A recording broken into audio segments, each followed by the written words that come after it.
worry! Be only with Smart Power All 99. Hindi nabitin with 10 gig data plus only Facebook or TikTok and more. Load now! Who needs to go to a concert when you can own that stage with your friends? Enjoy a night of impromptu bowling tournament.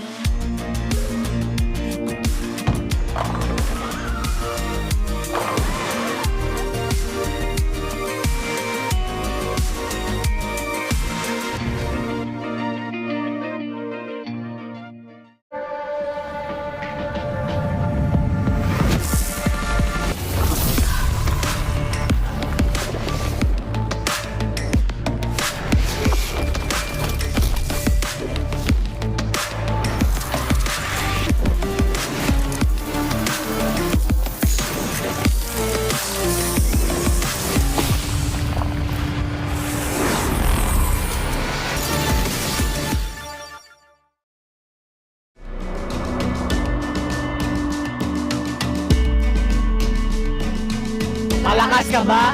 Sali na!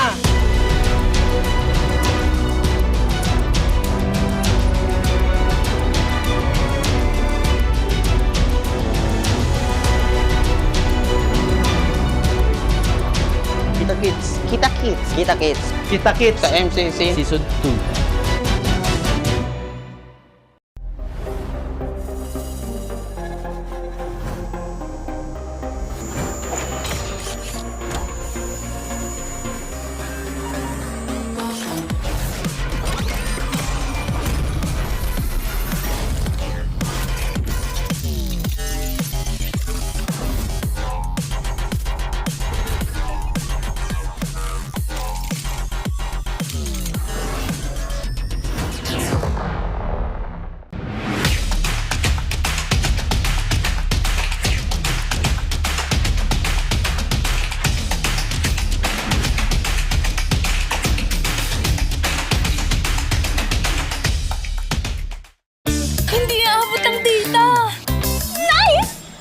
Worry! Be only with Smart Power All 99. Hindi nabitin with 10 gig data plus only Facebook or TikTok and more. Load now! Who needs to go to a concert when you can own that stage with your friends? Enjoy a night of impromptu bowling tournament.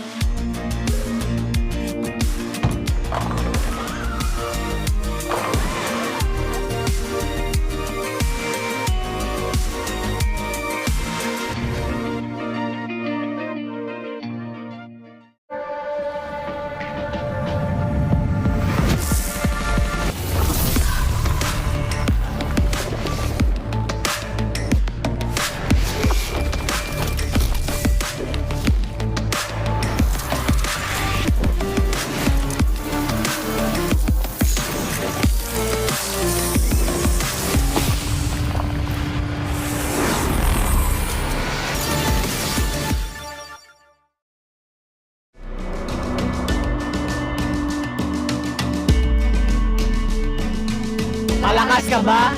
Sali na!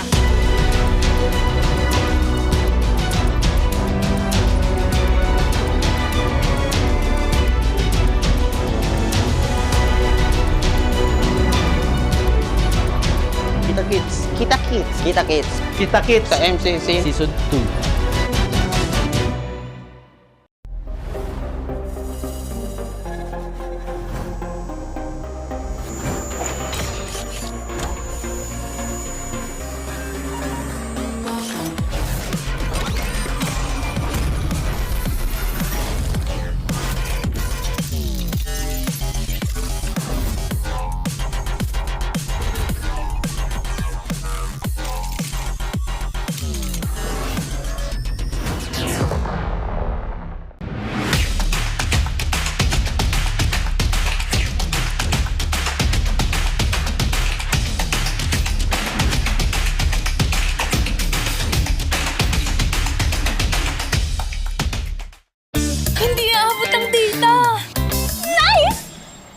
worry! Be only with Smart Power All 99.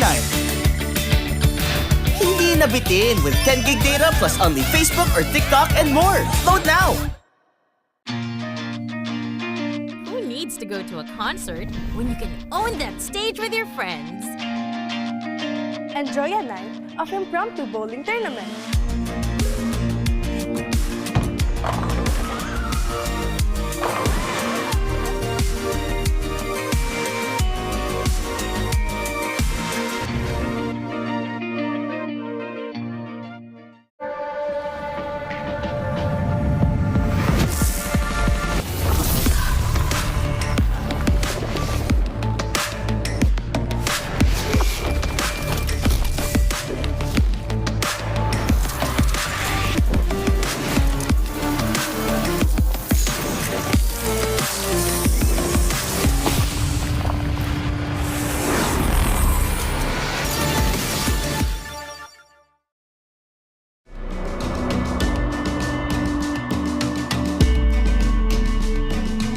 Malakas ka ba?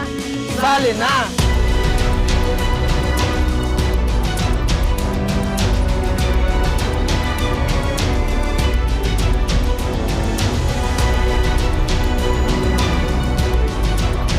Kita Kids. Kita Kids. Kita Kids. Kita Kids Sa MCC. Season 2.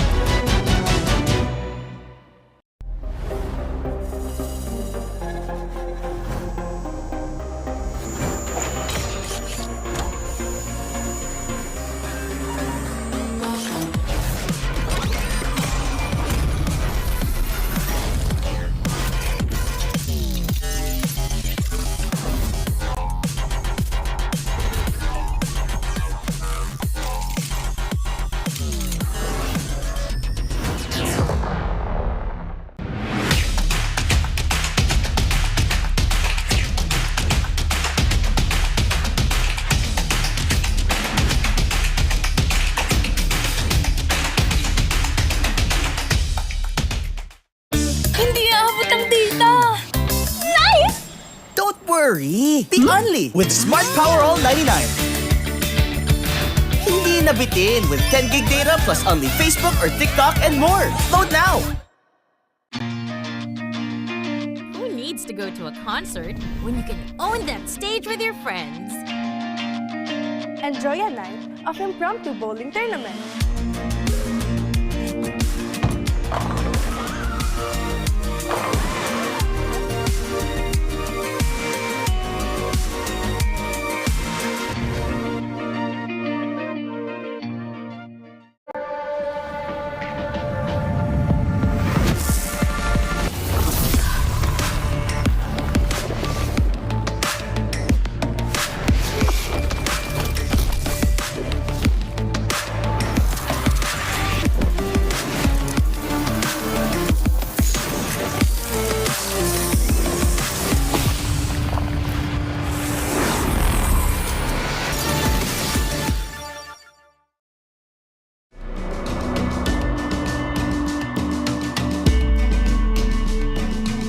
Malakas ka ba? Sali na!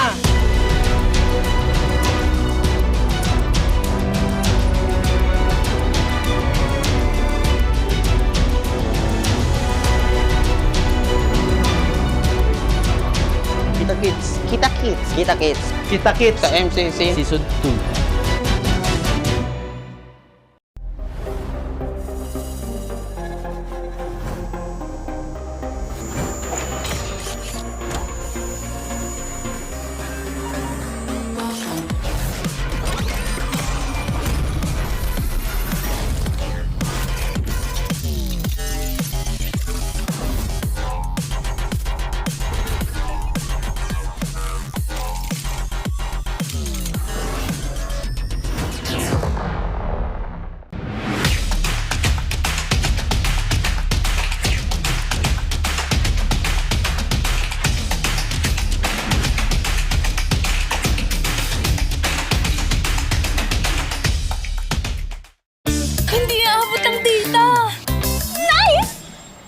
worry! Be only with Smart Power All 99.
cut us to the top, no ifs, no buts. Winning any game, para to sa PIN na yes.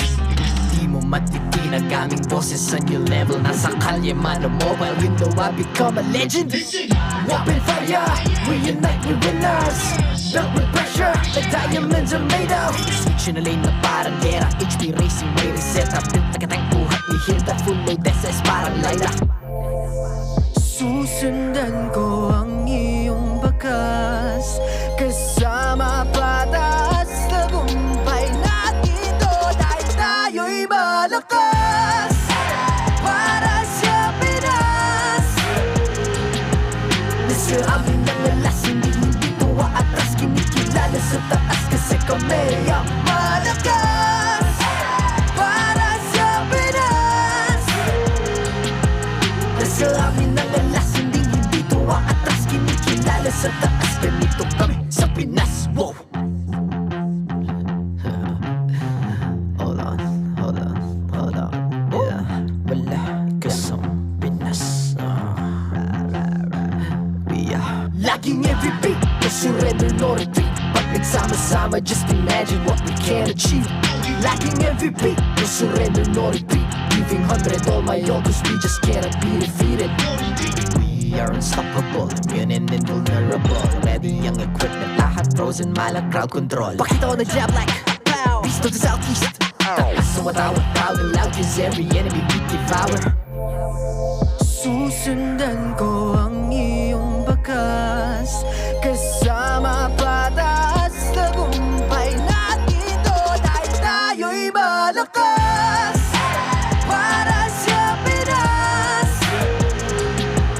Nasa amin ang alas, hindi tuwa atras. Kinikilala sa taas kasi kami ang malakas, para sa Pinas. Nasa amin ang alas, hindi tuwa atras. Kinikilala sa taas, ganito kami sa Pinas. Wow!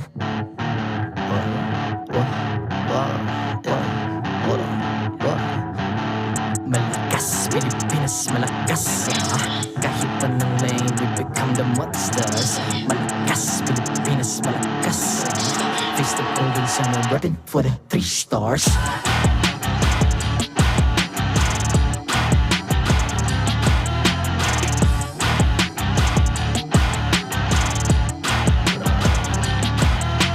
Ang lakas ng Pinas, we unite, be the stars. Ang lakas ng Pinas, we unite, be the stars. Ang lakas ng Pinas, we unite, be the stars. Ang lakas ng Pinas, we the stars. Ang lakas ng Pinas, we unite, we the stars. Ang lakas ng Pinas, we unite, we the stars. Ang lakas ng Pinas, we unite, we the stars. Ang lakas ng Pinas, we the stars. The 15th season of MPL Philippines is brought to you by the following sponsors. Infinix, the MPL official tournament phone. Lakas sa laro with Infinix. Smart, the official telco partner of MPL Philippines. Our partner in esports, Time Zone. Join the fun at Time Zone. TT Racing, for those who dream, work, and play. TT Racing has your back. Don't miss any MPL action by following our official Facebook and subscribing to our YouTube channel. Follow MPL PH on TikTok for more content. Experience the Lakas ng Pinas of MPL PH Season 15 action live at Green Sun Hotel. Grab your tickets now via official MPL PH website. All the regular season tickets are now available at 200 pesos. MPL Philippines is monitored and supervised by the Games and Amusement Board.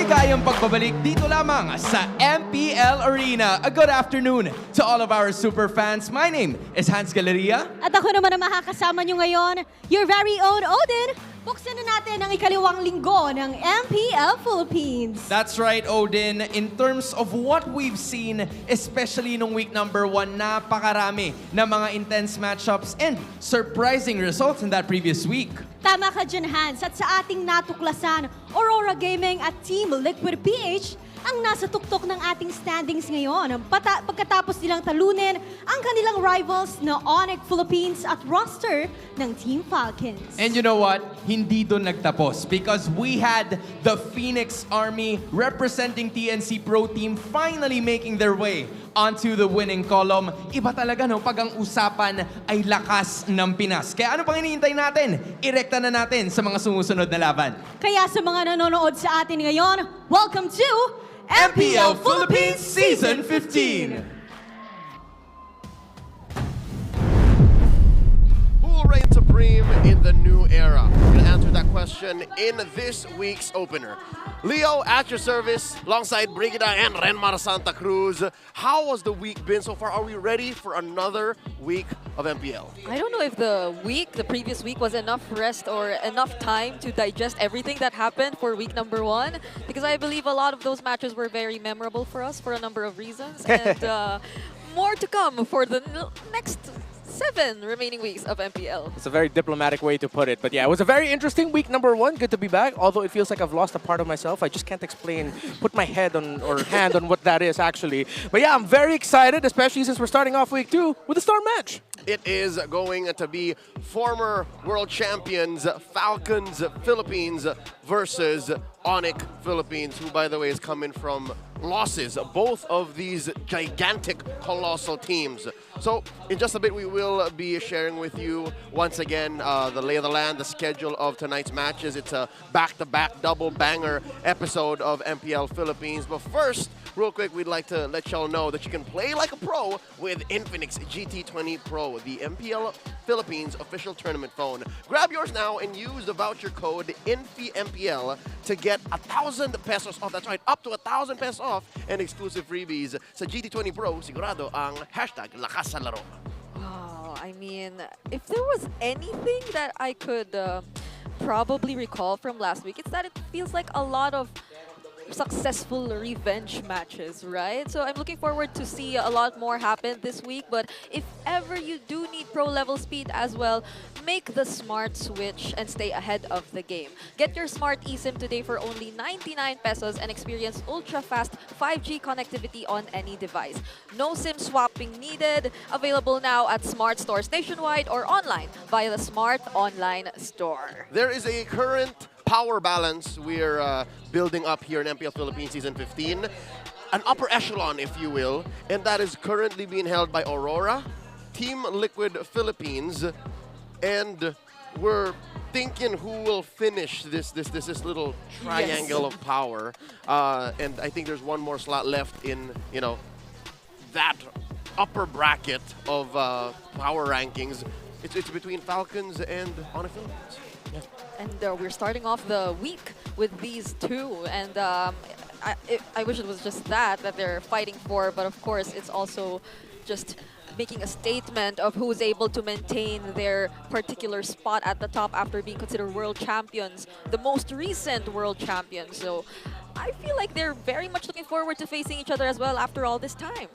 Looking at the standings, currently Team Liquid Philippines undefeated, unscathed, 4-0, followed by Aurora, Onic, and then Falcons. And of course, TNC looking better, fresher than they've ever been in the longest time. Yeah, TNC's looking really good compared to the final 3 teams you see there on the standings, AP.Bren, Omega, and Twisted Minds, who all of them seem to be undergoing some sort of identity crisis. TNC, they've shown who they are, what they could potentially be at the end of the season, just in the first week, so we're going to be watching out for them tomorrow. But yeah, with Falcons and Onic, it's a statement, not just which one of us deserves to be in the top 3, but also which one of us are actually you know, a little bit better off. People expected 14-0 for Onic PH. Stopped right away by Aurora in week 1. For Team Falcons PH, yeah, you guys are just gonna continue to be Team Liquid Philippines. That didn't happen. So now it's a statement for these two, which one of them can find momentum and strength. And for those who are reading between the lines, this is the star match. So if we're following the logic of the first week, should we just dash all hopes and expect the unexpected, especially for this world champion versus world champion matchup? Is it going to go not the way we expect? I want to be surprised in a good way because I'm expecting Onic Philippines to just continue their trend against Team Falcons PH. But you know I'm a Falcons guy, and I want to see Team Falcons sort of come back to their old strength. And does that mean Aurora, despite being undefeated, currently sitting on 2 points after week 1 alone, will they face an upset? Because again, the scale weighs more to the Northern Lights. Will the former MDL champion suddenly come out just through the gates? I mean, it's hard to say that after a week they just immediately find the answers to their problems, especially that they've shown a number of them in the first week. But we'll never know. I'm expecting a lot of changes, maybe even in... I've been hearing news here and there. Maybe possibly even in lineups to see, but maybe not for today, but for some other day this week. You know what? A change in lineups might provide an extra layer of chaos that we're not ready for. Already we're asking too many questions with very little to see in answers. I think it just has to come down to the games.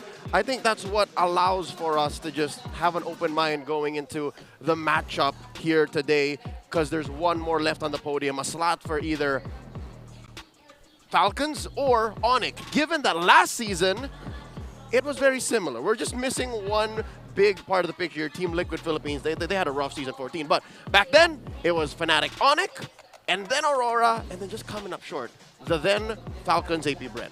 Yeah, that's why I feel like a lot of the results from week 1 was surprising to many, because going into this, people were expecting it's just going to be same old, same old. It's going to be Onic, Aurora, Falcons AP.Bren / well, now just Team Falcons. So I like that we're already highlighting it earlier in the season. A lot of regular season discussions usually go, just wait for the playoffs. That's when we'll see just how strong they are. But we tend to forget that a lot of what happens in the playoffs, actually, you get to see previews of it in the regular season. That's why regular season matches are so important. Those little brewing rivalries, their record in the regular season has a lot of weight in terms of analyzing and telling the story of matches once we get into the playoffs. You gotta live in the now. It doesn't make sense to just say, oh, we'll see in the playoffs. Exactly. You didn't get to the playoffs without playing these matches. Yes. So far, with Team Liquid in the lead, as well as Aurora, you have these two teams who each suffered a loss and won a sweeping victory. So we're pitting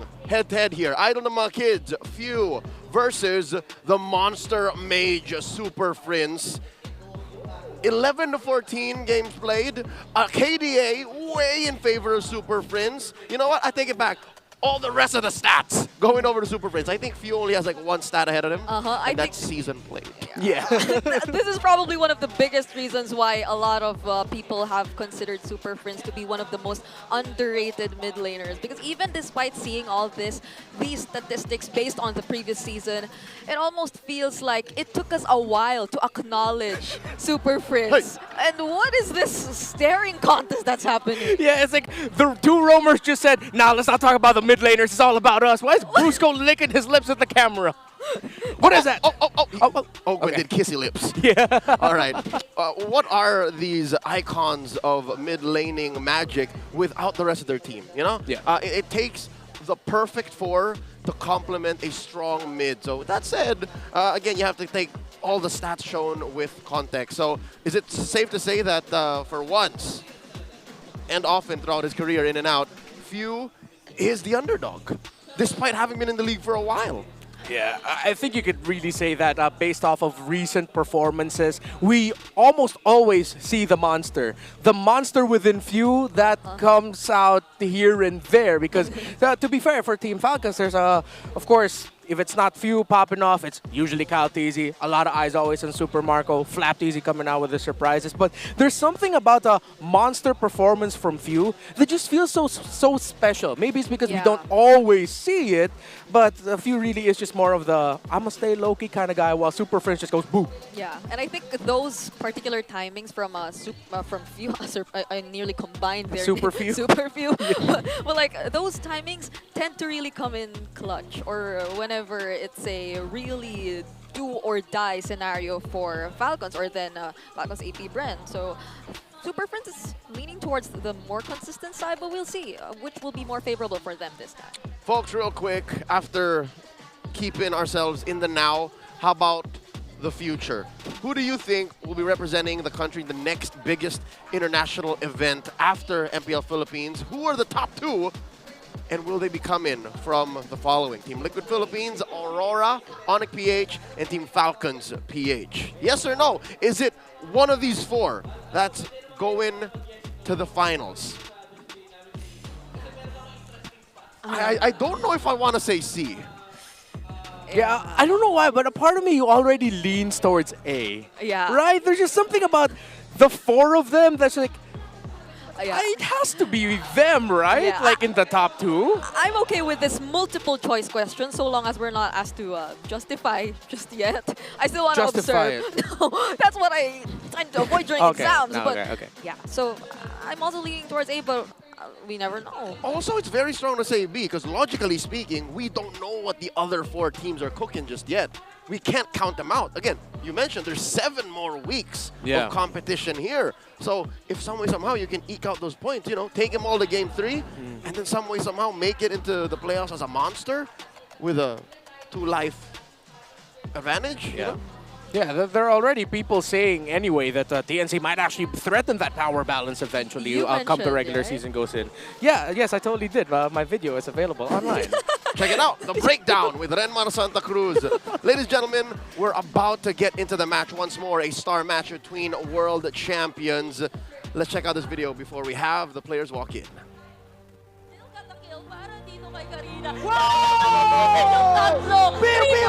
Frost and Bren Esports just like that. Sabi ni Few, wala akong pake kung meron kayong link, wala akong pake kung meron kayong Yuzong, luto kayo sa akin. There you go. Ganda ng ultimate na naman ni Foxy, pero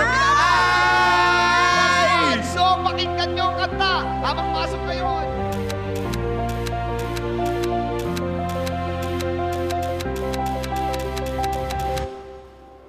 Bago po kasi ako mapunta doon sa team na intermain, naging kakampi ko po muna yung mga DDPG. Parang ano po ako doon, 6 months, ganun, na room. So yun, naging nakasama ko sila sa bootcamp. Masasabi kong sobrang mechanically gifted ni Few sa time na yun. Kasi yung mga assassins pa nun, yun nga, kailangan sa pindutan pa yung galaw ng dati ng Season 1.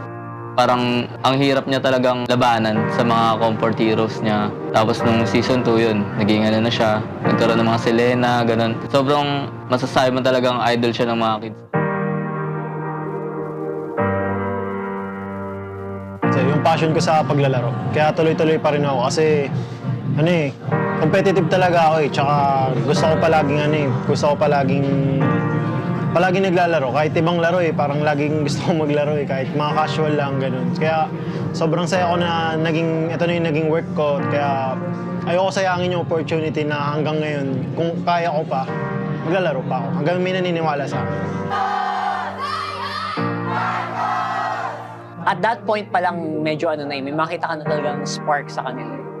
So, hindi na din surprising na hanggang ngayon, tuloy-tuloy pa rin talaga yung pag-grow niya. Not just as a player, but I think as a person as well.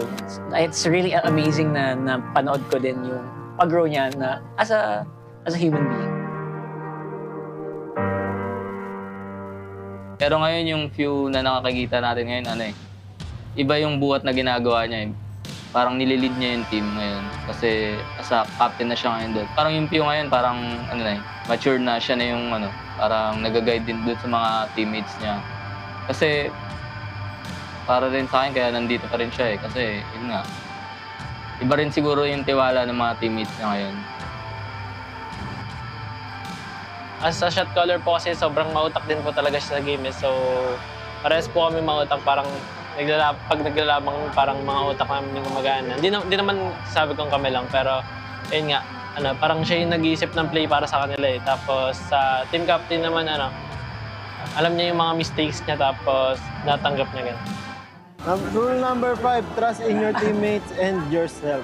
Number 6. Paano kay coach? Trust kay coach. Sa drafting lang yan. Uy, grabe! Tanggal ka na. It's really fulfilling for me as a person na I can get to watch someone literally transform in front of my eyes year after year. Not just, not just as a player with all their wins and of course their losses, pero like literally blooming into a full-fledged adult. It's pretty amazing. It's an amazing feeling. At the same time, that's something I think a lot of people should really aspire to be. If you really followed Few's growth, it's something na I think a lot of kids talagang kailangan idol siya ng mga kids.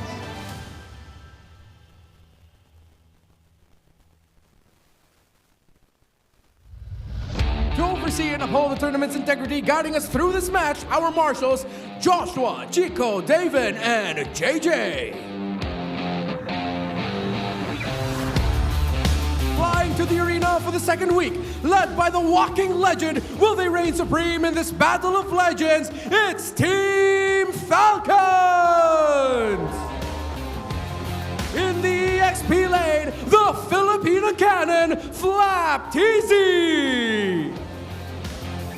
In the jungle, the young phenom, Kyle TZ! In the mid lane, the walking legend, Few! In the roam, Master Ogwen!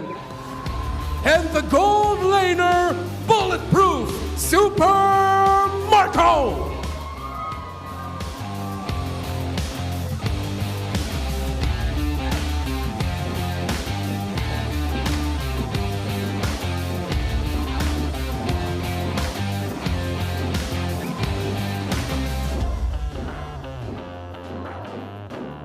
Can the Super Family prove their status as legends and champions? Let me hear you shout it out loud, Sonics! It's Sonic time! Onic Philippines!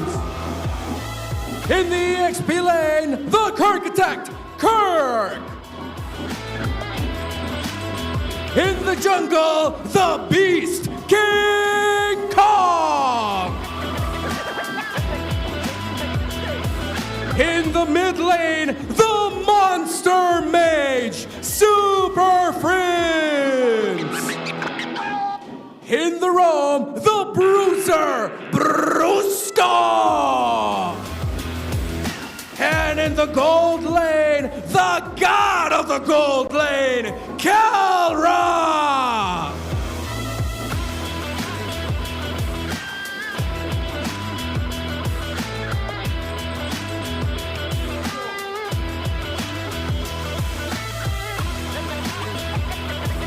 And welcome their coaches, Coach Trevor and Coach Why Not?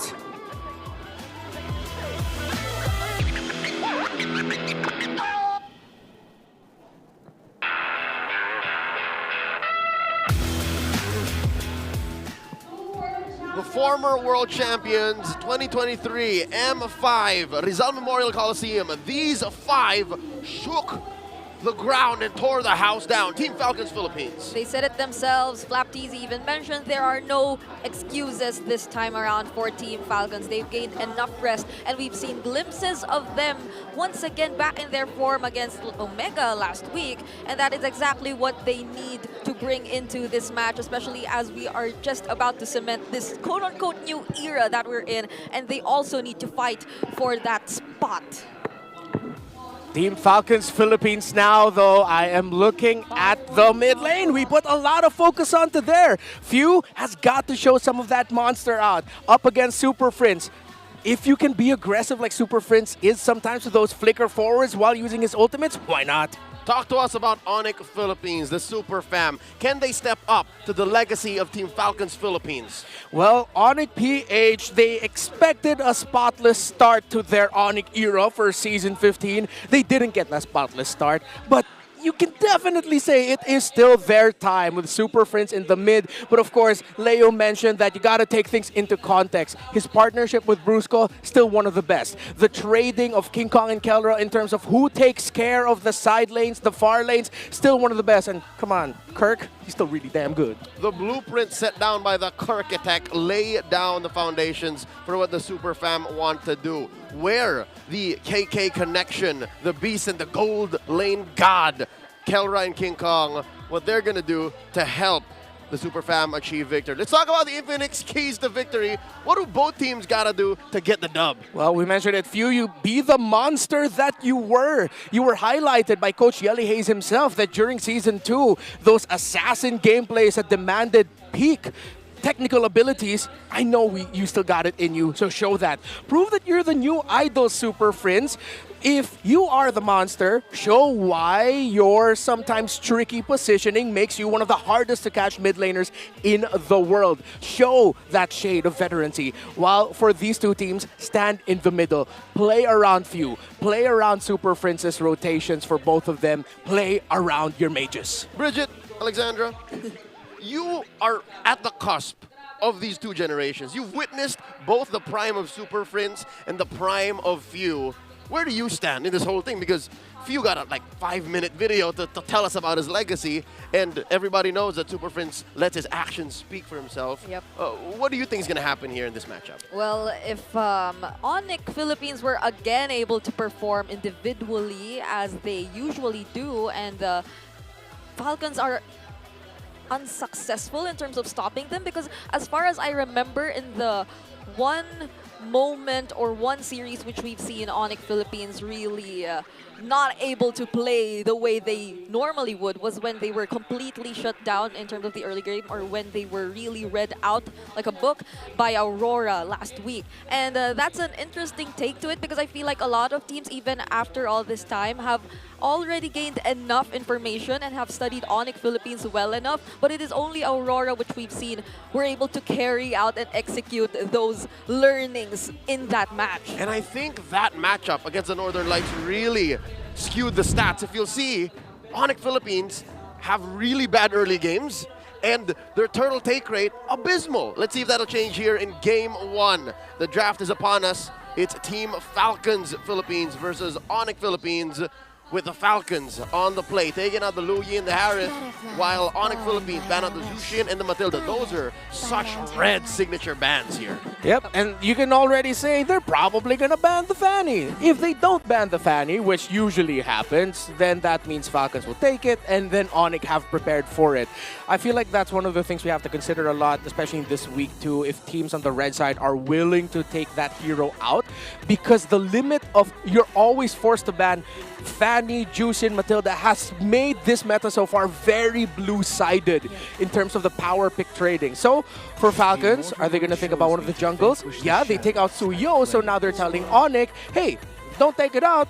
Fanny, Joy, that's going to end up in one of our hands. Falcons play in with fire. And with that, they're also opening up Phoveus. Phoveus is one of the main blue side bans, which allowed for blue to just take one out and then just rest on their laurels. Again, blue is sitting at a whopping 67 to 33% win rate. Yep, we're seeing changes in as early as day 1, because I think Suyo is the most picked hero for week 1. He's sitting at 15 times picked overall in just a single week. On both sides. On both sides. Yeah.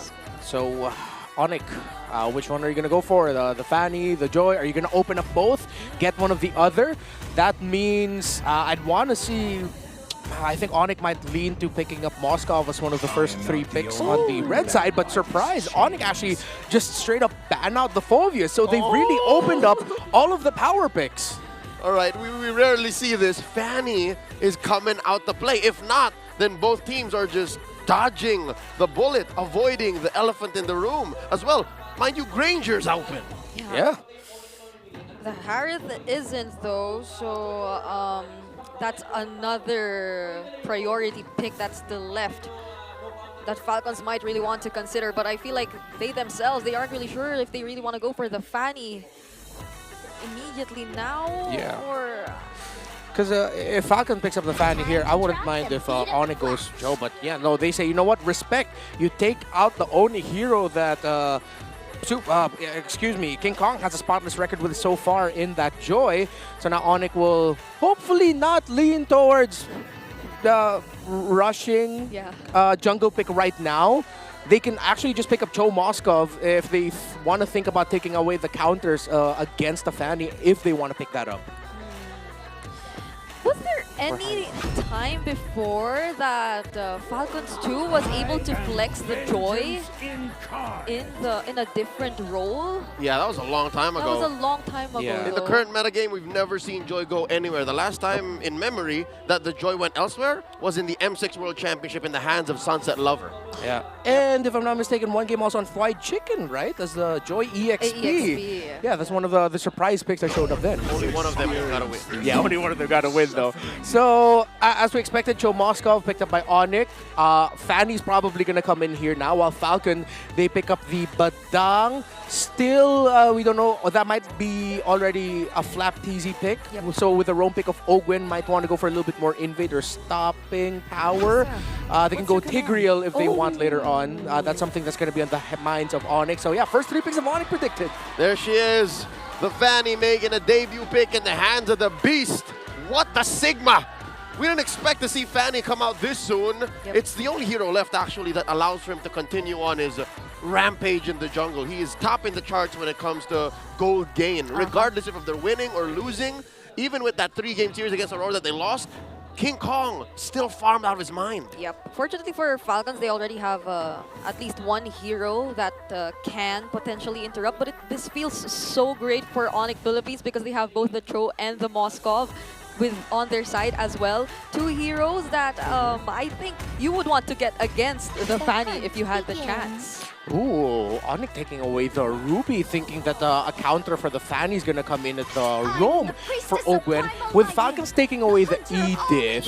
So the high loss is in play, but if ever they can...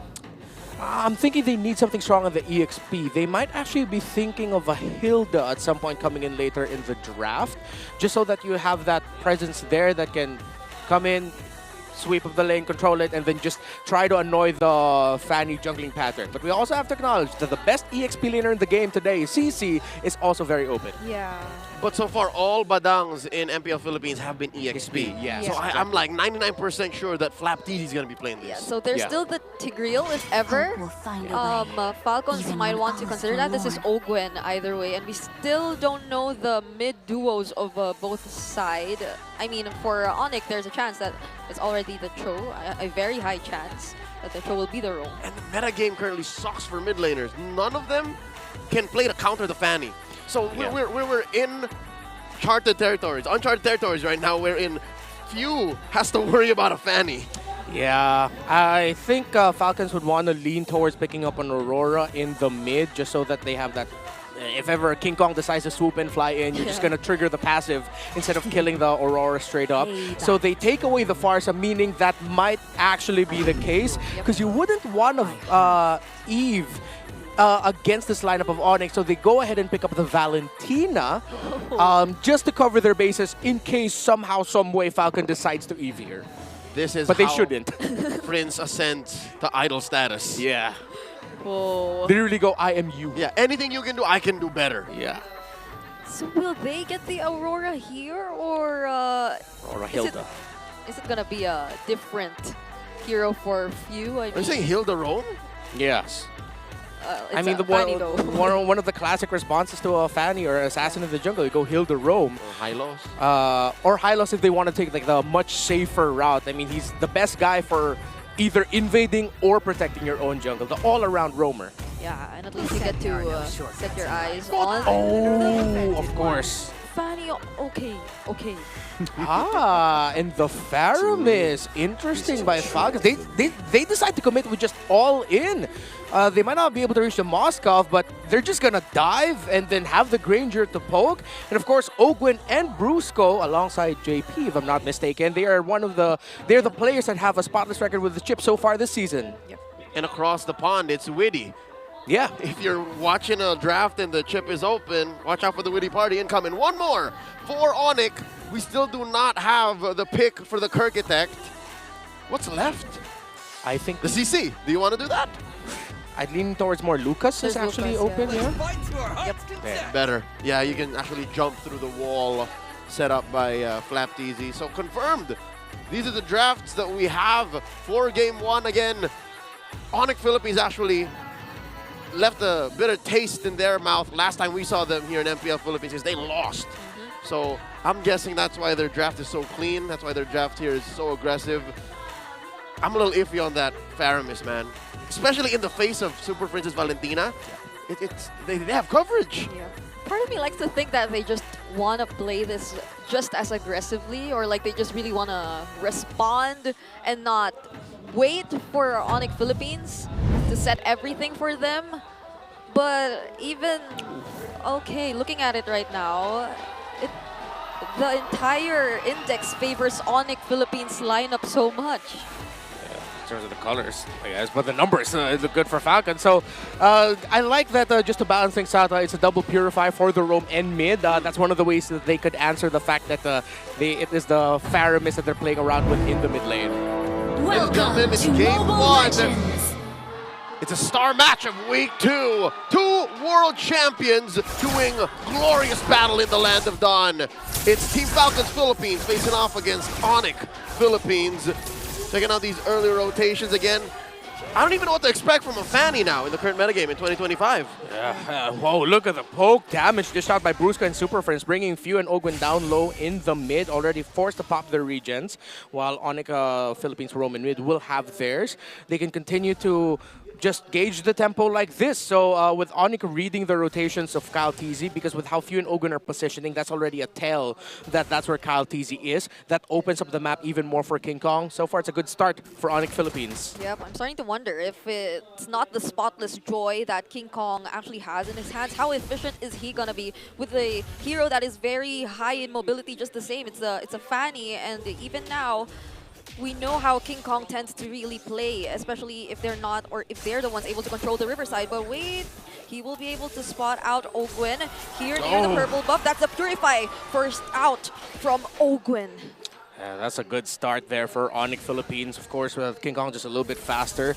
Kyle decided to go for the full clear down bot, while King Kong was already able to invade one creep away from Kyle TZ's jungle up top, the Scaled Lizard on the purple side. Approaching the 2-minute mark. Great responses from Falcons despite Onic's early invasion. A quick look on our emblems. Yeah, I don't think anything changed in the Fanny. Nah. It's still the typical emblem sets that we're seeing from everyone. Right now, I'm really more concerned with looking at the rotations for both, especially with the chip on board. Based on all of the chip performances we saw last week, if it's not snowballing after the first turtle, it will snowball eventually with just how good teams have been able to maximize the shortcuts so far. I think that's one thing that Onic PH really needs to watch out for here. They have that tendency of the 4-1 split. Best way to answer that, do it with the chip. Because usually the 1 split is hard to catch, but what if you have the entire team that you have to be wary against? How are you going to handle the map then? Short term is force the chip to play defensively. Make the chip doubt where it's going, and that's what they did here. So they caused an early pop on the Purify, which will not be in time for the turtle, which, again, I don't think the shortcut's going to come into play anyway. So at best, Ogwin is going to clear bushes, punch people. He's not even going to be level 4 just yet. Look, talking about the opposite side of the map, what's that matchup like between the Moskov and the Granger? Moskov and the Granger. I mean, it's a given that the Granger is really high in terms of priority. So definitely we have to give it to him in terms of managing the laning phase, even in terms of ranged poke and being able to just open up the map a little bit more, even by himself alone. So there kind of is an advantage in terms of, especially the early game when it comes to the Granger, but I'm starting to think of like how the Moskov will eventually come into play or will be activated here as well. Because if I'm not mistaken, last week it was the chip that was really effective against shutting down the cross-map plays from the Moskov. Yeah. And plus, when you have that chip with you, it's like you have a Moskov with you, except it doesn't need to SOD, it just takes a portal in there. By the way, it's the stats for King Kong, for your all-time hero stats for Fanny. Of course, Fanny was one of the heroes that he really made a name with last season. Yep, he's played 13 games on the cable-slinging assassin. Current rank on GP number 2 with an average KDA of 4.33, so decent numbers. He's won 6 games with it, lost 7. So again, very coin flippy, very high chance of RNG when the Fanny doesn't take off. By the way, we are also counting games he's played as the Fanny even before his run with the Super Fam, or even with the Super Fam when they were still, finding their footing. Yeah. I'm talking like season 13. Yeah, probably some of our viewers out there could remember like the Fanny in his hands even when he was back in TNC. Yeah. He was like part of them and actually making a reputation for himself by those retribution steals he's able to secure as a jungler. Yeah, that was his season 12 Fanny performance. I believe that's where he really started getting a lot of eyes on him, a lot of hype around him. Oh, King Kong of TNC, he's so dang good. And then I feel like maybe Onic Philippines saw some of that. I was like, hey, we should get him for season 13. He's a really good jungler. We're going to see him in action once more as Sent, our Marshal, declares the game once more resumes. Turtle here, less than half health. In comes Brusco, going to try to contest. Oh, Turtle looks like a secure for Falcons. Oh, that was a quick response or decision from Team Falcons. And I mean, it wasn't like King Kong was on the opposite side of the map taking trades either. It was just him securing his very own purple buff. And it seems like they were able to see ahead of that, but he will still decide to engage, and he will get caught in the fist crack. That's first blood drawn by Falcons. Trapped by FlapTeasy. Great timing with a fist break, stopping the Fanny right away. And that is not the start the Super Fam wants. Falcons, I can safely say they are in control now. Item check, a Fury Hammer built up there by Kelra. Let's see if he's gonna go a different route or just go straight for the Hunter Strike later on. Excuse me, Super Marco with the Fury Hammer. We gotta watch out for Riquetiano, the SEA Games gold medalist, given that currently in Season 15, he is top in the charts in turret taking and damage dealt the turrets. So if Kelra's not careful and he leaves the lane, oh, Marco's gonna have a great day. A little skirmish in mid. Ogwin, down to half health here. And Few is holding on to a Netherrealm. That's what's so scary about Falcons. Renmar, you talked about how if they force Ogwin to play defensively, they can do that. But oh wait, what a flicker and a kick! That was a clutch way of the Dragon, but he's saved by the Netherrealm. So Onic Philippines, they just have to run away. Electrifying beats coming in from Kyle TZ, but Kirk is in the front lines. King Kong decides to go in, and they have the Netherrealm of their own. FlapTZ, will he be able to survive the death of Fist Crack? But he's in the middle of 4 members. Few is the only one left alive, and that's 3 members taken out from Falcons. It's not how you start, it's how you end. And the Super Fam ended well with 3 kills on the board. Initially, I thought that was a really good initiation by Falcons, but Onic PH were just able to counter again, showing the strength of what a Lucas can bring at this point in the game, where if you're not careful, his Unleash the Beast will punish you if you don't win the initial trading of a team fight. They told Super Marco, don't come in through the portal anymore. That was the right call, though. Oh. Yep, another engagement down here. FlapTZ putting up these walls. The fist breaks are set up very well, especially the one that caught out King Kong about a minute or 2 ago. But second turtle already up, setting up. FlapTZ and Brusco. River control by Onic. Ogwin looking to clean up. All right, Kirk is here as well. Decides to use the flicker. So that's another resource down for Onic Philippines as they could try to get some information here in the turtle, but then King Kong, he's too far away. Oh no, Ogwin down to 4th of his health. Another clean secure. Yeah, the Onic Philippines, they aren't taking into the objective fights heavily. They're acknowledging the fact that they're up against a chip and that they're playing with a Fanny, and they're just giving up objectives. I think now Onic have adjusted and say, let's just play for Kelra. Okay. Ogwen doesn't decide to commit just yet, but I don't think King Kong was able to get what he wanted in that moment, but Few doesn't survive in the mid lane. SOD doesn't connect to, and that might be the disengage. Onic Philippines might be okay with that. The most unfortunate of pickoffs. He got the 1, but not the 1-2. Few popped his Purify, but failed to get the Netherrealm in. Kirk able to recall just in time. That would have been a good call for Ogwen to just pop the shortcut already. Quick item check. Yeah, Hunter Strike was what Super Marco built. Already up to a corrosion site is the Moskov. Well, the first item built up by Few is the Glowing Wand. It's an enchanted talisman for Super Prince, which is why he's really maximizing the pokes he can dish out early on as a Valentina to make sure that every engagement, every sequence where the Ogwen chip has to hold the front, he's actually already brought down kinda low. There is a ticking time bomb on Team Falcons down bottom. Look at that. The bulletproof is bulldozing through his lane. What I tell you? And it's not even just Kelra or Brusco leaving it. It's just he was so focused. So unless Onic do something about that, Falcons will snowball out of control here despite the kill advantage for the Super Fam. And honestly, I feel like that was only because of Super Marco and Kelra spending their time in their lanes. There weren't much rotations coming in just yet from either the Super Fam or even Falcons, because we mostly see the mid duos here in the middle lane. They keep poking each other out. But could this be the time for Onic to contest this objective? Ogwen here, sparring with Kirk. Super Prince in range as well. Bottom side of the map, turtle spawned. Let's see. The pull here coming through. Brusco compromised. Oh, these two teams know that this last turtle is the one that matters. I think we're going to see a full 5v5 now. It doesn't look like King Kong and Onic want to give this up. They want to fight it out. Super Prince got the ultimate of the Faramis. The shortcut still online for Ogwen. Flapteezy already in the pit. Okay, who is going to start the fight? Because Falcons just immediately secure the objective without allowing Onic Philippines to do anything. Flapteezy Fiskcraft is already used, but that's already enough. And look at where Kyle TZ is. He's already across the map.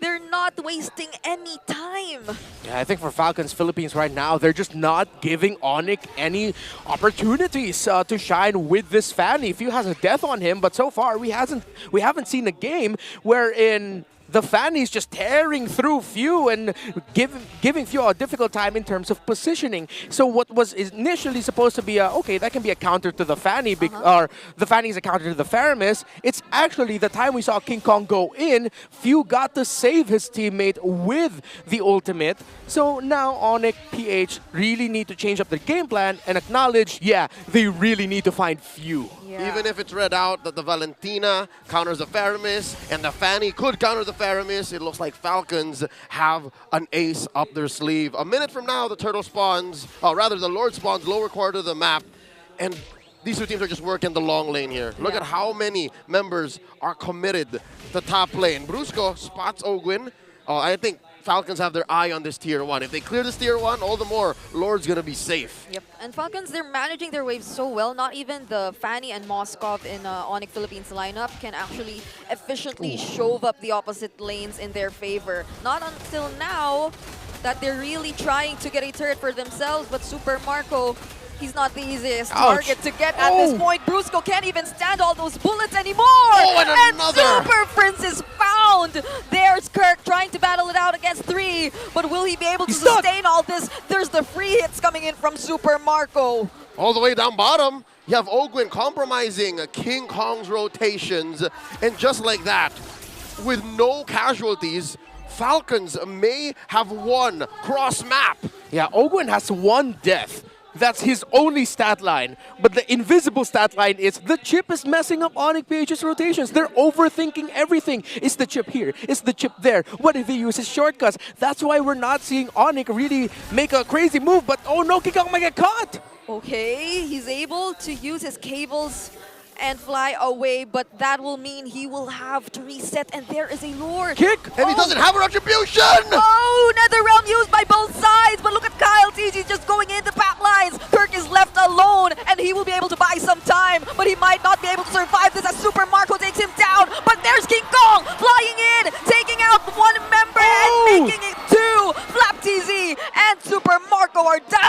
massive exchange.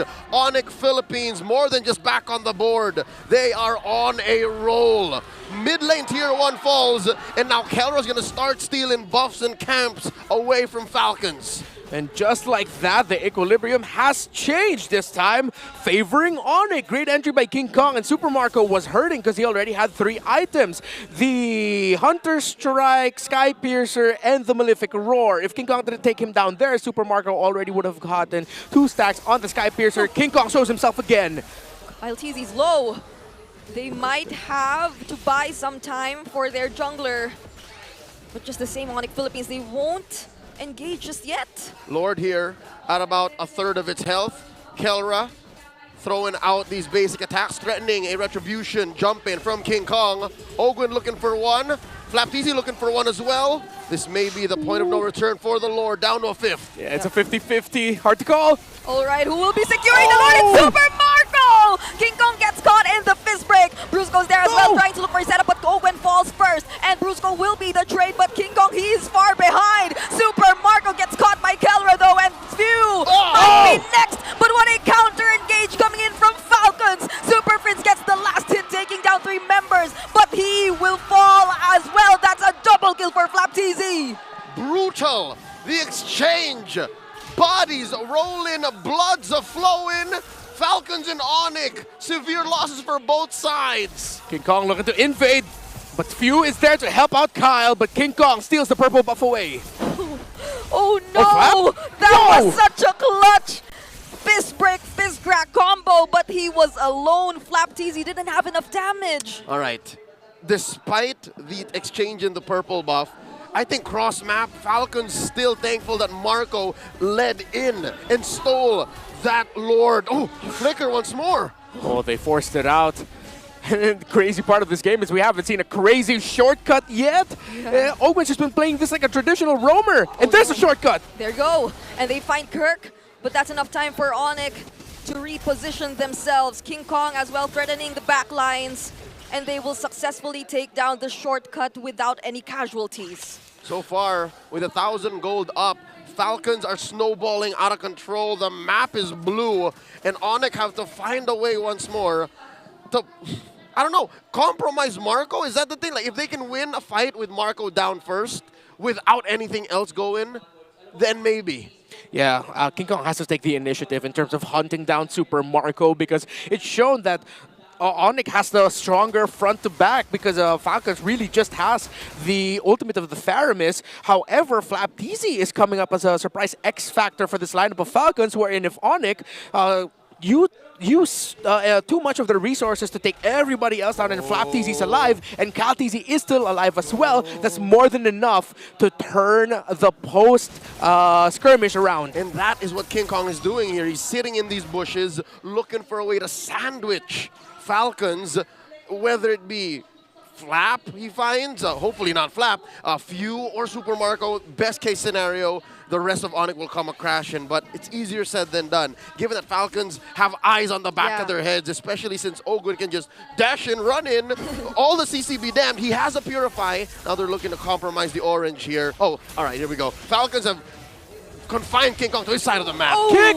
They find one. That's KyleTeezy, and Kirk gets the final hit. There's the SOD connecting as well, but the NetherRealm is ready, and there it is taken out as well. Flapteezy, will he be able to sustain all this? Because Ogwen is here as well, and upon seeing him, Onic disengage. They know there's an objective. Free kill for the Super Fam. So in the long and short of it, they got what they wanted, but can they set up for something bigger? Yeah, because Team Falcons PH does not need to wait for KyleTeezy. They can just use the shortcut to bring Joy in closer after KyleTeezy gets his orange buff. That's a timer Onic PH needs to think about. So far though, Onic again, team fighting very well, and Brusco taking the initiative to get picks when he sees them. All right, he spots out Ogwen here, but he will not use the Way of the Dragon onto him, and instead, that becomes a counter play from Falcons taking down Brusco. Now they're down by one member. They lost their setter. They lost another front. Yeah, mistimed approach there by Brusco and Onic Philippines. It looks like they weren't completely ready just yet for him to show up, get info. Again, catching out the Cho, or his Cho getting caught out in the same spot. Kirk was caught out last week as a Cho. In terms of the items, Radiant Armor and Anti-Cuirass is a hybrid Fanny build for King Kong, knowing that he can burst anyone down. He just needs to survive long enough to take down Super Marco. Oh my, they're bursting down the Lord once again, and King Kong won't make it.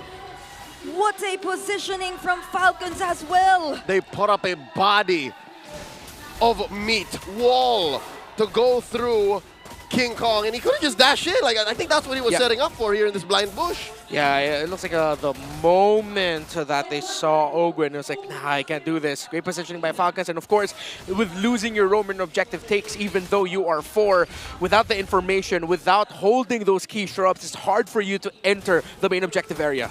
You have an enhanced Lord marching through mid. Falcons have to time this very well, or else a failed push. And it looks like that's what's happening here. The Super Fam know what they're doing. Onic PH will keep their inhibitors up and safe. Oh wait, oh, what? Not unless there's the engage coming in from Flapteasy, and from behind Brusco trying to look in for his setup, but Kellera will be the first to fall, and that is very unfortunate for Onic Philippines. That's the flicker as well used by Kirk just to get away after successfully defending the turrets. But Falcon still wants more. They do not want to end this fight just yet. There's a conceal as well, and they might just really go for it. Kyle TZ dashing in. Wow. Onic Philippines trying to avoid everything as much as they can, but they take out 3 inhibitor turrets and a kill as well. Kirk is no longer there to help Onic Philippines. It's as good as an end angle. 2 are down, 3 left to defend. Falcons are going. Oh no, they catch King Kong once more, but Kyle TZ falls. But will that be enough? Because it doesn't seem like Falcons wants to prolong this any longer. A double kill for King Kong though, and they might be able to defend this. The base is still standing. Just 1 left, it's Few, and he's in the base. Onic, they decided to say it's not over yet as Sony gets tossed out and Few does not stick in the mid. Now it looks bleak for the Falcons that controlled majority of the game. They've done it again. Onic Philippines have done the impossible. In the face of sure defeat, they've turned it around. And with more than 10 seconds for the other members, this might be enough time. NetherRealm used here by Few, but will he be able to clear this out? Kyle TZ has already respawned, and Few still makes it out alive! Not so fast. Team of Falcons flapping like their life depended on it, defends, and there's still another Lord. Welcome back once again for another week of MPL Philippines. Just when we thought it was all over, Onic were able to hold on. King Kong went crazy, even maximizing the wall set up by the fist break of a Badang, the same wall that's been messing him up. He went through it, and then he was able to use the cutthroat and spun to take down Super Marco, who was stuck in that wall. What a defense by Onic, but this looks, well, bleak actually for Team Falcons PH because this leveled everything. Oh, now Onic pushing the advantage here once more. The wall goes up. Look at Kirk, and they force out the NetherRealm early on into this team fight, but from behind, Ogwen, he spots Kellera. Few will be the first to fall though, but Kellera out to the backlines too. Looking for a target. Flapteasy will be the one he wants to take down, but he survived and instead, Kellera will fall. Super Marco though will be the trade for Falcons, and that might not look nice. This is 3 members taken out of Falcons. The new TZs are left to defend. Onic can take their sweet time here. Kellera's off the map. There's a Lord standing right there in the lower quarter. Oh, they're gonna choose to take it safe. It took a while for the Fanny of King Kong to pop off, but now he is 7-1-8. He is the main problem on the thorn on the side of Super Marco, who was in a great position to fight in that scenario, but King Kong hunted him down and shut the Granger down. And it seems like Ogwen's chip, the utility on this once menace of the metagame, has lost all its shine. You saw here in that last engage that he was trying to find that flank in the back, trying to punch somebody into Kingdom Come, but it just wasn't going to happen, not on Onic's watch. So now what else can they do? How else can they find a flank? They've been finding Kellera consistently, yes, but it seems to not be worth it anymore. It seems to be too expensive. It actually feels like Kelra went towards those who were looking for him on purpose. Even. Yeah. Whereas Falcons, they actually do their best to stick with their damage dealer, to stay by Super Marco's side. So it kind of feels like an opposite approach from both of these teams at this point. Kelra is able to maximize the Spear of Misery. Oh, 3-1 up top. And catching out this Moskov isn't so clear-cut. It's been Kyle Teasy who's been left with that job. What's the play here? Is this the blitz? Are they doing the same thing, putting up a wall? But they can't stop it from the pixel brush from the river! Oh, finding Kyle Teasy. Will they have enough damage? King Kong goes in, and the Netherrealm won't make it. It won't be timed enough, and there's a Winter Crown from Kyle Teasy. But that will still not be enough. And look at King Kong dancing, but he will be taken out. And Kirk, will he be next? Owen, quite a bit late, and he will find himself in the middle of two, and that is very unfortunate. 3 members once again fall for Team Falcons. Like a flash of lightning, Onic responds. Kelra takes one down. Flap the only one left. But because the minion waves were crashing into the base, it forced a split. But it might have just delayed the inevitable because it's only Flap against Kelra. 16 seconds before Kaltizi comes back. They have a wave. They have a single minion alongside them. But will Flap be able to clear it out? It doesn't seem likely. Kelra doesn't mind him anymore and just goes straight for the base to take the win. Game 1 goes to Onic Philippines, a topsy-turvy roller coaster of a game to open up our star match. It felt like I was reading a long fantasy epic. Just a lot of build-up and world building for the first 600 pages, and then another 600 pages of non-stop action.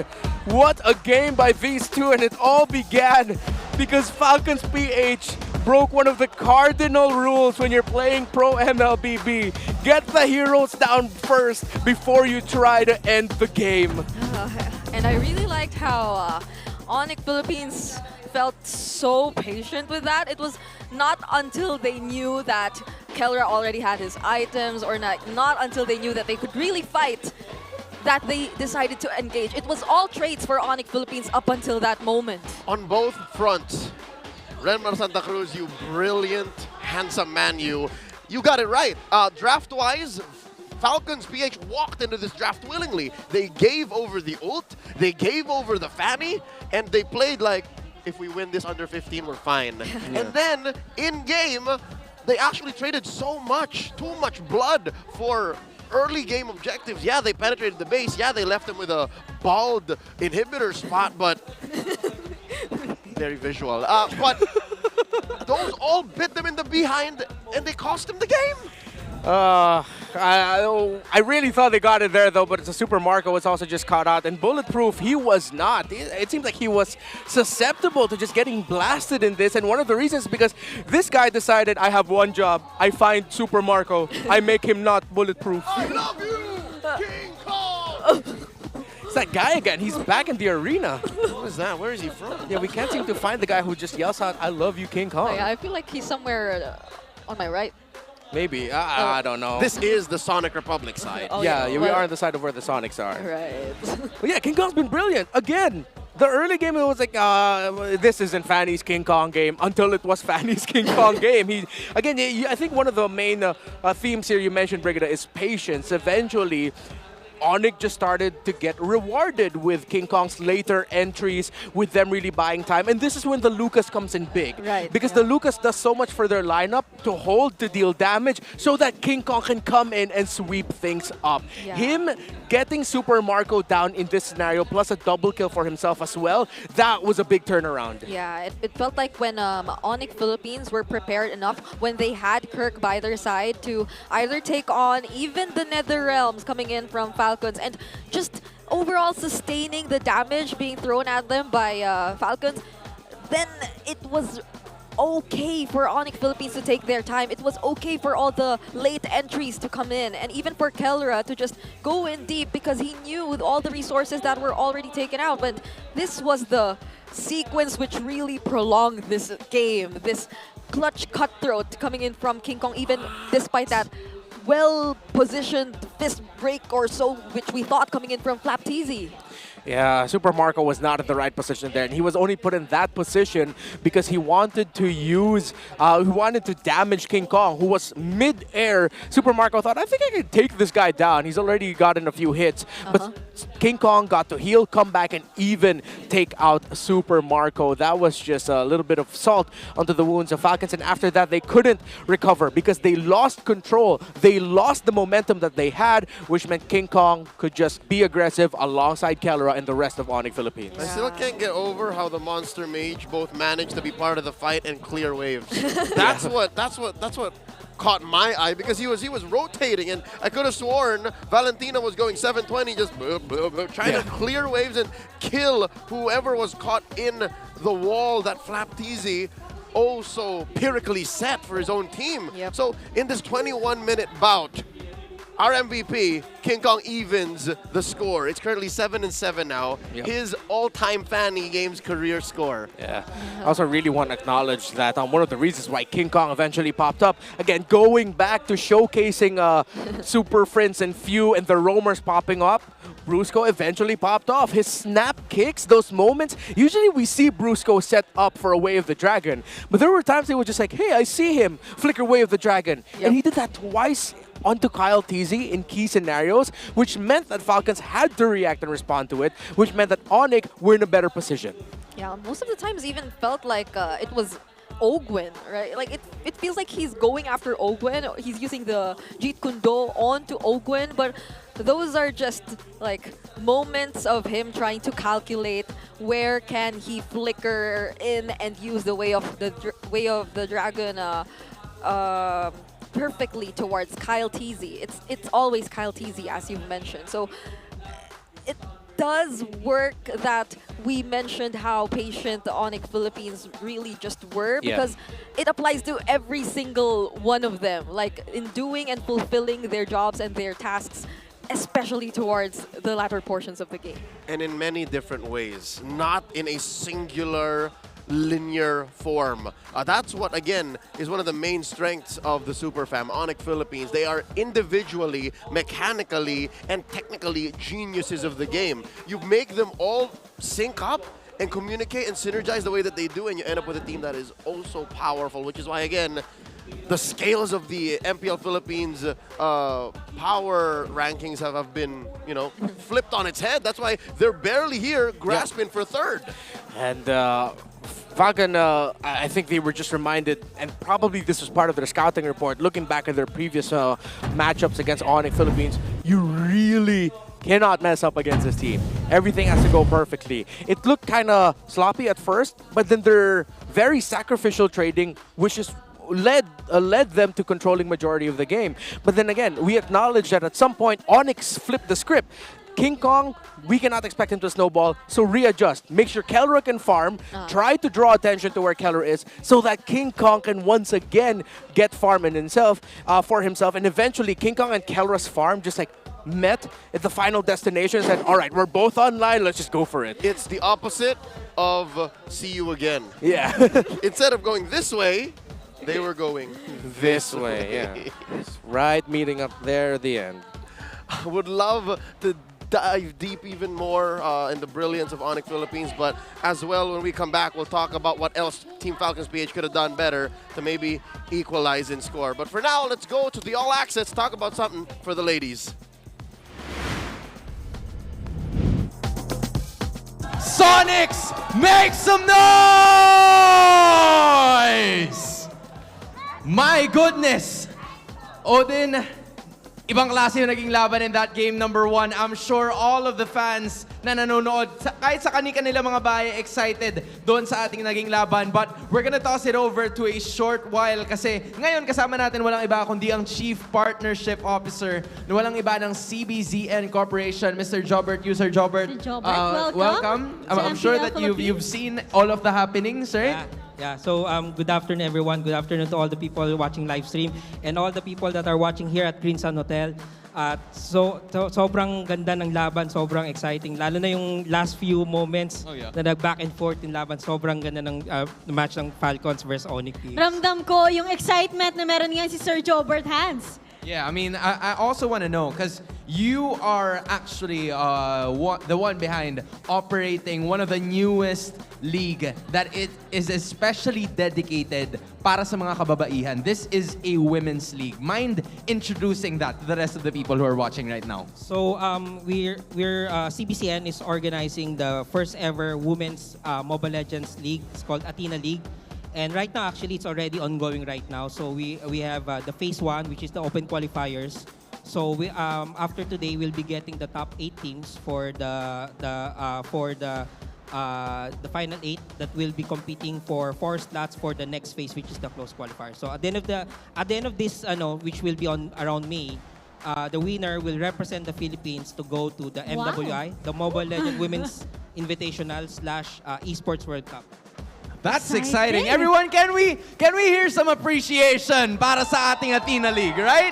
You love to see it. You love to see it, Odin. Yeah, and it just started, Sir Jobert. What do you think is the impact of these kinds of projects to female MLBB players in the Philippines? For us, of course, we see the potential growth as being a platform for having a women's league talaga focus on women, and we want to see this grow. Actually, on our side, we want to envision this same as MPL, because MPL for me is the blueprint when it comes to success, when it comes to longevity. We want that to have in Athena League as well. Yan, excited ako dyan, Sir Jobert, bilang babae at isa din sa mga players ng MLBB. Alam natin na ang MLBB or gaming industry is male-dominated. How important is this initiative in fostering the inclusive ecosystem in MLBB? For me, first off is parang hopefully this can be a start. This can be a start of other potential women's league or women's competition happening not just here in Metro, but at least the full Philippines. Kasi MPL brought a lot of other competitions, other events happening, and we hope that with this Athena League, we can also have some sort of other organizers can create their own competition as well, so that it can create a good impact. And we've seen this growth with other countries like Indonesia. They have their own league, which is the Women's Star League. So we're hoping to do the same with Athena League.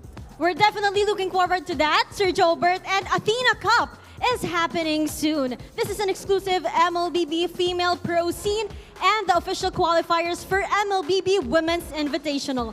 It will happen from March 7 to May 27. So everyone, please do support Athena Cup. Sir Jobert, maraming salamat. Congratulations. Congratulations are already in advance para sa ating mga kababaihan na magpa-participate dyan. And we're gonna keep going up with all of the fun as we throw it back to our casters.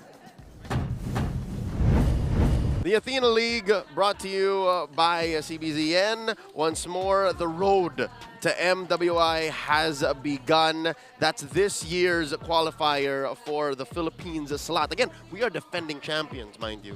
Yes. Well, the women are. Yeah. That's Empress. Yes, Omega Empress. And I've been actually seeing them quite often on social media. They're really consistent in terms of practicing, being together. I think they're one of the female teams who've been together the longest, ever since they were based in Cebu, right? Are you saying they are the team Falcons of the women's scene? Oh, it kind of feels like that. I think ever since the first ever MWI, Back they in were 2022. Yeah. 2022 was No, that? the first one that 2021? where they debuted and you were part of. Yeah, so that was like 2021 or 2021 too, right? So it's been that long, and they were already together even before then. So maybe they are the women team.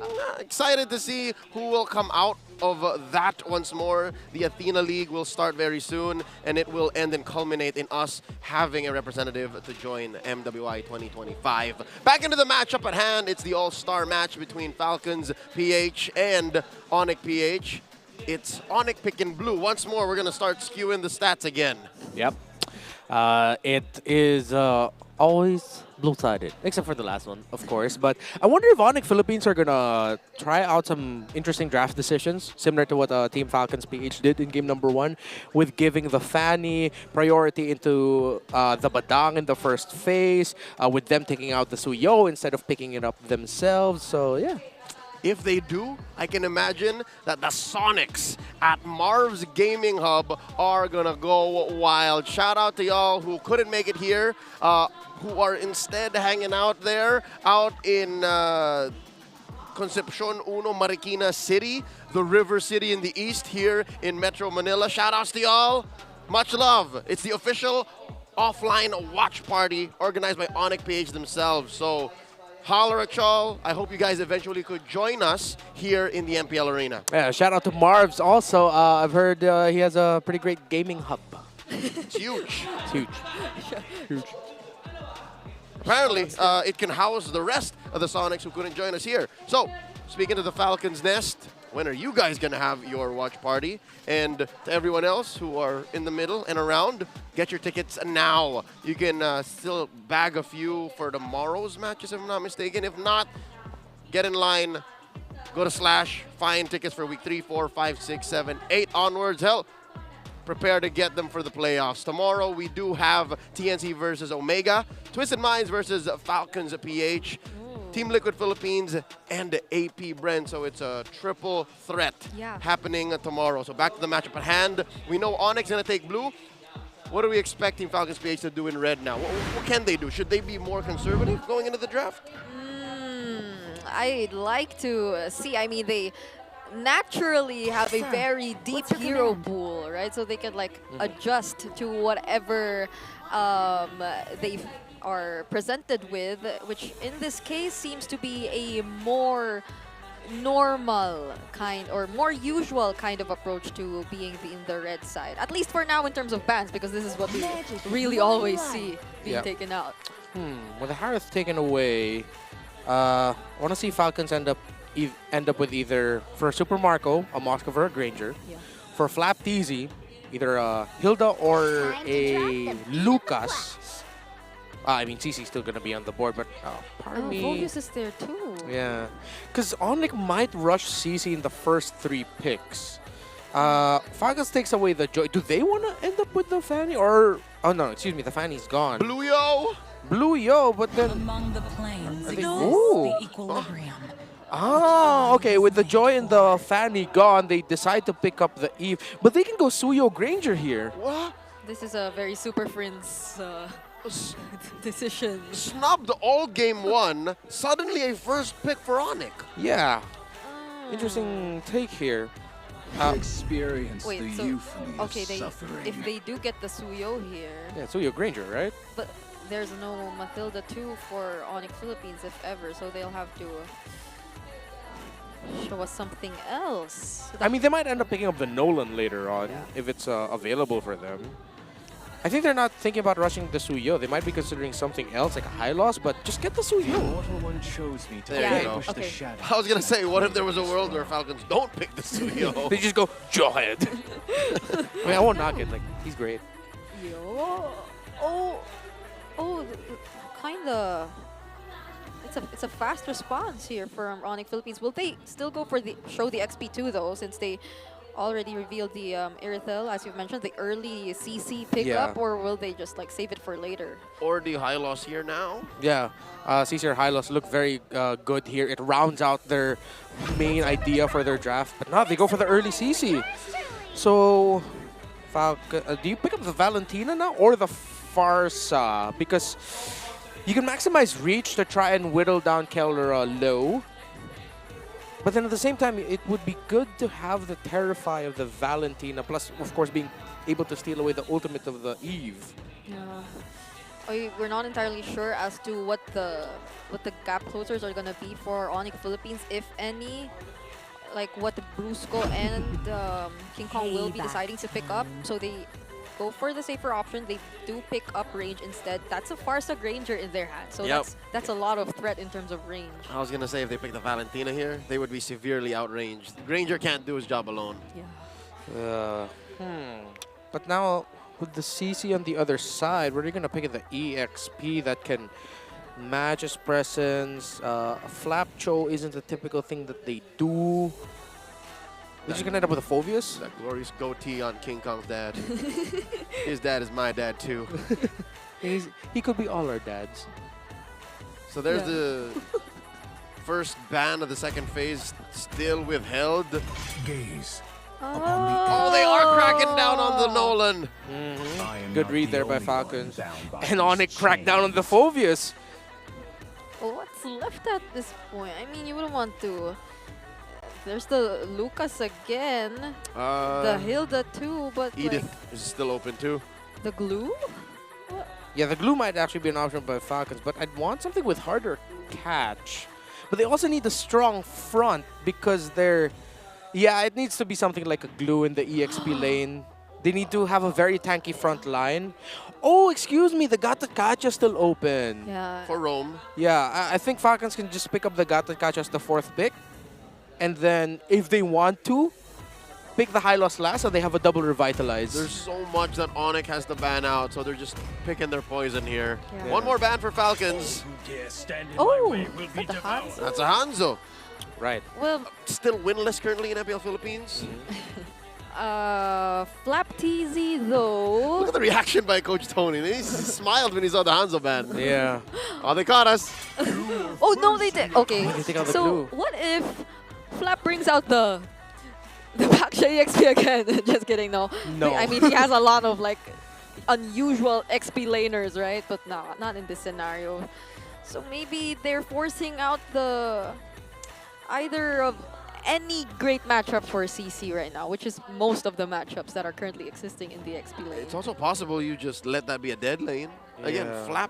Flap can just come back in like the late game, right? Oh, they do go Cho. Justice in the world.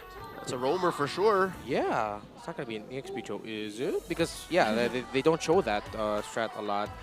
For Onic, knowing that they're up against a Cho now, for the roam of... Khalid, I think, would be good for Onic PH. Khalid and the what's Hayabusa?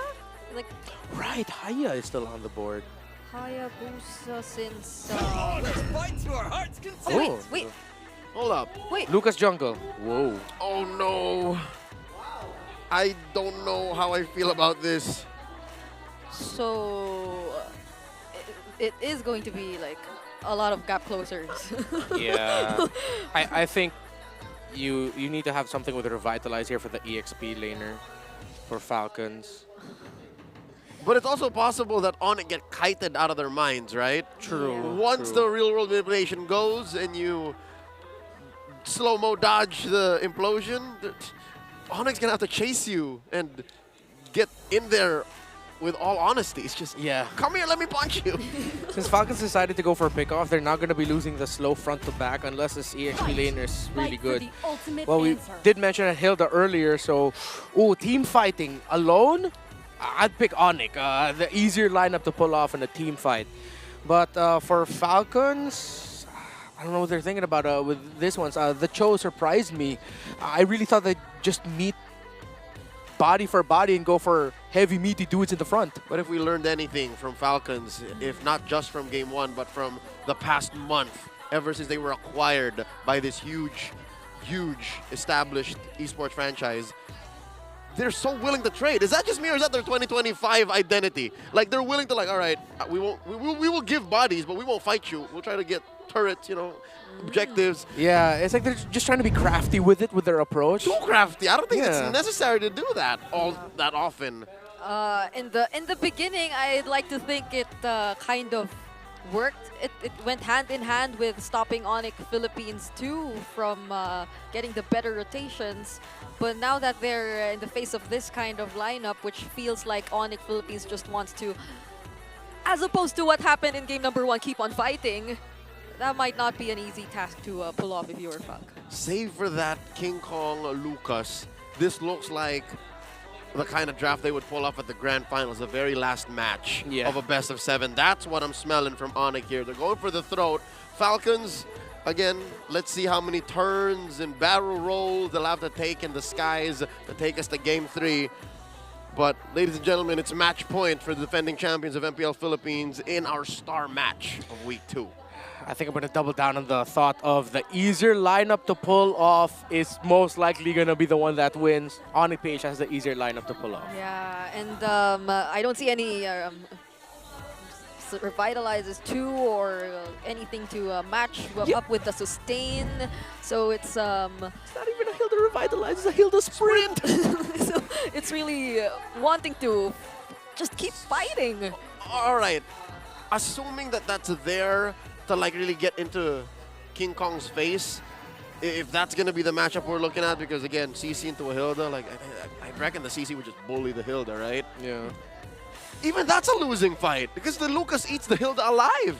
Yeah, is Flap TZ's job here just gonna be, hey, activate your sprint and just barrel through and just hunt down Super Prince? Yeah, Super Prince or Kelra, right? Yeah. Force the Wind of Nature pop, and then make Onic crumble. Like, yeah, this might be one of those games where we might actually see like 4 to 6 deaths onto Flap TZ's Hilda. Yeah, I mean, you can only do that for so long. Yeah. But if it works, it works. Yeah, I mean, but even if you take the Eve down, which is, to be fair, their only source of magic damage. Oh, yeah. But yeah, both teams only have like one source of magic damage anyway. So. It's the Farsa and the Eve. Yeah, it's just the Farsa and the Eve. Which, by the way, the Eve deals a deceptive amount of damage early on. Yeah. Like you would see games that end in 15, 16 minutes, #1 damage is the Eve. Yeah, you'd think like, hey, it's going to take a while for her till you feel it. Every time we bring up the damage leaderboard, Eve is there, #1. You're right. I don't know if like they really have their eyes set on just winning the fight in terms of getting the kills, or just like out-sustaining the opposing team and getting to do a lot more things compared to them. Because as it feels like now, like Onic Philippines lineup just seems so well built for the long fights again.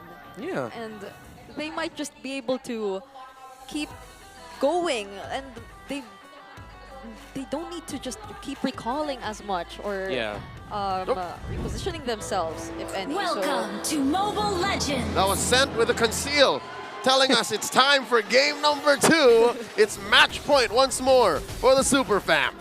Now, one thing you have to watch out for here if you're Falcons is if you don't have the right initiation, you don't have the right fight, and you lose that fight near your buff, Onic PH has a lineup that's very strong on the invade. So, for example, after a turtle, if they're not careful, watch out for Onic PH to just dive and invade. Oh, wait, is this a first blood? Not just yet. Okay, and Kirk doesn't use the Vengeance either, so he was just really able to keep himself safe. Kirk knew he wasn't going to die. Again, using to maximum potential, that 15% damage reduction underneath the gold XP shield. Ogwin dashing through, gets knocked up. Oh, what a precise usage of the Sacred Hammer. And this is what we keep seeing from these two mid-duos in the early minutes. Renmar, how do you reckon that emblem set on a jungle Lucas goes? Oh, well, he's going for Assassin, which, well, yeah, you need the damage. If you decide to double down on his tankiness, that's actually where we've seen Lucas Jungle falter. But going for Assassin and then maybe going for a hybrid build might be good for King Kong. So they also will be able to compensate for whatever we mentioned might be lagging in the early stages in terms of damage just yet. But now this seems like an early game where both teams are just really freely moving and rotating across the map. Falcons first to the dominant position, taking control of the brushes here. Upper quarter of the map, first turtle spawning, and it's up. Let's see who draws first blood. Still no ults on the big ticket players, roamers and mid laners. Ogwin with the Shunpo. Turtle now down to about half health. Oh, even the Cyclone Eye is taken here by Falcons, so this has to or probably really will be a team fight. That's the Feathered Airstrike already used here by Few, but there's the counter real world manipulation. Flap TZ though, he's really, really low. But then, even despite that, Onic takes hold of the turtle, and even 3 kills from Falcons. Great take there by King Kong, dancing around the ultimates, puts himself in a dangerous situation, but he knew he has the dashes built in his kit to be able to sidestep some things, walks away with the turtle, and it meant that Onic PH had the advantage because of the turtle shield buff. With nothing left for Falcons to take back, even chunking away at mid, Kelra making it all the way down back to get a wave. Onic are swimming in it. About 1,000 and change up, 3 minutes in. Where else can Falcons find a win here? Yeah, they're going to have to play this a little bit more patient. I think, yeah, they might have to think about going for the counter punch or just basing it off of Ogwin getting a nice kick. Oh, there's one! And that's onto Brusco. That's enough damage as well from Falcons to take him down. But that's the roamer of Onic Philippines. And again, as cool as it is to see the bruiser go down, you're right, Brigida, it's just a roamer. And he's back just like that. Set and ready for another big ticket fight. While Ogwin's flicker is still off, his is out of cooldown. Yeah, and look at Kelra, the KK connection not being as threatened, knowing that there isn't a possible setup coming in from Ogwen anymore. So everything just seems to be in favor of Onic Philippines even at this point. All of them almost seem to be leading too up against their laning matchups. Yeah, I think Onic are going to be looking, once we get into the team fighting, heavy team fighting scenarios, to just protecting Kelra, because he didn't go into this with a Purify, he went with a Sprint. So if ever he gets caught out by a kick by Ogwin, Brusco needs to be ready, and even Super Friends as well, with their ultimates to counter any potential engagement that Falcons wants to do around the pickoff. And this is where what we're talking about, the deceptive amounts of damage coming from an Eve early in the game, poking out few in the mid. That's right. Put down to about half health. Now he's just playing with range. Ogwen here spots Brusco and Kirk. Turtle already spawned. King Kong taking his purple first, while Kyle TZ scores an orange. Let's see where this goes. Kelra making his way up top.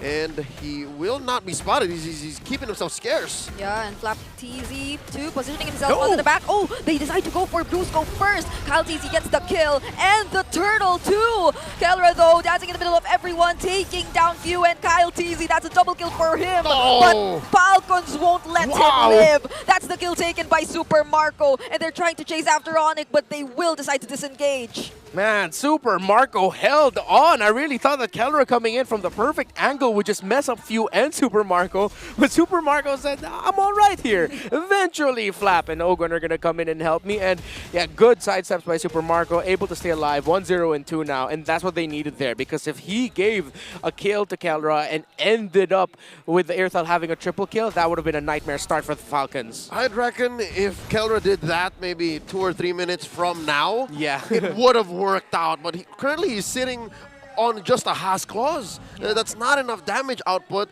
to make those kinds of dives worth it. So that gives Falcon here a lead now. Kirk down to what, a fifth of his health? He's down!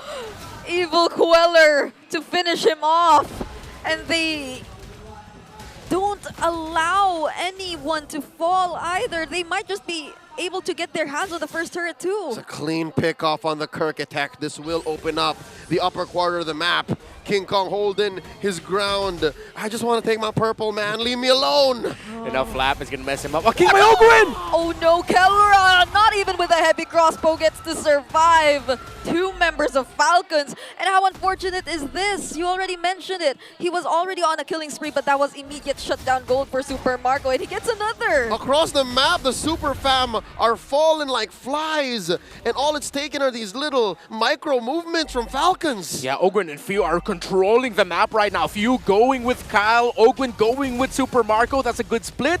They're not just focusing on one thing, except now this is a good time to do it because you can help supplement Super Marco's farm. Oh, I'm starting to feel the range coming in from Falcons, but then that was a kill onto King Kong. Now Kirk is here to join as well, and that's another kick onto Brusco. Double kill for Super Marco, Bulletproof Marco in action once more. There's the curtain call as well. Kelra, that's a triple for Super Marco, and Kyle TZ takes out Kirk on the other side of the map. Super Friends with a flicker just to escape, but they take the mid lane tier 1 as well.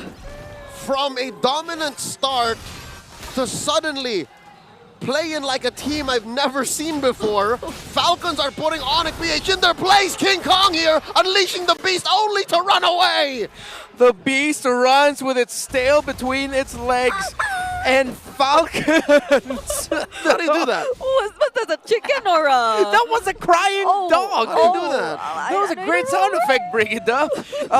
You could call this run and gun what Falcons are doing. They're literally, all right, let's go here. See what we can win. All right, make sure you're also doing that in another portion of the map. And they're not allowing Onic to find a good pace for themselves because they want to play around their Eve. But going up against Safars, of course, with the wings by wings, you have more freedom to be a little bit more unpredictable with your rotations. Falcons are forcing Onic to walk and talk, but Onic can only do so much. You're right, Redmar, they're a stationary lineup. And as long as Falcons keep pushing the advantage, there's no way for them to come back. 5,000 gold up almost at 8.5 minutes. Team Falcons have their eyes on this Lord. Oh, this is so hard. Even before Onic gets to close the gap between them and Falcons, they're already way low. They've been poked enough by both Super Marco and Few.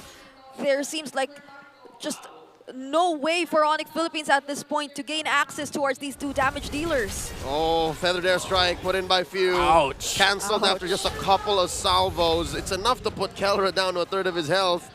Lord spawning in just a jiffy. You know what? I can't even point out and say, oh, it's the Lucas jungle that's wrong with Onyx lineup. Yeah. Falcons just played this draft oh so well. Yeah, again, we talked about how the Onic lineup is easier to pull off. Falcons said, okay, how about we don't let them pull it off? What if we split open the map? What if we make them force reactions all throughout? And that's what's been happening. And now they're just getting poked down, controlled by Falcons to the point where Onic will just concede the very first Lord of the game.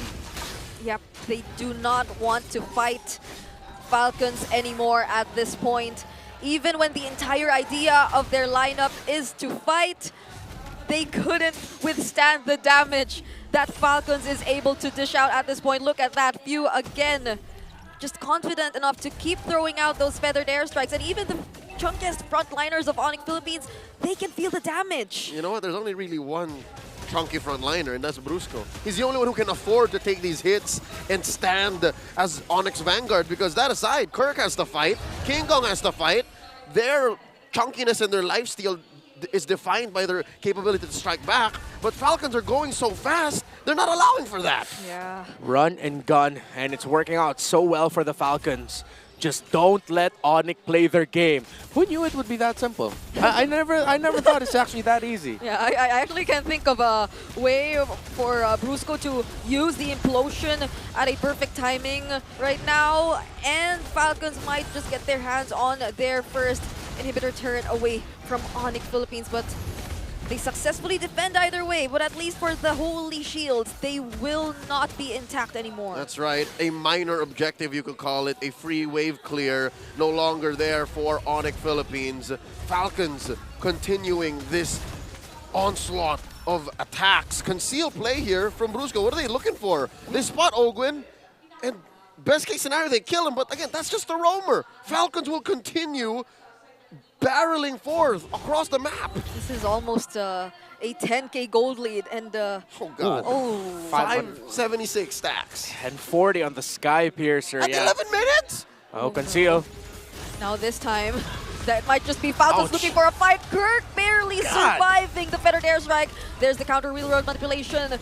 And they defend that base turret for just a moment, and those are two members from Falcons caught in the implosion. Silver Hammer, but they still survive. There's not enough damage just yet. Shockwave blast almost taken out members of Falcons, but they stand tall. They will get their objective here. Top lane penetrated. It's slowing down, but Falcons still definitely in control. A 9k gold lead. Looking at the items, I want to look at the mages. A lantern and the glowing wand for the Eve. And look, this is how active Few has been on the map. He's chasing Super Friends on XP and even gold. Super Friends has the lead on those two departments. That's how active Few has been all throughout this game. He hasn't been farming creeps, he's been farming bodies. And it's coming at a cost. Across the board, it's Prince who's actually up on his lane mate, Few. But that makes sense, because again, Few is clearing out these avenues. Few is going in with the pre-fire to to clear out Onic PH's rotation, so that's what's allowing this run and gun. Yeah, to put it another way, instead of managing minion waves, Few is managing Onic, using the Feathered Airstrike to clear Onic's health. Oh, Marco spots that shady bush. And look at that, Kelra forced to back off. They're running. Early ult! Touches the Jit Kunjo from Ogwen, and that's a clutch implosion just to save his teammates. But King Kong will be down, and so will be Brusco. They lose 2 crucial members, but they get to defend and protect Kelra. All for the cost of a roamer. And yes, Kelra does survive, but can they hold on much longer? 3v1, Kirk! Oh no, he just really wanted to manage the wave. That's a vengeance, but he is up against 3. Will he be able to escape this? Not even the sidesteps will allow him to. 3 members are taken out from Onic. They delayed the inevitable. Falcons all throughout this debacle also scores a Lord. The second one of the game. It's definitely gonna start crashing down, jumping through. Bottom lane up next. Okay, they only have 1 base turret left. And Falcons, they're knocking at the base. Oh, look at the damage coming in from Few and Super Marco. It's too much. I think at this point, consider ringing the bell.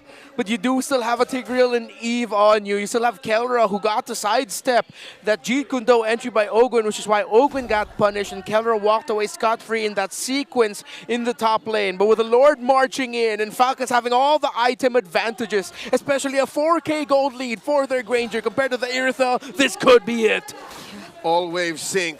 Mid, bottom, and top, alongside a Lord. Can Onic defend? Oh no, there goes Brusco with the counter implosion set once more. But all other members of Onic are busy with their defense. They need to take down the Lord. Owen will fall, but Flap Teasy gains access on the base, but it becomes a double kill for Kelra. Super Marco, though, legendary and a triple. But it's still bulletproof Marco, and Falcons taking game number 2.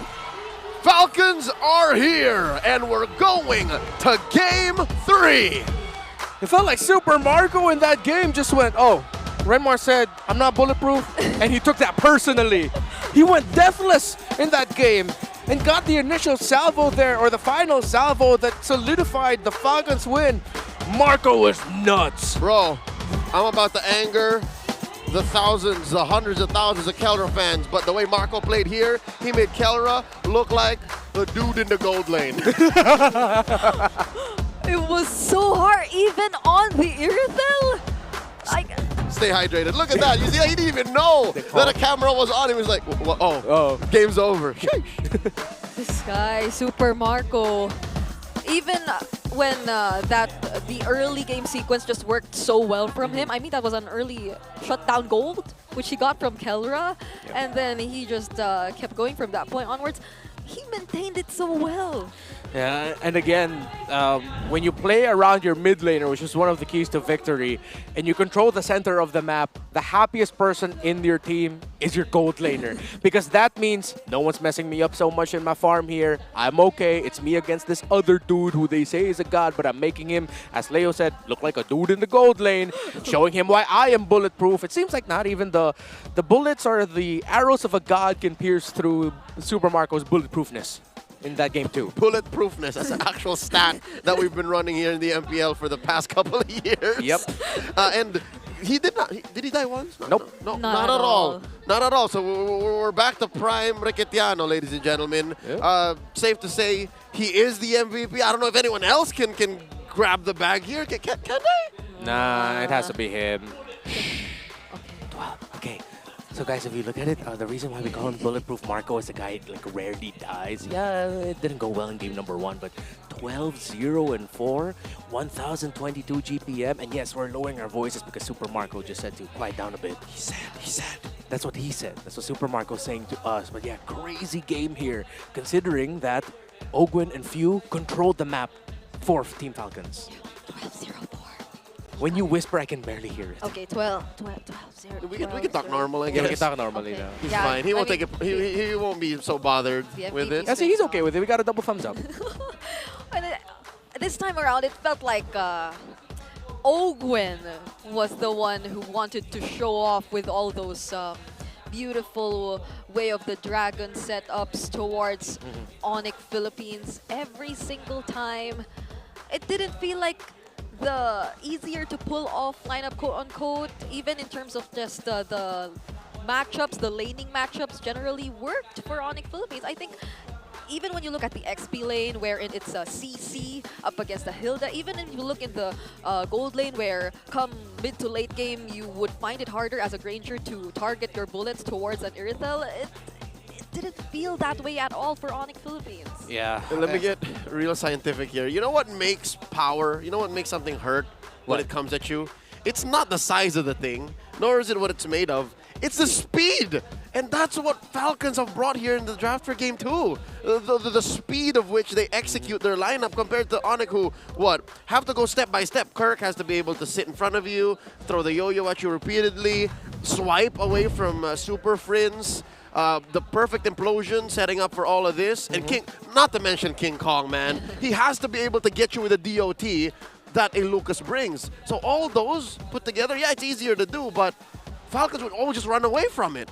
Yeah, eventually Falcon showed that, okay, as long as we don't put Onic or allow Onic to have their set team fight, there's not much that this lineup can do. This is why I was thinking Onic would want to pick up the Khalid for the roam, because you needed to match the rotational speed that Falcons will have in that scenario. At that point, they already showed the Farsa and Cho, so you're already thinking that, wait, shouldn't they rotate faster? But then they decided, you know what, let's go for the counter punch in the team fighting and then just set things up for Kellera, who, despite everything, went 6-4-2, still an impressive stat line for this scenario. But Brusco is who got punished a lot here by Team Falcons PH. The moment Ogwen would see Brusco, it's like, I got you, and Fuse got you too.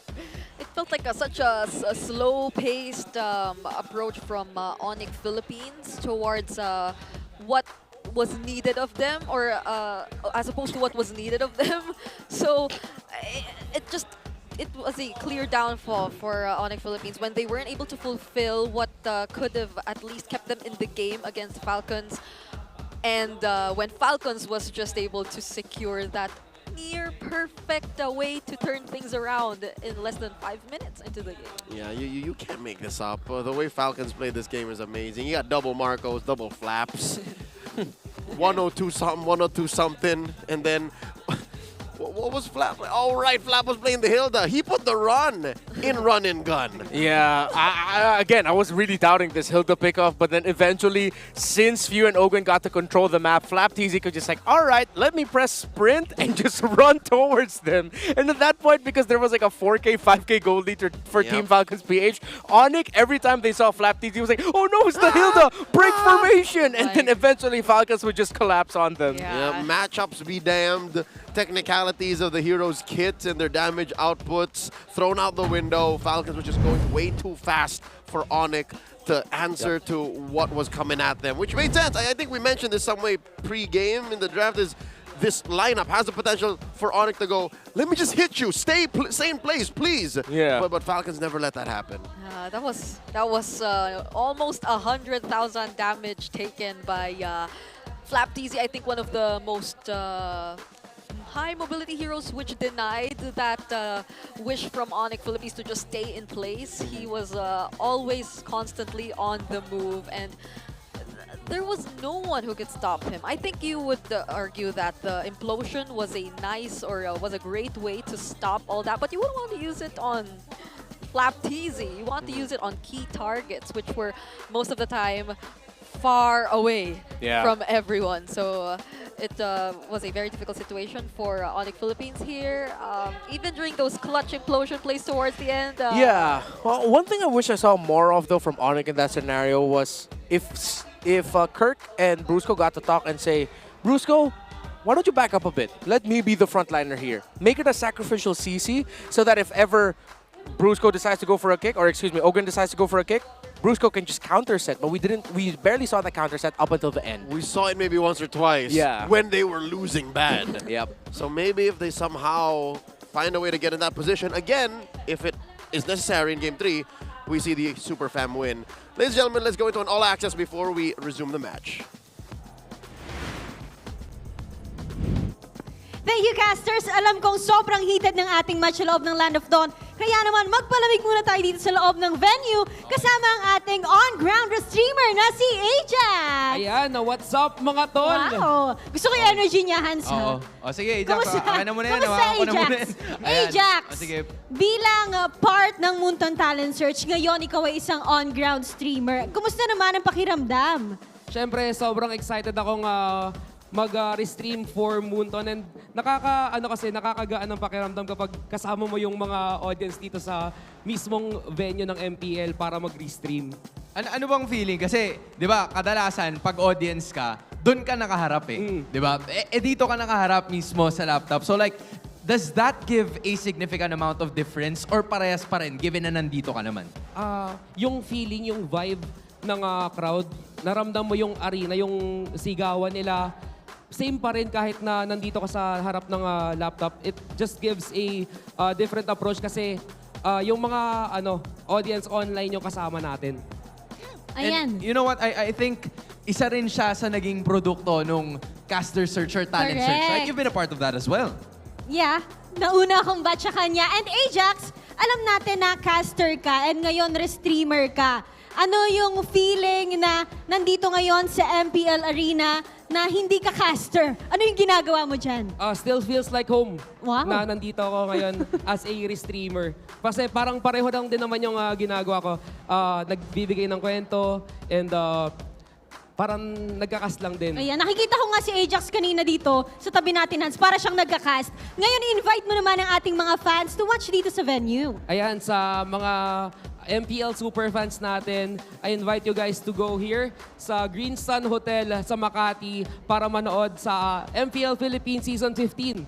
You know what? I also want to know because I think there are a lot of people who are probably familiar with who you are. Where else can we find you? And kamusta ba yung naging ruta ever since that talent search happened? Mapapanood nyo ako guys sa mga collegiate MLBB tournaments. And marami tayong mga liga pero I think hindi natin pwedeng banggitin. Pero yun, sa... Malapit na yan. Marami guys, mga collegiate MLBB tournaments. And sa Facebook as well, makikita nyo ako sa Ajax Cast TV. Ayan. There finally have it. Makikita natin si Ajax sa kanyang mga socials. I-follow niyo na si Ajax. At pumunta kayo dito sa MPL venue para sa mga streamers natin dyan. Excited kaming makasama kayo dito sa MPL Arena. Kaya naman pumunta na tayo sa Game 3 kasama ang ating casters. Great hearing from Christian, Claudine, and Artanyan. Back at the desk, it's Renmar Santa Cruz, Brigida, and Leo at your service. Right at the cusp of game number 3, the finisher, the rubber match in our star match of the week. Anything goes now. We've seen Onic PH put Falcons in their place, and then we've seen Falcons clap back, punch up to the sky, and make gods bleed. Now what are we expecting here? I'm wondering how the world is watching this match too, but if we're expecting anything, it's of course for these two world champions to give it their best to show us why they were once world champions. Give us a good match. Give us a good match. Wait, was that a Savage in the end? Was it? Did it count? I saw a ping as a maniac, but I was honestly, that last one was so wild. I was having a hard time counting. Yeah. I counted 4. Because if I'm not mistaken, Marco was shooting. I mean, it's a Granger. It was Kelra, At the Kelra or at the base? Was Kelra under the base? I was able to get Kelra. Remember, because Few was here. Yeah. And then Kelra was over here. Yeah, then he eventually ended up at the base. I thought Kelra was 4th, not the 5th Yeah, kill. I thought he was the... Okay, so we're going to follow that. It's a Savage for Super Marco. Let's go. That is the season's first Savage. Yeah, the first Savage of the season. On the Savage. Yeah. Whoa. Cool. A Savage on the Savage by Super Marco. That is a surprise. I really thought it was just a maniac. Again, more things coming up for this series that none of us expected. Ladies and gentlemen, going into Game 3, Falcons pick blue side. So, again, all of the expectations through the window. Red has been winning more in this series. It feels like the blue side teams or at least for game 1, when Falcons was on blue side, they were trying things out. It didn't work for them as much. Onic in game number 2 were just going with the usual drafting patterns that they were known to do in the past few months, but it didn't work out too. So. Okay, I have a theory. Is the play for Team Falcons BH just compromise King Kong? Yeah, it could be. It's compromised King Kong by also just looking at the center of the map. They've opened up the low Yi this time around. Onic, are they going to rush first 2 picks out on the red side? That's one of the questions. No Suyo or Joy, so it's going to be very different picks here for King Kong and, well, even for Kyle Teasy. Yeah, so the Louis is available, as you mentioned, but they decide to go for Granger instead as their first pick. So will Onic decide to pick it up? There's a Cho as well. It's been on a pretty good record for this entire series, at least. You go Cho Yi for Onic? That or... How often do you get those 2 heroes open, right? Yeah. There we go, right away, of course. Signature of Super Friends. Reads the map differently. Yeah, if they go for Cho Loi here, that's so much vision on the map already for them, and it solves their problem from the last game, which was they had no control around the center of it. If ever the chip might be open for Falcons later on, they can go first 3 picks chip. Oh. Loi Badang. Oh, that's similar to the chip Badang that we saw last time around. Okay. Which lost. Which lost. So at least there's some sort of AoE too, just in case. Yeah, the utility of the Lo Yi sticks a little longer and better than a chip. Yep. So Onic has that going for them. But Falcons, though, do they pick up a jungler here for Kyle? Because they made their bed. They got to sleep in it, you know what I mean? Yeah. What does Kyle want to go for, though? You can't go Haya here. You can't go Alpha. But he has to go Assassin. Is this the kind of lineup you try to do what they did in SPS with, like the Barats? Yeah. Well, they still go for Nah. the Nolan, and they get the Cho. That's still a Cho. Okay. I'm smelling run and gun again. Yeah. They just go fast, and yeah, they have strong burst in terms of the physical. They need strong poke mid. I think they might just end up with a Farce again later on. But if they don't want to be stationary... Unless Onic ban it. Yeah, unless Onic ban it too. They should. I think we might not see the jungle until later. I wonder if Onic will consider a Martis later in the draft. Yeah. Or a Hanzo, who is open. Which, by the way, Coach Treb of Team Falcons saw coming. Yeah. Because Coach Tony's like, oh, they know. Hayes, you see that? They know. There was They a took away your smile. Hanzo, man. Coach Wynot was smiling earlier. Okay, so they don't reveal theirs just yet, too. So there's a lot to take into consideration for both of these teams. It's I mean, for the Tro, it feels more of like something Ogwen would use. So I wouldn't think of the chip being banned out anymore. Yeah. So maybe the there's a draw head for. Oh, no, they don't tend to use that though. There's another uncharacteristic hero left out is the Phoveus. So Farsa and Phoveus are hot topic bans. Yeah, and Farsa Phoveus could be okay for Falcons. Phoveus we probably will not see already super Onic. So they take away the glue, considering that the damage profile that they have actually won't be enough to solve the glue, and it would have been a big problem for them to deal with. Kirk in the EXP, the roam for Brusco. Are they just gonna end up picking a Tigreal again? Oh, this time, okay, yeah, of course.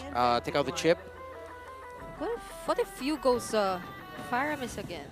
Or Yeah, that could be a possibility. It's a soft counter to the diversion. Yeah. Because you're able to answer from any angle as long as you have eyes on it. but then there's a Farsa too, so like it depends on what they want to. I guess it's a catch-22 for Falcons then, you know? Like they have both options, whichever's left out. Because Onic's gonna ban one more unless they don't care. Yeah. As of now, it's the glue that the Onic Philippines took out. So the falling stars brought us here. No, Faria. Is Onic PH wait, this reminds me of the Silly. denying the double poke combo first seen in M6 brought out by Team Liquid ID? Yeah, and of course the Novaria is one of the potential answers to Aloyi, with you being able to spot out where they could be or where they are not, so that you know which shrubs to avoid. And there's no room for a savior anymore. Too expensive of a draft. Bro, at this point, Onic, just go Martis. Not even kidding. Just go Martis now. Pull a page out of your Indonesian brothers. Why not? Yeah. I'm really starting to think of the Selena if Falcons will be considering that, but it hasn't had a great record. Winless so far, Breda. It is winless so far. It's as bad as the Uranus from Snapdragon Pro Series. Yeah. Maybe worse, because at least did the Uranus win at least once? No, There you it go. didn't. They're the same. They're on the exact same page. Right? Dumpster fire picks until they're not. So, okay, the Farsa Faramis possibility, we mentioned it. So they go Lucas or Tilda here. And then Farsa or Faramis is what we're considering, right? You wouldn't want to go Valentina against Phovias. Nope. There's nothing to steal over there. Yep. They take the Khalid and they go Veil. They're taking a page out of Onic's book with those picks, man. My goodness, what could be Super Prince's reaction to like this Veil pickup from Few? It's his versatility once again being shown to us. What is the response from Brusco? I assume, or no, it has to be it's King Kong. We don't have the King Kong pick yet. Oh yeah. So what's left? Hayabusa, Hanzo, Martis, right? Martis. And will whatever comes through here be enough to answer to another run and gun style of play from Falcons? Because that's what this is. Yeah. You got the Sandwalker, you got the Windwalker. If they go Assassin here, it's going to be so hard unless King Kong... Oh, they go Barrats! You got a Dimension Hopper. Is that a Rome Barrats or are you switching over to the Badang? That's a Rome Badang. There it is. Yeah. What? Oh yeah, you're right. It's okay. Where is the damage coming from here? Why does this kind of remind me of their previous lineup? Kind of. Yeah. No, it really looked like Falcons eventually took control of the draft, and Onic were just reacting and reacting. This is prime Trevor. The last time we saw him in this much control, creative control that is, was in M4. That's a killer draft by Falcons. Yeah. I need to make a video out of this draft. This is what they were. This is what they were cooking up to, ladies and gentlemen. They had to go through Snapdragon Pro Series and all the questionable picks there to get to this point. Look at that. Run and gun. The Khalid and Veil together. The lineup rating, though, interestingly enough, leans a little bit towards Onic. But just thinking about the Khalid, Cho, Nolan together, if Few and Ogwen get to replicate how they control the map in Game 2, it's just going to be a repeat result of Game number 2. The index does not take into consideration the speed and velocity of a lineup, plus the mechanical preferences of these players in execution. So that might be something we might have to consider before we say, oh, for sure, this lineup counters the other. Folks, please bear with us as we set up and prepare the Land of Dawn for glorious combat, given that this is the decider for this match. Yep. This could be kind of a different way to playing the Barrats compared to what we've probably seen from it in the previous days. It isn't a flicker Barrats. It's a jungle Barrats. So like it's a slow Barrats. It's a slow Barrats. Same for the Lo Yi. It's another stationary draft. Yeah. This goes against like Onyx speed. They're going to be relying on the Lo Yi to get them around the map faster. The Barrats is going to be lumbering around. It's like, all right, guys, wait up for me. I'm going to get there eventually, y'all. I'm going to get there eventually. Real quick, a shout out to Charles Roches Nugget. He's a Falcon fan. He wants them to win. And of course, they're going to go all the way against Onic, a rough translation. Yeah, I like how both of the fandoms are acknowledging the other and just how much of a fight they will have to put up to be able to secure the win in this series. It's nice to see that in as early as, I don't think it's early, it's 6 p.m. in the Philippines, but it's a fully packed arena. On a Friday. On a Friday. Well, Fridays, right, are the busiest. That's right. So these fans here, members of the Super Fam of the Sonic Republic, and of course the Nest of the Green Falcons, they put life and limb out to be able to be here with us tonight. Thank you all so much, especially those watching online. Welcome to game number 3, the decider in our star match of the week. Falcons versus Onic. Oh my. Even in jungling, you could already see the difference. The pacing, which is slightly favorable for Falcons. Whoa, whoa, whoa, whoa, whoa. It's a Flapcho. And it's a Roam Kali. This means they control the map even better.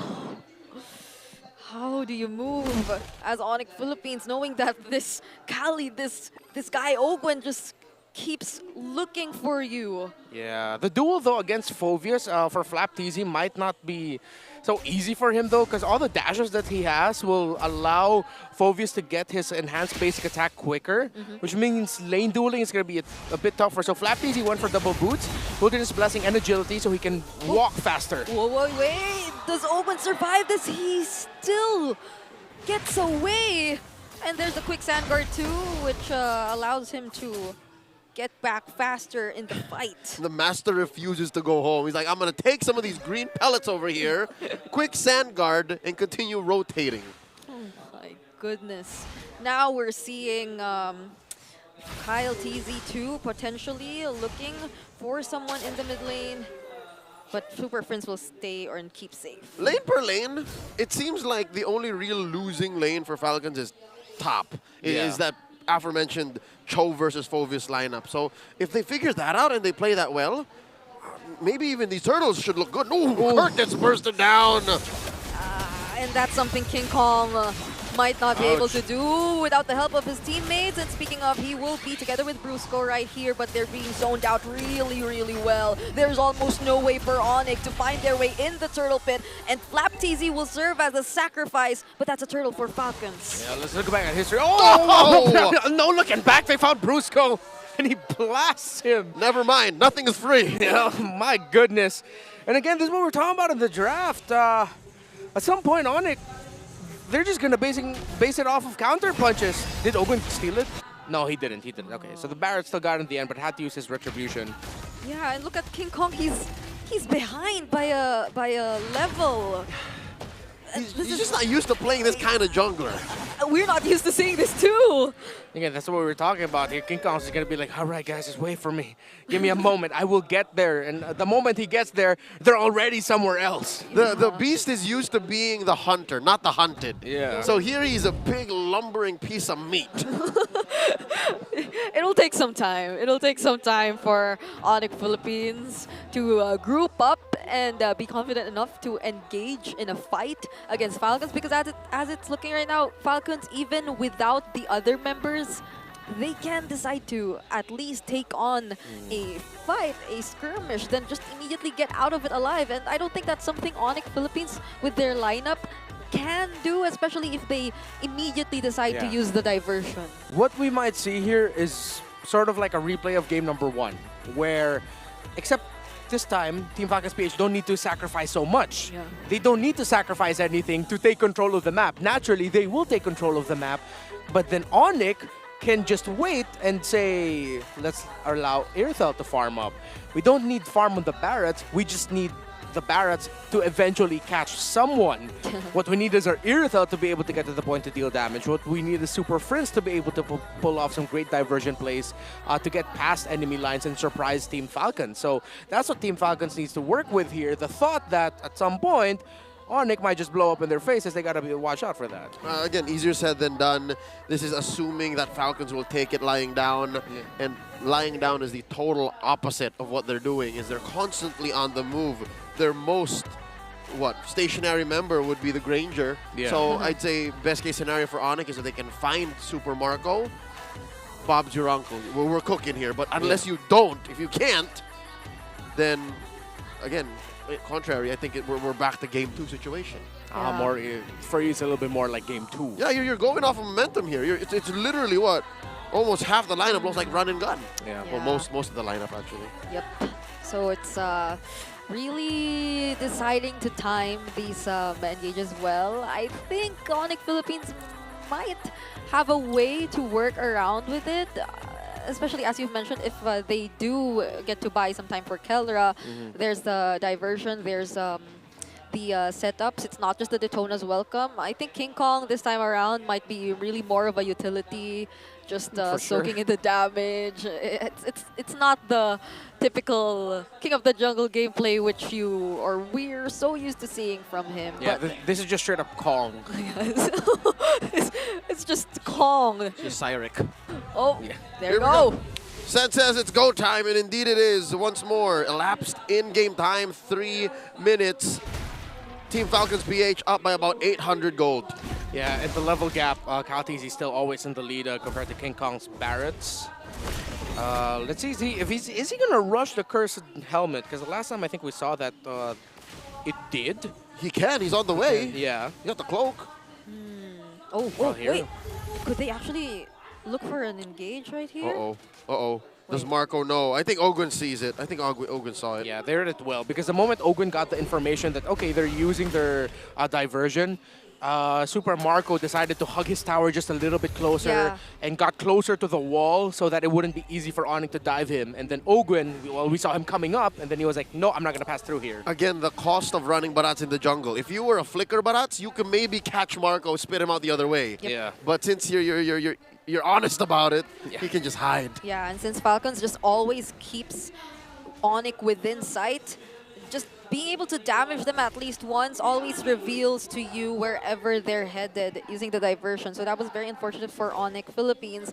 But could they actually attempt to contest this objective? All right, Orange secured here. Another diversion set up by Onic, sending King Kong through that pixel brush. Kelra blasted down to half health. Ogwen slashing away. Ogwen was right there. He was ready to finish off the kill, but Flapteezy uses the Way of the Dragon onto Kirk. That will be the first casualty of this fight, but Kyle Teasy will secure the objective. Will there be a counter engage from Onic Philippines? Because it seems like Falcons are just chasing after them, and there will be none. It's all Falcons in that engagement. They're not even done! Prince, down to about 2 HP, walks away. Raw physical burst. It's just damage and loads of it coming from Falcons. And yeah, Onic has to accept they're not going to be winning any major engagement easily up until maybe the 13th, 14th minute of this game. Falcons can just continue to control as long as they don't mess up. Yep. I don't think he immediately went for the cursed helmet though, so he's just really building up some defense items. Too expensive to commit that much gold into an item that needs time and the rest of your team to build up on. Another diversion here being set up by Prince. Short rotation down bottom. Again, Marco reads the map so well. Marco knows something was up. There was shenanigans afoot, so he hides once more behind his turret. About 2,500 gold. Falcons here are just taking their time.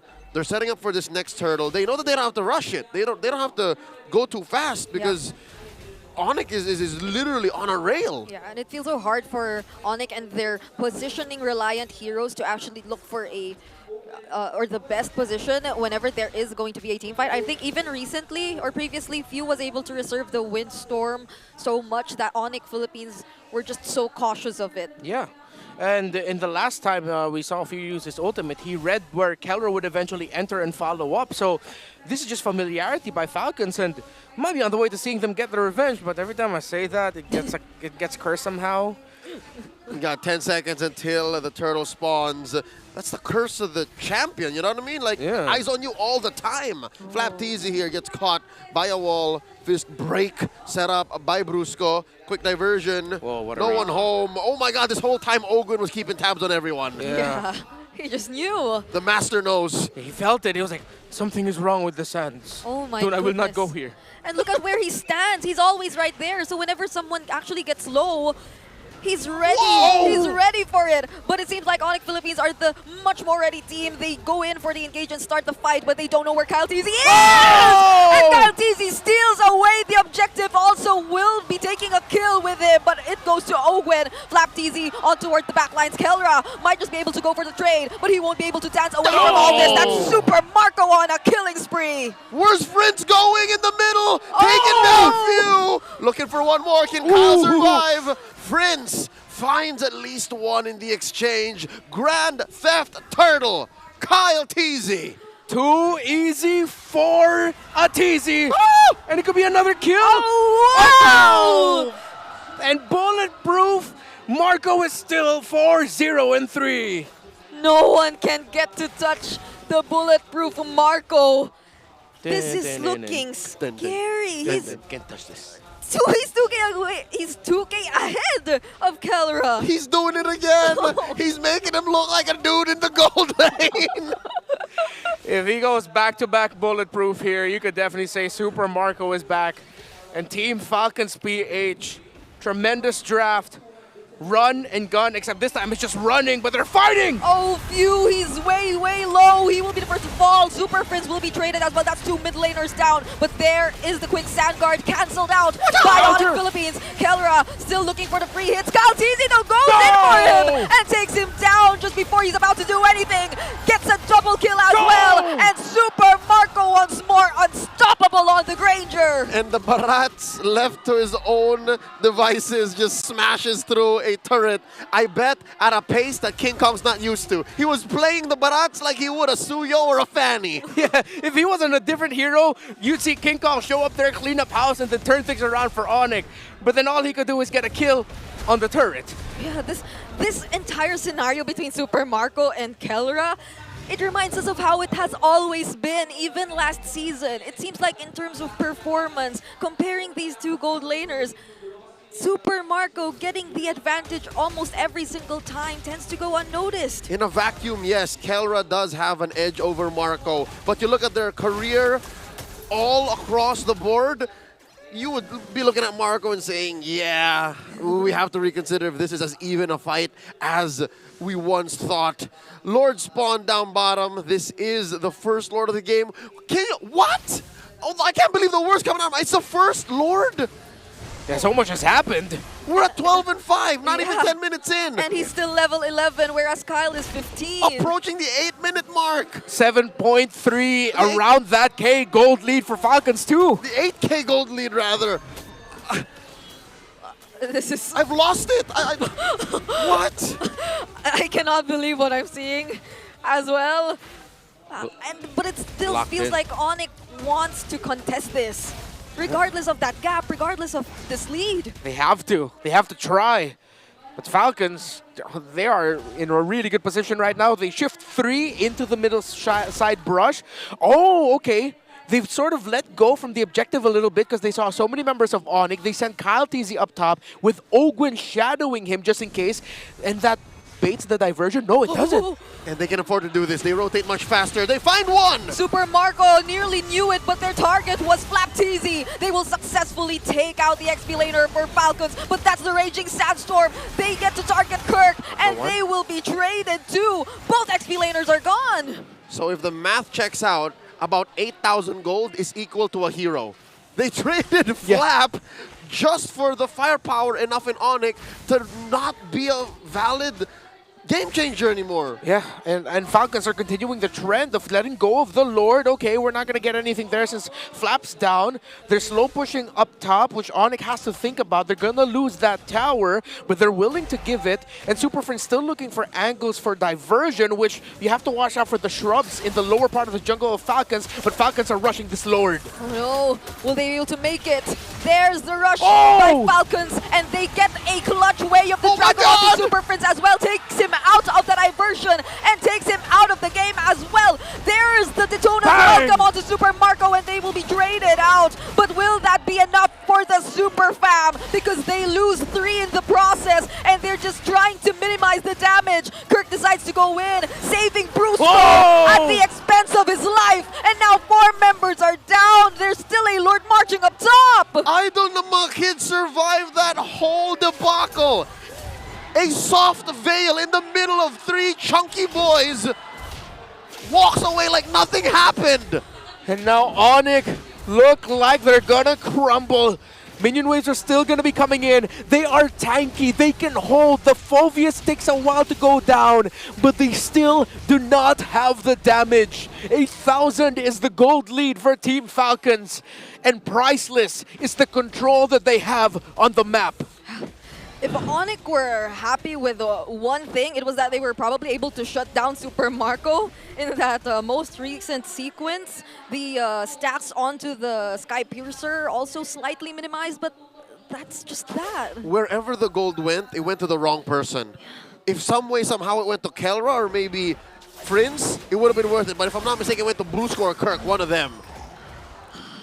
So the goal difference, the way that they shrank or, you know, stopped the bleeding when it comes to economy, it wasn't worth it. It wasn't all that. With the lead that Falcons has, though, there's a thought scratching in my head. If ever Onic can still hold out a little bit longer, will their lineup actually be way too tanky for Falcons to handle eventually and just have Super Prince and Kelra and even Kirk be such a massive nuisance for Falcons to deal with that they can't respond anymore? Not tough enough to protect them from the inevitable damage that Marco and Few are dealing. It's the perfect mix. It's great range. It's a great profile. There's a good amount of burst and DPS. And they're across magic and physical. Yeah, I don't think all of Onic can do that. And if they do decide to pull or put in all of the resources into a single team fight, that'll most likely be them grouped up together, which few would really want to happen. Not to mention Kyle. I didn't even make Kyle part of the formula. He hasn't died yet either. He's sitting at 6-0 and 5. He's a burst machine. Yeah, and he's at that point where he could deal bursts in quick succession. It's not just, okay, I've used my fracture, I'm done here. It's, I've used my fracture, I can still hurt you even without it. And he doesn't even have the sad sword yet. He's on the way. He's about to complete his item builds, where Marco, he's already completed his.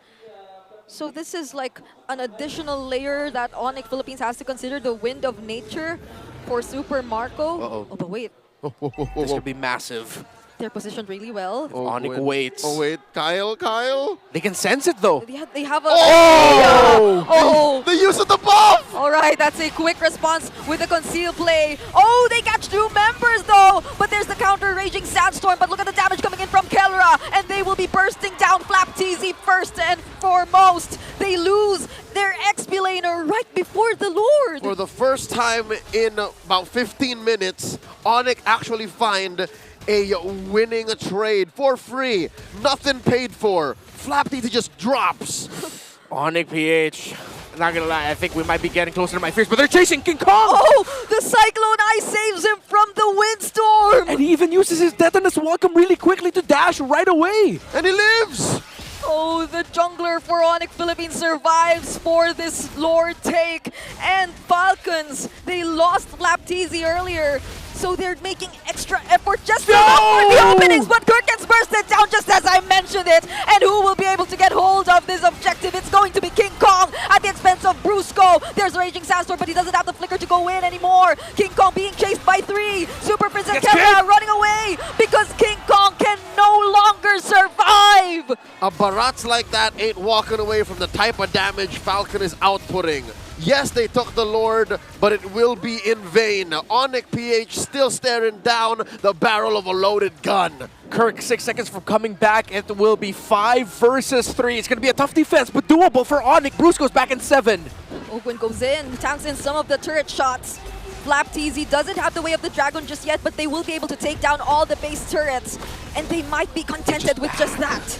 Bottom and mid, permanent damage dealt to Onyx base. Top lane, their only shelter, the last bastion of Onyx comeback. Looking at the items, I'm wondering, right? You saw the damage that Falcons can output. Again, Kyle TZ is still sitting with 0 deaths. Do you start building like a Twilight armor? Yeah, at some point you're gonna really need some anti-burst. Can you afford it? You're Onic. I think they can. They have to get Twilight armors onto them. Especially their tanky frontliners. Again, they have the lineup that can thrive in long scenarios. If you survive that burst, you should be able to turn things around. Good itemization, by the way, by Flap TZ. His 3rd item is the Blade Armor. So if he gets picked off and Keller decides to hurt him, he's going to be dishing out just a little bit more hurt back towards Keller as well. Oh, you're right. The only person who could hurt him is Friends. Yep. Oh no, at this point, and speaking of Friends, he needs to use the diversion very precisely. It's been a common trend for Falcons to always check the brushes and sense whenever there is a diversion play coming in from Super Friends. And it just so happened that luckily for Onic, even despite them being spotted out by Falcons, they were able to be the ones taking the Oh! Okay, that hurt. Phew. Goodness. goodness. That's some crazy damage. Look at the damage dealt. Top 3, all members of Team Falcons PH, Super Marco, Kyle Teasy, and the few. How often do you see a triple core setup work like this? It's rare.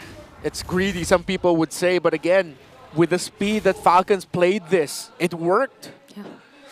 BFB there for King Kong's Barretts, and I think we've gotten to the point that despite an 8K gold lead, Falcons will have more resources for the buy and sell, but Onic PH are within grasp now to turn it around from one sequence. Falcons have to be very careful, because if they're not, Onic PH might just pounce and take advantage. Just a handful of seconds before an enhanced, nay, an evolved Lord spawns in the lower quarter. Again, 20 kills to 8 in favor of Falcons. We don't get to this point very often in Filipino matchups, but if you get a triple core setup like this, you get heroes like Falcons have, it does happen.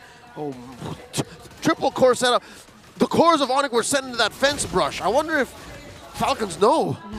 They weren't even able to take down that tier 1 turret up top. The minions weren't enough, and now Falcons are most likely fully aware that Onic Philippines are already complete towards the bottom side of this map.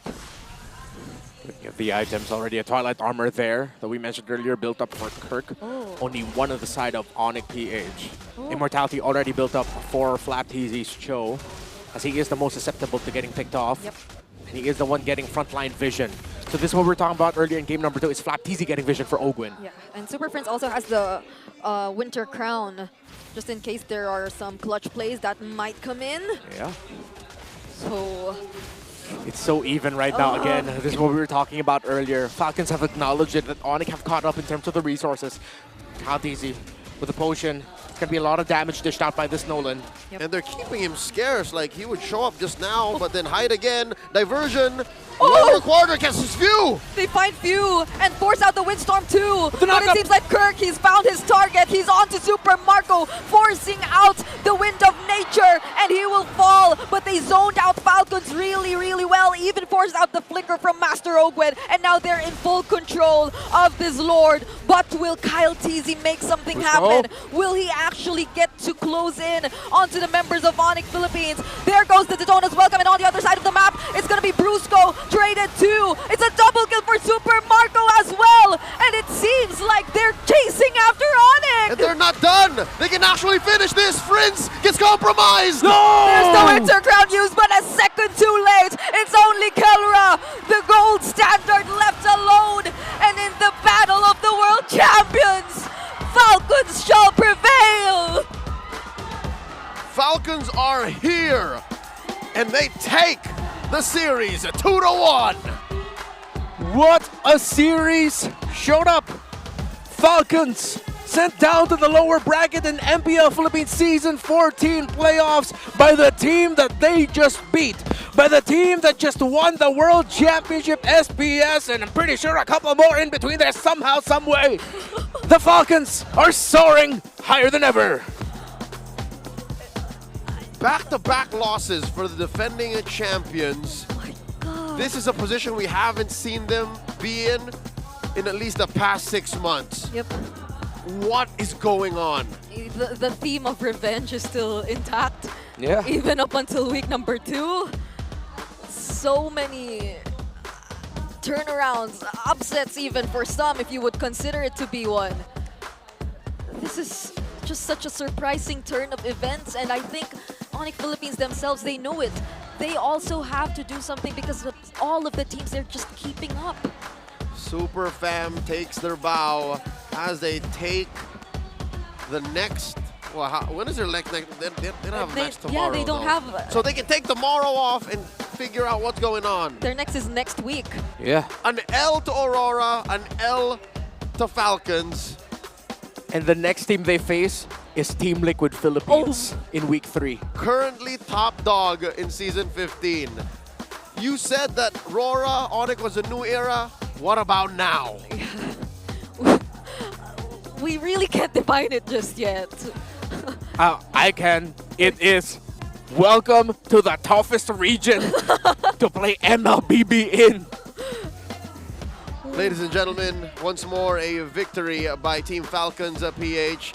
we'll be throwing over the stage with Hans and Odin for our winners interview. What a way to start week 2. Your winners, Team Falcons! Everybody give it up for Team Falcons! Boys, congratulations. This is, I believe, a really good win at rinig na rinig nyo ang lahat ng sumusuporta sa inyo. Pero ikaw muna, Marco. Alam mo ba yung na-achieve mo today? Aware ka ba sa nangyari today? Opo. Opo. Okay. O sige. Okay, Super Marco, you just achieved the first savage of the season in Game 2. At hindi lang yan, Hans. First savage of Season 15. Hindi lang yan. Ano yun? 20th savage in MPL PH history. Marco! Na-excite si Flap. Ano nararamdaman mo ngayon, Super Marco? Ano daw nararamdaman mo? Sobrang saya. Yun na Dati yan. masaya lang eh. Ngayon, Yan na yung sobrang saya na. saya ni Super Marco. Yan na Diba? yun. Improvement. Now, I want to toss it over to Few this time. Maraming salamat, Mr. Man of a Few Words. Few, this roster na meron kayo, this marks your very first victory against Onic Philippines since Season 14. Alright, so para kayo natanggalan ng malaking tinik. Does that say a lot about this team? Ano sa pakiramdam nyo yung nagpanalo sa inyo para sa seryeng ito? Kung ano yung siguro yung gigil namin sa pagbawi sa kanila. Kasi nga, gaya ng sabi mo, since nabuo yung roster nila, di pa kami nananalo sa kanila eh. Tapos gusto talaga namin makabawi man lang sa kanila, kahit ngayong regular season man lang. Pero alam naman natin na may second round pa tsaka may playoffs. And with that being said, maybe we can talk about the game. Kasi game number 1, sinubukan yung tapusin yung laro, but it didn't happen. Game number 2, we had the same scenario, pero natapos nyo. What was the mindset going on between the team or between the players? Kung ano ba yung pinag-uusapan nyo during the break? Nung after nung game 1, pinag-usapan namin na wag namin madaliin kung sakaling may chance na ganun. Kasi nga, tulad nun, nakita namin nagpasok lahat ng minion, pero hindi naman pala kaya paluin. Pero nag-call kami na kaya i-tower lock, tapos naubos kami. But you were still able to finish it pagdating ng game number 2. Congratulations. Napakaganda ng pinakita nyo. That was a reverse sweep. Ngayon gusto kong tanungin ikaw, Kyle TZ. Dahil nandito ka na rin naman, ang laban na to ay tinatawag na Battle for Supremacy since pareho kayong world champions ng Onic Philippines. Tingin nyo ba dahil natalo nyo sila ngayong match, bumabalik na ba kayo on top? Sa tingin ko, hindi pa po kasi marami pa pong teams na kakalabanin namin. So, hindi ka pa kampante sa lagay nyo ngayon. Pero grabe pa rin yung victory, no? It makes a big statement for week 2, Hans. Yup, and I actually wanna leave it for Flap TZ this time. Flap, ibibigay ko to sa'yo because again, I felt like you've been with these guys for so long. Matagal na kayong magkakasama. Ano bang meron sa team na to? Ano bang meron? Kasi I'm sure you guys have a lot of offers, right? Pero bakit kayo pa rin? Bakit kayo pa rin ang pinipili nyo? Pinipili nyo pa rin ang isa't isa? Kasi kaya namin pinipili na kami pa rin yung magkakasama kasi lahat madaling pakisamahan eh. Kumbaga walang makunat sa amin Walang makunat? Tsaka mahal na mahal ko na rin sila eh. Kaya... Yakapin mo nga isa-isa. Yakapin mo na isa-isa. Group hug! Obviously, mahal na mahal nila ang isa't isa. Pero Flap, there are a lot of people supporting you. Tama ba? Maraming sumusuporta. A lot of people came out to show some support today. Pasalamatan mo naman sila at yung lahat ng mga nanonood. Thank you, guys! Thank you! Mahal ko rin kayo. And there we finally have it. All love for your winners, Team Falcons Philippines. You may now take your walk of victory. That was a reverse sweep na hatid sa atin ng Team Falcons, Hans. And with that being said, you may now take your bow. Gaya ng sinabi mo, Odin, may nagsabi sa akin or narinig ko from before na yung mga ganong klase ng serye, panalo tayong lahat doon. Siyempre, busog na busog ang mata natin dahil sinagad nila yung serye at talaga namang nagpakita ang both teams ng kanilang lakas. And mind you, start pa lang ng week 2. Now I wonder kung ano ba ang sasabihin ng ating mga casters with this intense of a series as we toss it over right back to them. Thank you so much, Hans and Odin. Once more words from that series, Victor. Team of Falcons PH. It's time for us to break down Game 3 and I guess the whole series in general. Again, none of us saw it going this far or with this at least result going the way it did. Yep. It's a reverse sweep and for the second time around, I think we'll be giving the MVP title to Super Marco. Oh, yeah. Okay, so this Granger did really good. He wasn't bulletproof, but one death, I guess you could count that. 12 kills, 9 assists, and similar to game number 2, it was just set up for him really well, man. Of course he's gonna excel. It's the easiest game for a Granger, even though you got a Phoveus jumping after you. You had all the burst in the world to deal with it. The Phoveus, there were moments, I don't know if you'll catch it in the highlights, but you could have sworn he wishes you could aim the Infernal Pursuit. Yeah. I think the one time I saw Kirk really gain access towards Super Marco was right before they were able to close out the game. It was him being able to force out the wind of nature, but even then, just Kirk alone couldn't take him out. Which is symptomatic of the whole draft for Onic is they had no real way to catch anybody that mattered in Falcons draft.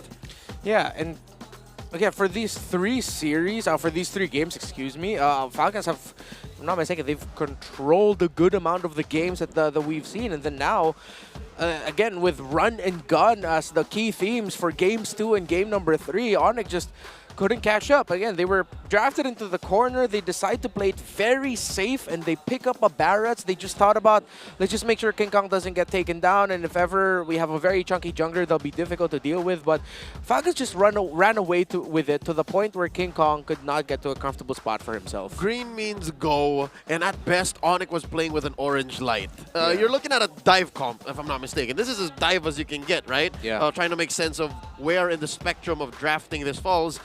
It's not that strong even because Kelra is also kind of compromised. He has to survive to a certain level for the rest of Falcons to fall. So that's the story of this. We'll see it in the stats exactly how much Kelra was able to put out. Yep, and I think Onic started or began to realize just how much of a problem Few was, especially prior to that last objective. I think they had their eyes set on trying to take him out before they proceeded with getting the Lord, but it was unsuccessful. And even when it favored them so much, the timings of the windstorms are just so precise. It can be used either before the team fight even happens to block off areas or even to respond to, at one time, the Detona's welcome even. So like, no one could even aid King Kong, go near him.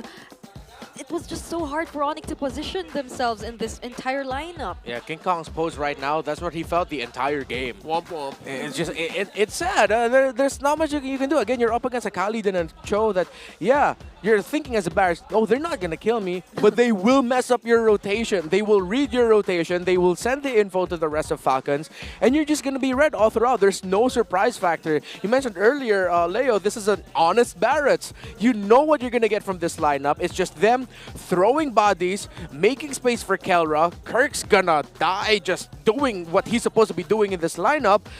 And then Falcons are just gonna be like, we have the damage, you guys don't. And what you get out of that honest Barretts might not even be worth it most times. Yeah. I'm trying to recall, did he ever get a honest-to-God Detona's welcome on the right target nonetheless? I think once onto Super Marco, but everyone else went down after that too, so... Yeah. It's like, even though he would get a catch, Falcons would just always have the raw firepower to deal with it. It's a tough game for Onic. I gotta say, though, my shining light for this game, other than Kirk being such a nuisance to deal with for Falcons, it was also Brusco. That's right. Brusco was checking key entries for the follow-ups for Falcons. He was stopping Kyle Teasy in that one time. Onic got the Lord, but Falcons just dealt with it eventually. Brusco was still on point with that Badang, but again, he could only do so much. He is just but one element in a huge situation for Onic to deal with. We do have a mic check coming at you in just a bit, so a little bit more of a deeper dive into what exactly happened behind the scenes between these players in their conquest to victory. Because again, call it what you will, it's just a regular season match, right? Yeah. But Falcons did what so many teams around the world couldn't. They beat Onic Philippines. Let's all enjoy this mic check and listen in. We might pick up a few things more about this matchup.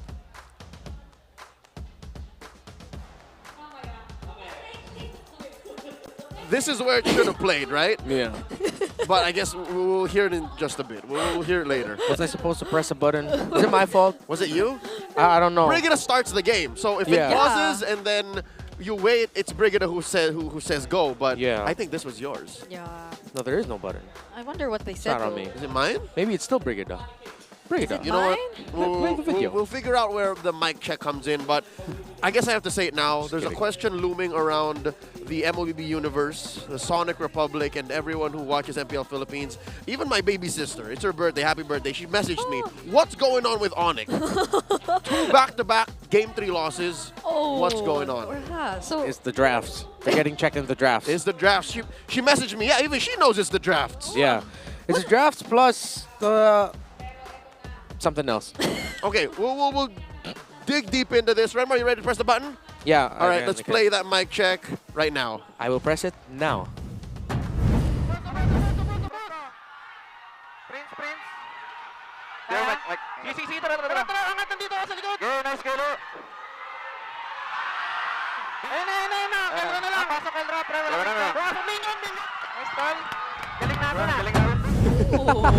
Idol ng mga kids and the master at work. That's what I saw. That's what I heard. Yeah. It's them who's saying, all right, we got range. We're good. We're good. Go, go, go, go, go, go, go, go, go. he was so vocal there. Yeah, just a lot of goes. And there, right there in the end, you got to hear just a little glimpse of, oh, wow, we're so good. But in Filipino, galing natin ah, which is, we're so good.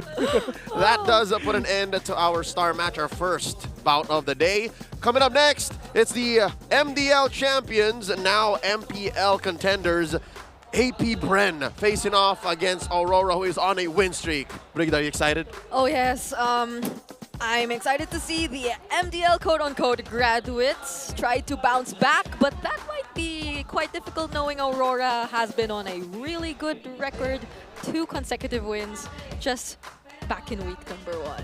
I am nervous for AP.Bren. I'm going to say that now. My heart will always have a special spot for AP.Bren in there, and I'm nervous for them because Aurora look really strong right now. If you're nervous for them, and if y'all watching saw how they played last week, all the more the nerves are going to end up tangling up. But folks, please do stay with us. It's one more match to close off tonight's broadcast. Again, you're watching day 1 of week 2 of MPL Philippines season 15. Wouldn't have you any other way. His name is Remar Santa Cruz. This right here is Brigida. My name is Leo, at your service. Thank you all so much for joining us. We'll be right back after this short break.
worry. The only with Smart Power All 99. Hindi nabitin with 10 gig data plus only Facebook or TikTok and more. Load now! needs to go to a concert when you can own that stage with your friends? Enjoy a night of impromptu bowling tournament.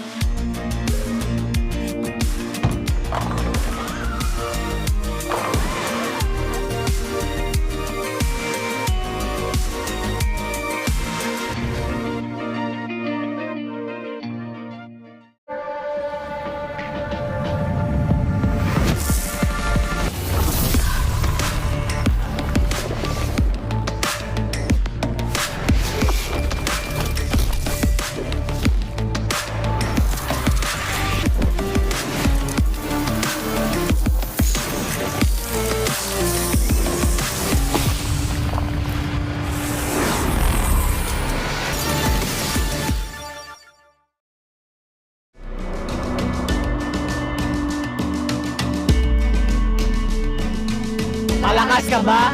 Sali na!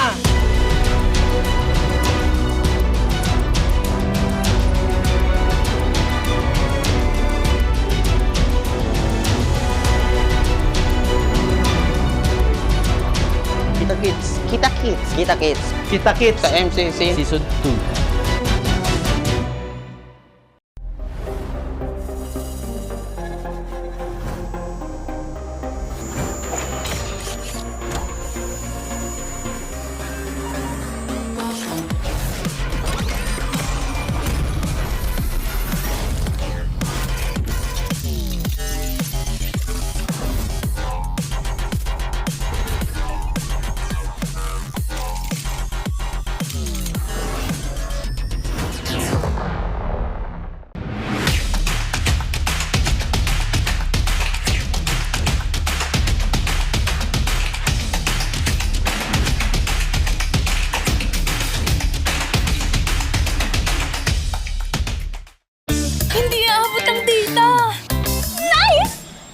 Worry! Be only with Smart Power All 99.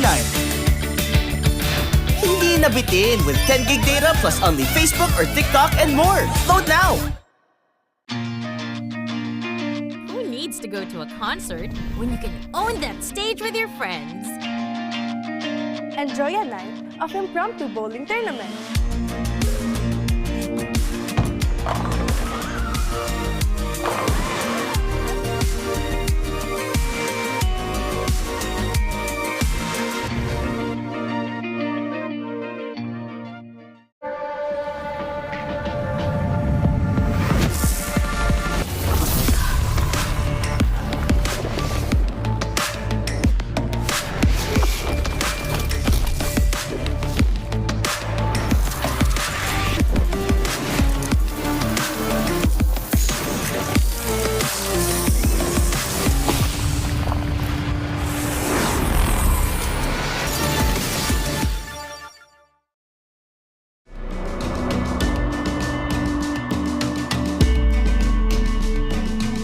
Malakas ka ba?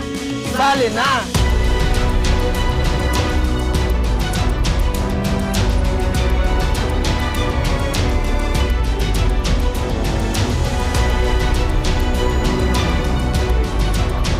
Kita Kids. Kita Kids. Kita Kids. Kita Kids. Sa MCC Season 2.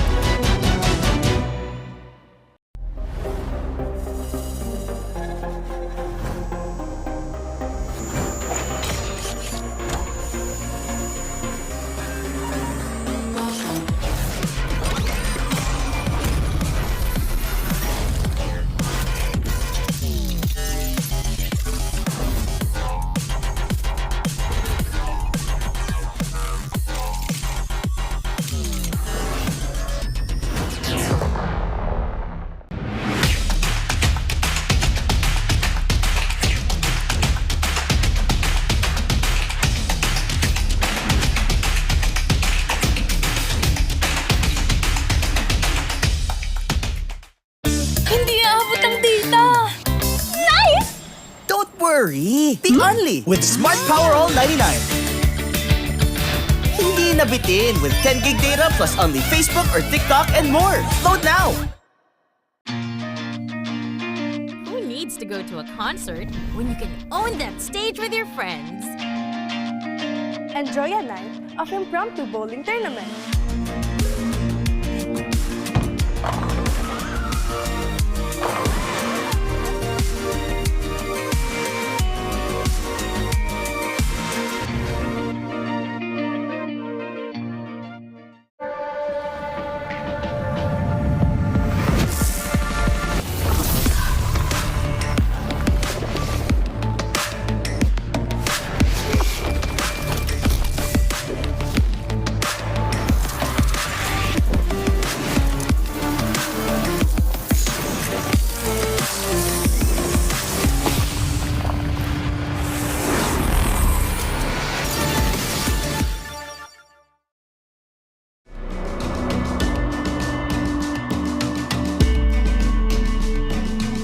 Malakas ka ba? Sali na!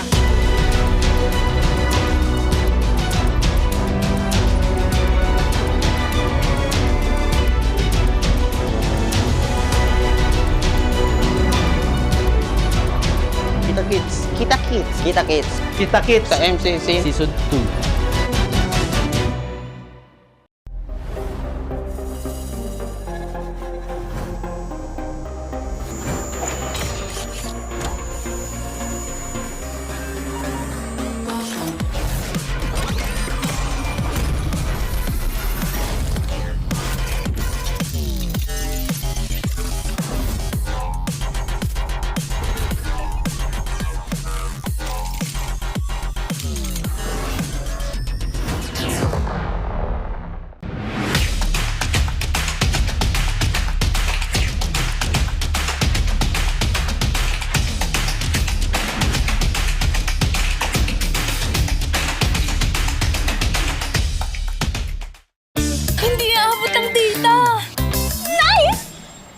worry, be only with Smart Power All 99.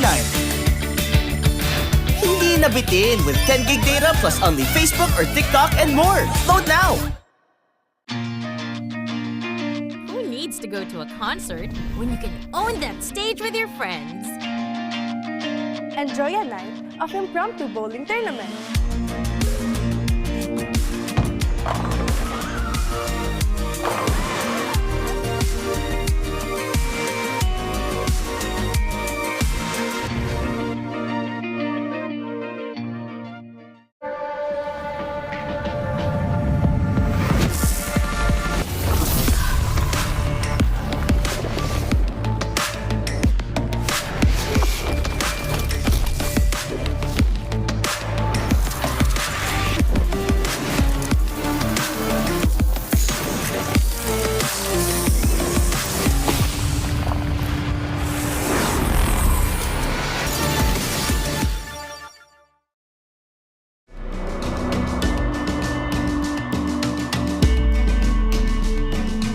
Malakas ka ba? Sali na!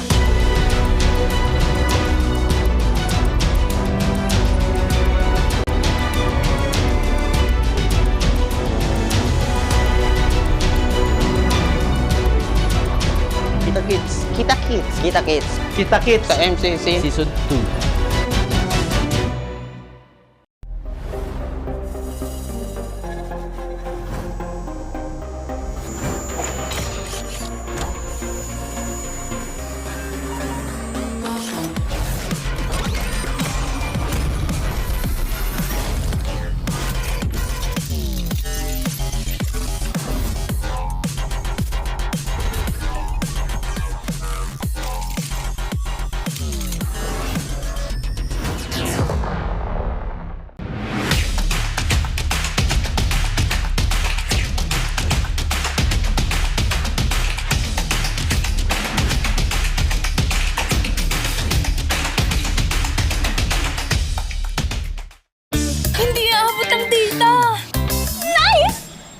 Worry, be only with Smart Power All 99.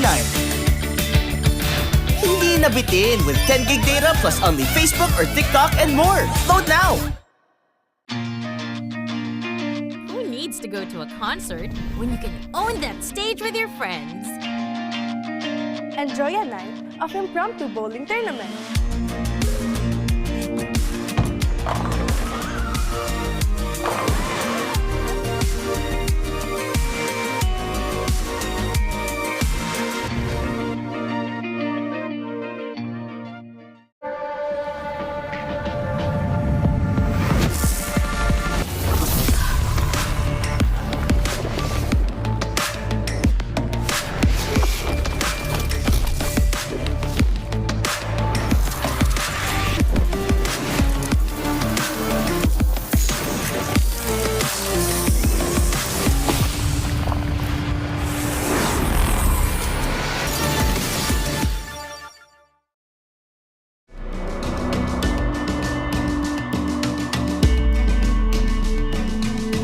Malakas ka ba?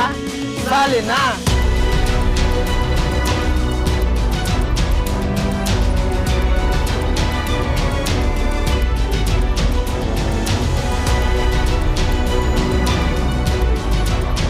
Kita Kids. Kita Kids. Kita Kids. Kita Kids. Sa MCC Season 2.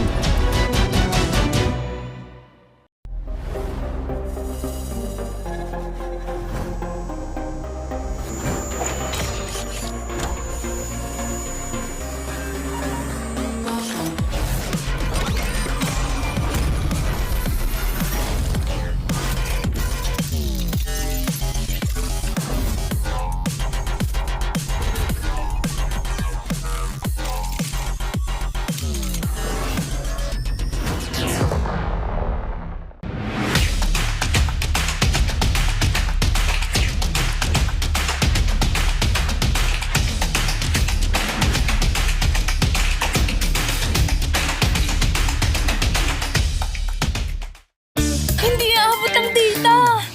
Nice! Don't worry! Be only with Smart Power All 99. Hindi nabitin with 10 gig data plus only Facebook or TikTok and more. Load now! Who needs to go to a concert when you can own that stage with your friends? Enjoy a night of impromptu bowling tournament.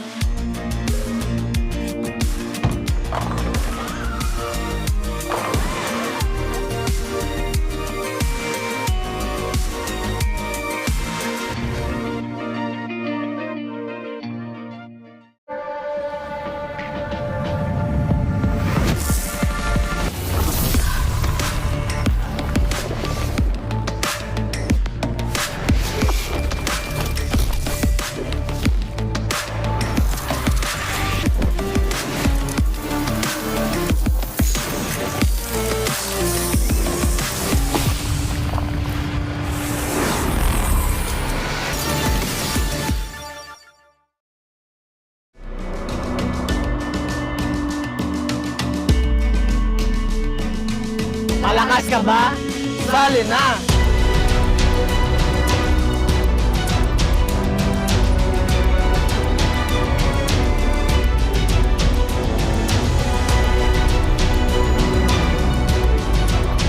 Kita Kids. Kita Kids. Kita Kids. Kita Kids. Sa MCC Season 2.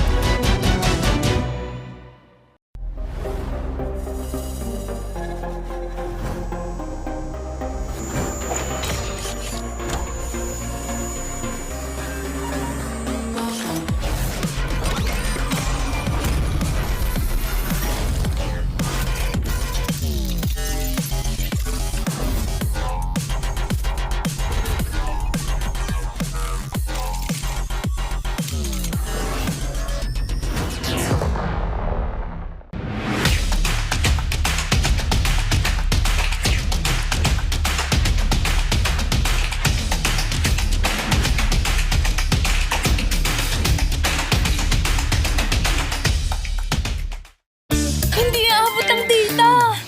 Nice! Don't worry! Be only with Smart Power All 99.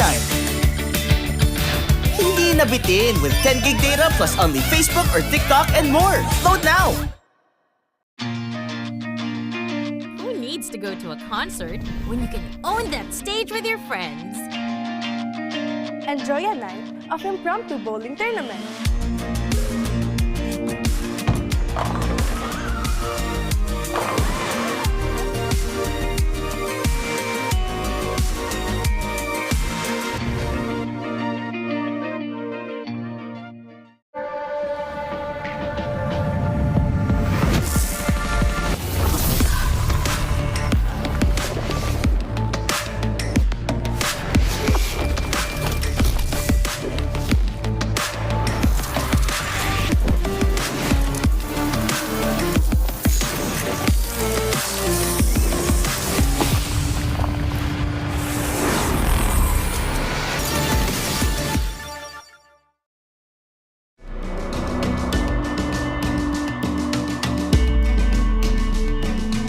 Malakas ka ba?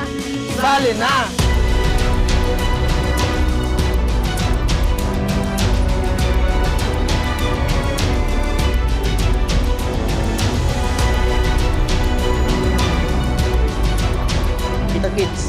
Kits. Kita Kits. Kita Kits. Sa MCC Season 2.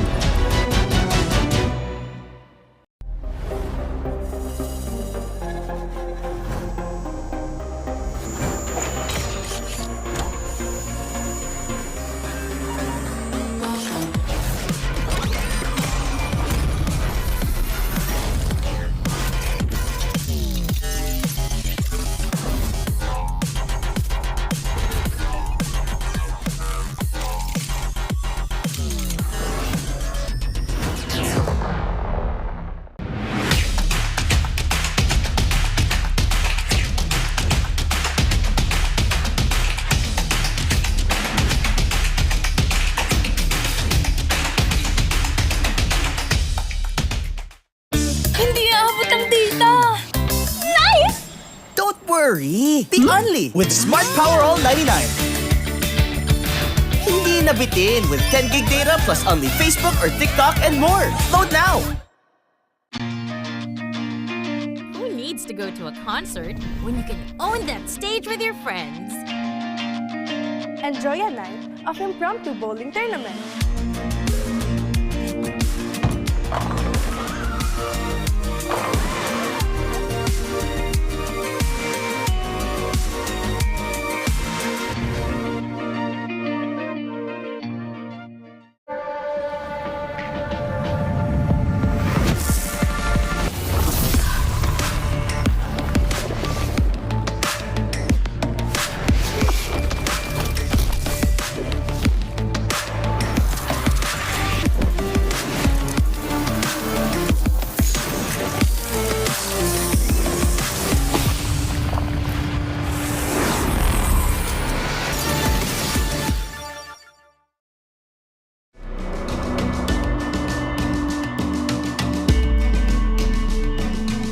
Malakas ka ba?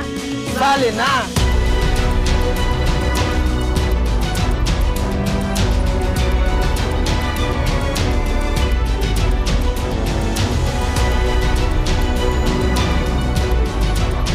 Kita Kits. Kita Kits. Kita Kits. Kita Kits. Sa MCC Season 2.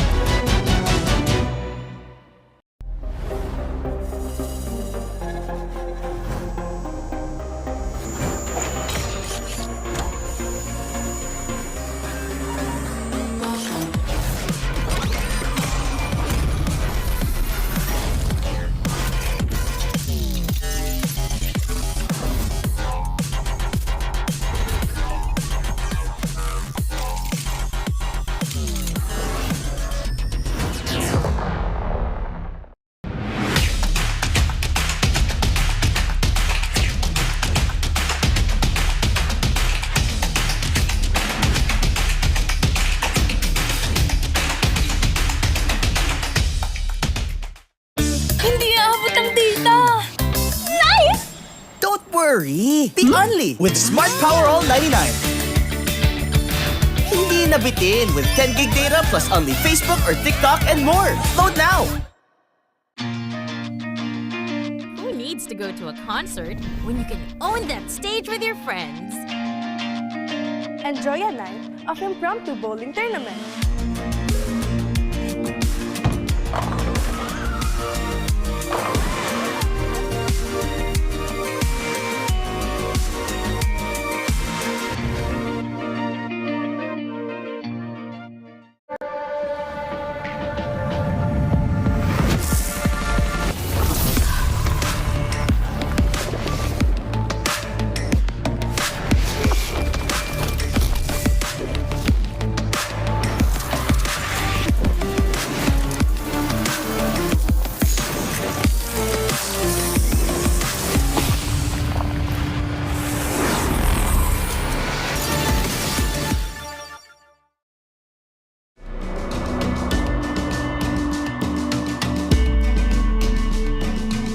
Malakas ka ba?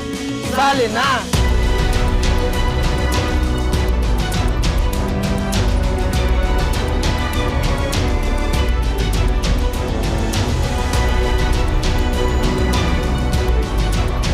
Kita Kits. Kita Kits. Kita Kits. Kita Kits. Sa MCC Season 2.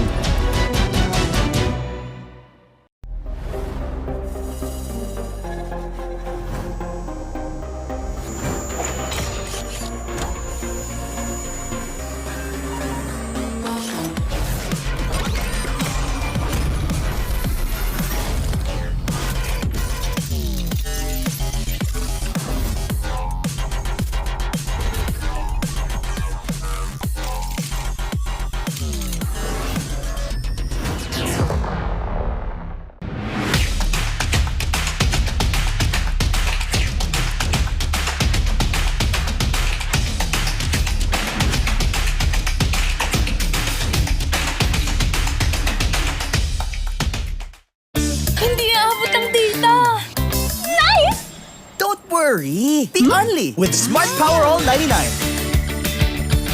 Hindi nabitin with 10 gig data plus only Facebook or TikTok and more. Load now! Who needs to go to a concert when you can own that stage with your friends? Enjoy a night of impromptu bowling tournament.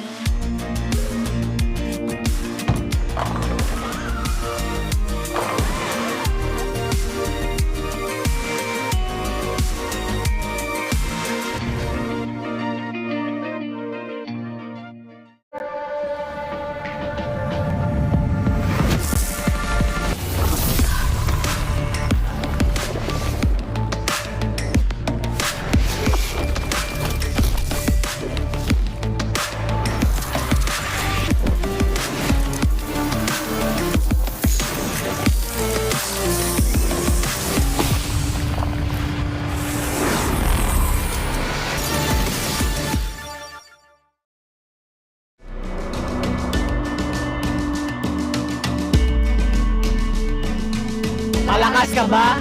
Sali na!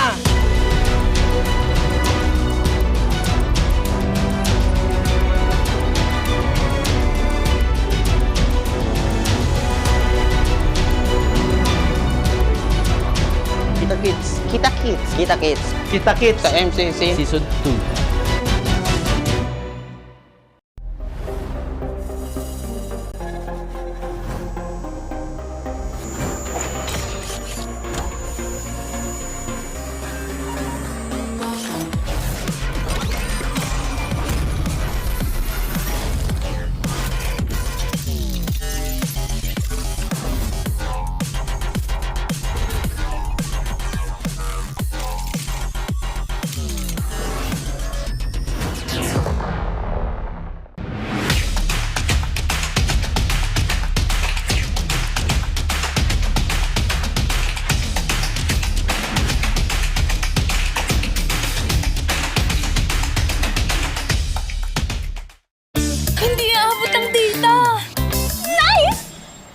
Worry, be only with Smart Power All 99.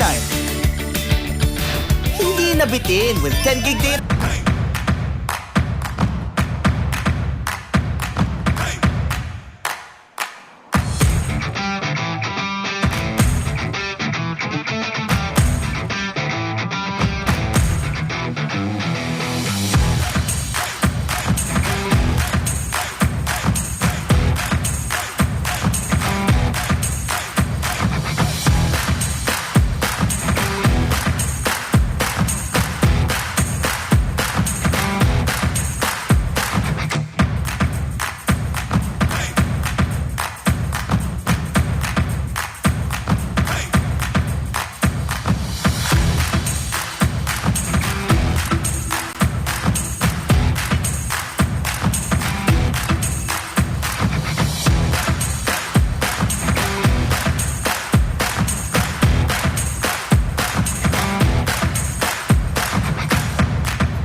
Malakas, Pilipinas, malakas Kahit anong lane, we become the monsters Malakas, Pilipinas, malakas Face the golden sun and repping for the 3 stars Look at us to the top, no ifs, no buts Winning any game, para to sa PINAS Di mo matikin ang aming boses on your level Nasa kalye man o mobile, you know I become a legend Open fire, we unite, we winners Built with pressure, like diamonds are made of Switch na lane na parang gera HP Racing may reset up Built na katang buhat ni Hilda Full load SS parang Laila Susundan ko ang iyong bakas Kasama pataas Tagumpay natin ito Dahil tayo'y malakas Para sa Pinas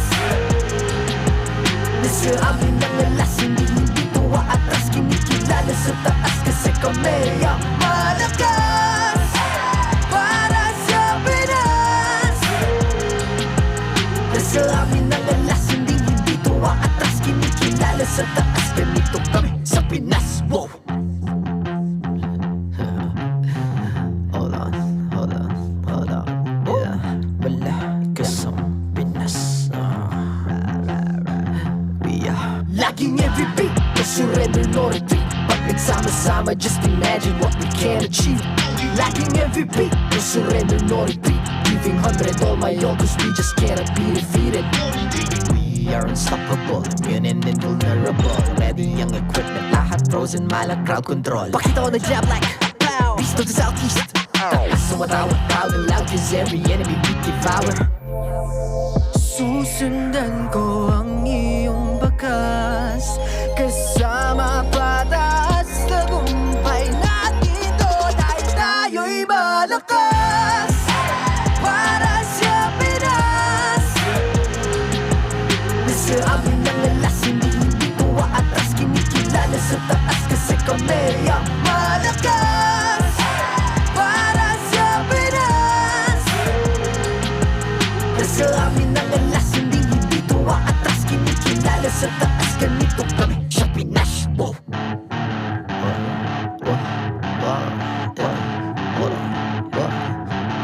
Malakas, Pilipinas, malakas. Kahit anong lane, we become the monsters. Malakas, Pilipinas, malakas. Face the golden sun, we're repping for the 3 stars.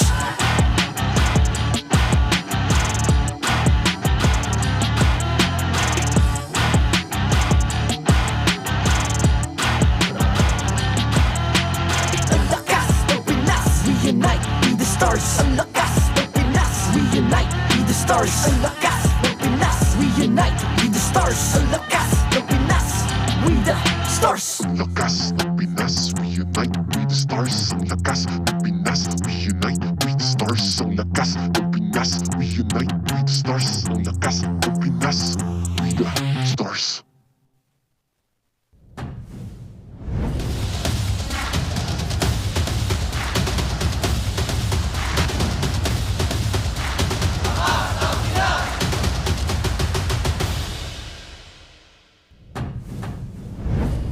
These two teams know what it's like to be the new kids on the block. AP.Bren and Aurora Gaming in a best of 3. At your service, my name is Leo, here with Brigida and Renmar Santa Cruz, bringing you tonight's closer. Are we over the first series? Are we good?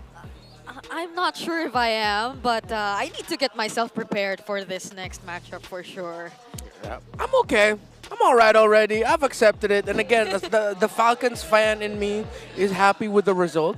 But the analyst in me is really just going, oh man, what's happening with Onic? But What's that's that. on? Shake it off, folks. Shake it off. All right? Shake it off. This next match is going to be a banger because, again, former MDL champions graduating into the MPL versus, again, Season 14 Grand Finalists. Time Zone has an exclusive promo just for you. Quick reminder, they're our partner in esports this season.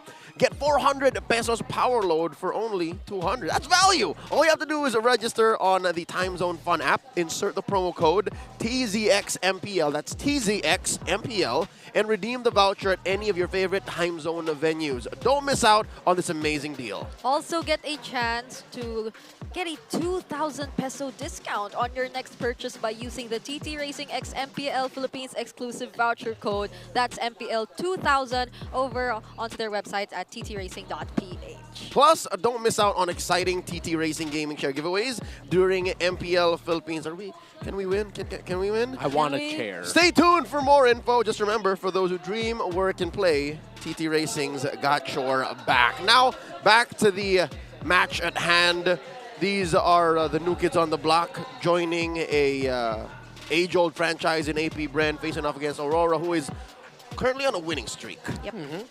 I think the last time we saw AP.Bren, we mentioned how ideally that scenario was perfect for them to really gauge and perform heading into the season for their first match ever. That was against TNC in week 1. But That didn't seem to be the case for AP.Bren. Evidently, for majority of the newcomers here in Season 15, they've struggled for their first series. But on the bright side, they get to have an idea of what they need to address and what they need to fix. Yeah, I feel like though for AP.Bren facing up against Aurora, that's not the bright side. It's like things just got darker when you're going up against the Lights, who have looked, again, really good so far this season.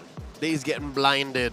And this is already talking about them being the new team here. Again, doesn't matter what you achieved outside of MPL. Coming in, you have to prove yourself. And so far, we're seeing a lot of nerves. I'm going to tell you now, watching at home last weekend, I saw a lot of nerves coming from AP.Bren. Real quick, the standings after our first match of the night. Falcons shoots up to third, scoring another point. So we're looking at a top 3 now, definitively, with a chance for Aurora to push through to number 1 after tonight's bout. Yep.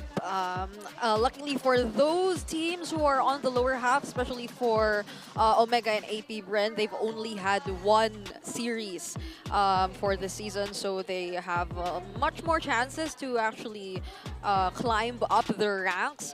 But again, earlier on, we mentioned that battle between Falcons and Onic was somewhat a way for them to cement being in the top 3 spot. I know it's a bit too early, but it says a lot given how much growth all of the teams in MPL have shown us. For this one especially, AP.Bren has to show a lot of growth. It's like, come on, you're going to be going up against the Kite brothers now in Aurora. Demon Kite and Domin Kite have been on point so far in the series that they've played. AP.Bren really needs to show more than just shades of their MDL form. They need to bring that and more. It's a different league you've stepped into. Again, a few of them have stepped foot in the MPL. You got Kekedat, you got Der, who knows what they're doing. Pakbet has been here, won an international championship as well, but it's a different time now, especially unpredictable times, again, given what's been going on. So, again, standing in their way, Aurora Gaming, the Kite brothers. Name a more dominant duo in Season 15. In the 2 weeks elapsed, I mean, it's a short sample size, but name a more dominant duo. One comes to mind, KO. Cartesian Oheb. Oh, yeah. Oh, yeah. Well, that's one of the new ones. I like that. It's new, because there's already some disarray in the KK connection with King Kong and Kelra, so KO is the next best thing. Yeah, in terms of the positions, there's one though, another one from TL that I would like to point out, but they're my personal favorite duo right now. Sanpi. You know what? Let's go for JG. JP and Sanji have been really good in the mid there for TL PH. I just realized what I. Yeah, JP and Sanji are also really good, but yeah, that's it. Actually, Sanpi works out because more on that later. We'll talk about the Kite brother, right? Why are they so dominant? They're dealing about 91k, call it 92 average damage dealt, an average goal of 24.9, and they're ranked 4th in damage dealt per gold as a duo. And they're unique, given that they deal about more than half of their team's damage just amongst the both of them. Yep, I think we're so used to seeing these duos being highlighted. One being the quote-unquote core, whatever you designate it to be, either jungler or gold lane, and another being the one assisting that quote-unquote core, be it the roam. It's often been the roam jungle, roam gold lane type of matchup, but these two, they're really showing up together. Yeah, and you also really see it in the heroes that they've won games with are pretty much Aurora, it's Suyo Granger, Suyo Harith. They had one where it's Suyo Carry, Alpha Granger. So really, they're prioritizing getting big chunks of damage for the Kite brothers. And they're facing off against these two here, Shizo in the gold lane and James Panks in the jungle. Both known as the Silent Kid and the Man with a Million Moves, respectively. All right? Again, small sample size. I personally wouldn't take all their stats from MDL, given that it is a very different atmosphere. It is global ban pick over there. So there are these stats over here, you know, ranked first in MDLPH all-time total kills 418. How many seasons does this young man spend in developmental? He's been there since season 1 or 2. Yeah, under different teams. Teams? Yeah, He's gone around, right? Yeah. He's been around. Shizo too, at least twice. Yeah. I know Shizo's been there since season 1. Yeah. I remember Euphoria era. Yeah. Before, Has he always had a killer throw? that's what I wanna see from. Are those him, natural? That I don't know. Just have a bump in here. Although my obsessive compulsiveness was peaking in that last... They could not decide whether they wanted a burger, a heart, and a thumbs up. You want to just give them both so it would be over. Yeah, it's like, hopefully we don't see that kind of disconnect in game. No, because they're up against the Kite Brothers. Oh, yeah. So All this while, Demon Guy was flexing that new Aurora hand sign. It's so clean. Yeah. I think they did it last week, right? When they were. No. Wait, this is a P. A piece, and then... yeah. All right. There it is. That's cold. All right, it's your like turn that. to join the discussion. Go ahead and let us know who is your favorite dynamic duo. We got a lot of options for y'all. So in an unprecedented occasion here in the community poll segment, we have 1, 2, 3, 4, 5, 6, 7, 8 options for y'all going all the way from A to H. Is it Yuji and Ribo from the good old days? Zabra and Pakbet from about the same generation. Kilowash and Jeff Cutie Forever in, I'd say, you know, the silver age. Renzo and Kel VJ, I'm looking at what? Season 5, 6 onwards. Yeah. The TZ Brothers, this is where Renmar cried. Is it? Yeah. That's M2. That's my vote. And then Royal Duo, starting season 4, they've been, you know, together. And then Chakra. Is that the actual name? Yes. I think I just realized today that it is. Yeah, we've been using Chakra ever since. Okay, For those two. that started season 7. And then comment down below any other favorite duo you have in mind and in your heart. Are your answers here? I'm so torn as to whether or not I want F or G, either the Royal Duo or... it's because it's around the time where I began to be really involved and part of it, right? So it's either the TZ Brothers or the Royal Duo. But you guys, it's your turn to share with us who your favorite duos are. If ever they're not there, just type them down below. Let us know. And real quick, a shout out to the Auroras hanging out at the KMC Armstrong Cafe. They've been doing this since 2024, fam. It's happening tonight once more. This is a cafe in Makati City. All the lights are up as they support their squad going up against AP.Bren. So again, shout outs to all the folks in KMC Armstrong Cafe. Yeah, imagine if you weren't able to secure a ticket here, since up to this point on a Friday night we're still jam-packed here in the arena. You can join in the other RORAs right there at Makati. It's still within Makati, so I think it will be that hard to travel from here and there. That's right. So let's prepare to let the MPL Arena erupt as we welcome our squads. Once more, it's AP.Bren and Aurora. To oversee and uphold the tournament's integrity, guiding us through this match, our marshals, Joshua, Juven, Patrick, and JJ.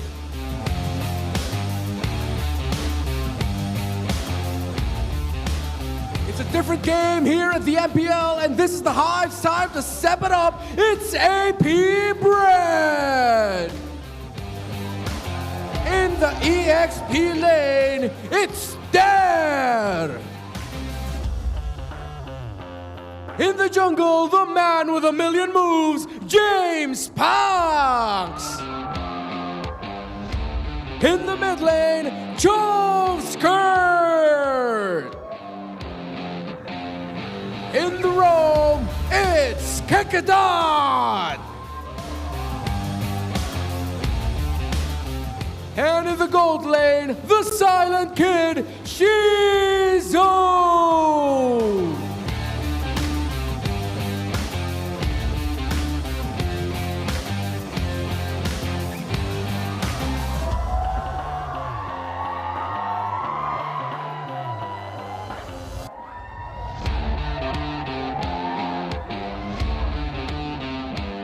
They're sitting high on top as one of the top 2 teams so far this season. Let's welcome Aurora!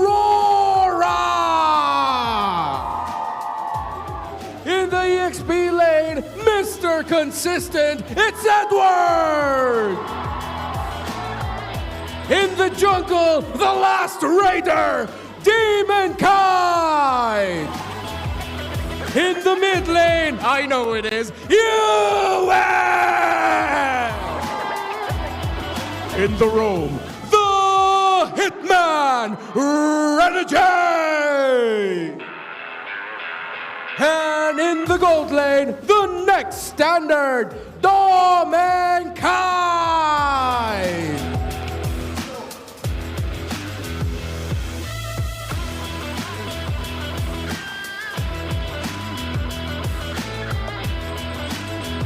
And welcome their coaches, Coach Master the Basics and Coach Buckbet. It's a matchup between AP.Bren and Aurora. MPL Arena, make some noise!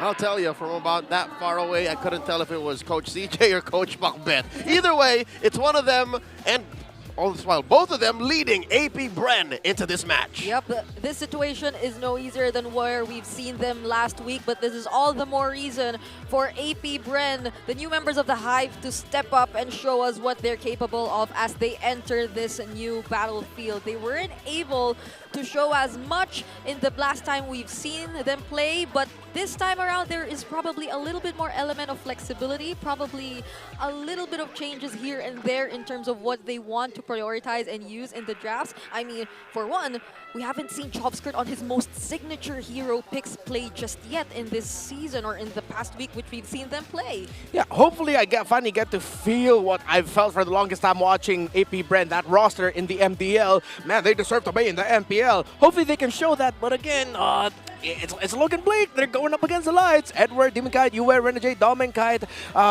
They're just also on point with the series that they showed last week against Twisted Minds and especially against Onic Philippines. Renegade and Edward have really stepped up to the plate. Domankite has really cleaned up his game.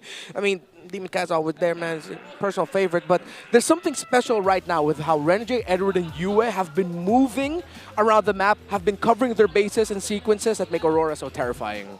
And it's those players you can say have a quiet calm to them that regardless if the team is winning by a landslide or is winning by, what, a light year, they will get the performance done. They will get the job that they signed up for. All this while, you're looking at AP.Bren, who, by the way, lives within a small part of the spider chart that Aurora is playing with. What's the X factor that AP.Bren is playing with? Because, again, a lot of people may be watching this squad for the first time. All this while, there might be people who know them from the MDL, but it's clear, night and day, their performance is very different. Like, I personally have to tell you now, who is the X factor? Who do we look for? Is it really James Banks and Shizo? Yeah, my eyes are on those two, really. Yep, Safe to say, it's down to them if they want to take down Aurora and end that win streak. Let's check out this pink test brought to you by... Kain nga ba rin ba? Uli. Eto na, Jess. Ayun, Peter! Wala, meron ba isa? Meron ba isang check? Okay. Nice way! Food trip ka, tol. It's showtime! Sheesh! Okay na? And if you want to know who that pink test was brought to you by, well, give us a call. By the way, was that James Banks who said, it's showtime? Yes. It better be, because I think that's what we're looking for. Again, put on a show, perform, and prove you belong to the league and get these keys to victory checked off. Well, AP.Bren, poke the kite. Whether it's going to be Doming or Damonkite, although I'm pretty sure this means Domankite, make sure that you can reach him and make it difficult for him to pop off in team fights. Get those poke heroes that can safely just roll down the gold laner. Silence the kid, Aurora. Well, he's already a pretty silent kid, but make sure he cannot play the game that he wants to play if you really want to shut down AP.Bren. And of course, for these two, make sure you supplement your junglers well, because we know it's a domino effect. If you're supplementing your junglers, that means you're setting up the center of the map really well. And when you're setting up the center of the map really well, that means you're helping out your gold laners and they're very happy with you. Yep. I'm watching out for how they're able to match up with the speed and the kind of gameplay that the Kite Brothers have been showing us, because I know we've mentioned earlier about how Renegade, Edward, these guys, and a bunch of others from Aurora have really stepped up. You mentioned something along the lines of calm yet aggressive that's still being there. And it's something I really want to see coming in from Shizu as well. He's the silent kid, yeah, but he can become a really huge threat, a silent killer, if you may, too. There's that particular kind of aura within him that I would want to see him bring into the MPL stage, because it's one of the things that really made a mark whenever we look at this lineup of AP.Bren, then Lazy Esports, or under whichever team he was part of before. It did come along with him being activated by the mid-duos, whether it was Chomskirt, Kekedot, or even back then when it was still Ryujin and Yoshinu, which is also in MPL right now, but it's a different task at hand right now for Shizu and James Panks. I really do hope that the showtime begins right now. I'm hoping and praying that the whole silent kid thing isn't taken literally. Because going up against Aurora, a well-oiled machine, and again, we've had moments before where when we heard their comms, you're going to have to speak up. Shizu has to communicate with all of AP.Bren, not just James Panks, to be able to get through that early to mid ramp up. Because if I know anything about Dominkite, is he's been able to step up with the best of the best. With the god in the gold lane, Kelra, some would say he's a deadlock on his best days. Yeah, it really seems like the philosophy of Aurora so far this season has been make sure we just get burst. Burst in the jungle, burst in the gold, because you know that Edward and Renegade are going to be holding down the front line. You know you is always going to be really tough to catch for any team going up against Aurora. So when you have all of those pieces set up, literally the jungle and the gold laner just needs to show up, press buttons, win. And can they do that? And what kind of resistance will AP.Bren bring to the table? Folks, just to paint a picture of how dire this is for AP.Bren and how much the odds are stacked against them, they're going to have to pray and hope to play like they were in Malaysia. Because that's the one thing that Aurora can't do. They seem to struggle to play in Malaysia. So if some way, somehow they can get into a psychological space to put Aurora in that time frame, in that atmosphere, then maybe we see this go the long way. Game one, the draft is upon us. Once more, it's AP.Bren versus Aurora, and if I'm not mistaken, it's AP.Bren choosing blue. Yeah, I think there have been some changes, at least within a week or just within a week of us not being able to see these teams perform. Back then, it was almost always the Selena either being in the bans or in the picks, and AP.Bren is one of those teams who decided to go with Selena for 2 games straight, the last time which they played. But now we can see that there has been a difference, that teams have been learning from all the previous games in which Selena has been participating. And so I am leaning towards the possibility that AP.Bren, in this match, they come in with a different mindset, with a different game plan. Yeah, and hopefully that game plan means they're not picking up Selena. I think that's a good place to start. And maybe see a different roamer for Kekedot other than the high loss. And make sure that it's tough. They have so many things that they want to do or that they need to do up against Aurora. But hopefully they prioritize the matchup here for Der especially. Because nothing good is going to go in the map if the EXP lane is going to get shut down hard. And Der needs a very favorable matchup against Edward. If it's possible for AP.Bren, pick up CC as one of the first 3 picks in their draft. Would you go as far as saying blue 1 CC because Suyo and Joy are open? Not blue 1 at all. Blue 2 to 3. Suyo and Joy definitely as one of your first picks here. One or the other, James Panks. Yep, James Panks. I don't know if I'm feeling that he's much more comfortable with the Suyo rather than the Joy, or at least basing it off from last week's series in which we've seen him play. So they will be deciding to pick up the Suyo instead of the Joy. Now, Aurora, on the other hand, the Harith Granger is still available too. They can decide to pick whichever they want. Do you go Joy Granger? There's no way you go Joy Harith. Yeah. You're asking for it. Yeah, it's just going to be one or the other. I'd want to see the Joy pick up the third, and then... oh yeah, there's no rush. Yeah. But again, teams have done that. Teams don't care. True. They're more okay with it now because they'd rather see other matchups. I think they should save the Renegade picks for later in the draft. So maybe pick up a Flex Edward pick like a Gatot. Because you can also put that in the hands of Renegade. And then for the another power pick maybe. But they go Joy Granger instead. They just go for the pure... Well, this is what we were talking about earlier, Burst. Aurora wants Burst, so they got the two burstiest heroes in the jungle and in the gold. The Kite Brothers are flying, man. Yeah. The Badang's still open too, since you've mentioned something along the lines of Flex, but then AP.Bren for now will be getting the Suyo Harith duo. I think that's look at how we're seeing the jungler gold duos immediately. Yeah. Do you go CC here? Yeah, I'd want to see them pick up the CC, but I think they have to watch out for Cho for Renegade, and AP.Bren might be considering actually taking that away already, because Kakadot has shown to be proficient with the Cho in the past. Yeah, and I don't like the CC into the Granger or the Joy together, not like this. Oh, so it's the Badang instead. Which we don't know for sure where it's going. Yeah, I mean, it is a flex, but most Badang so far have been EXP. So they're putting this much on there right now. Yeah, which is so... kind of weird for me. Like, that the CC is still there. That is the MDL Season 4 Grand Finals MVP. True. And one of the more veteran players of AP.Bren. Again, he's been here since Season 6? Season 7? So, a veteran in many ways. I think they're just saying, yeah, just give it to me, man. Just give it to me. Oh, there you go. RORA closing up their first phase with a Cho. Yeah. All right, the Hitman's cooking. Yeah. 70% win rate for Cho for this season so far, by the way. Cho's been flying as well. 75? And that's with just 70%. And that's with different roles. It's been Roam and it's been EXP.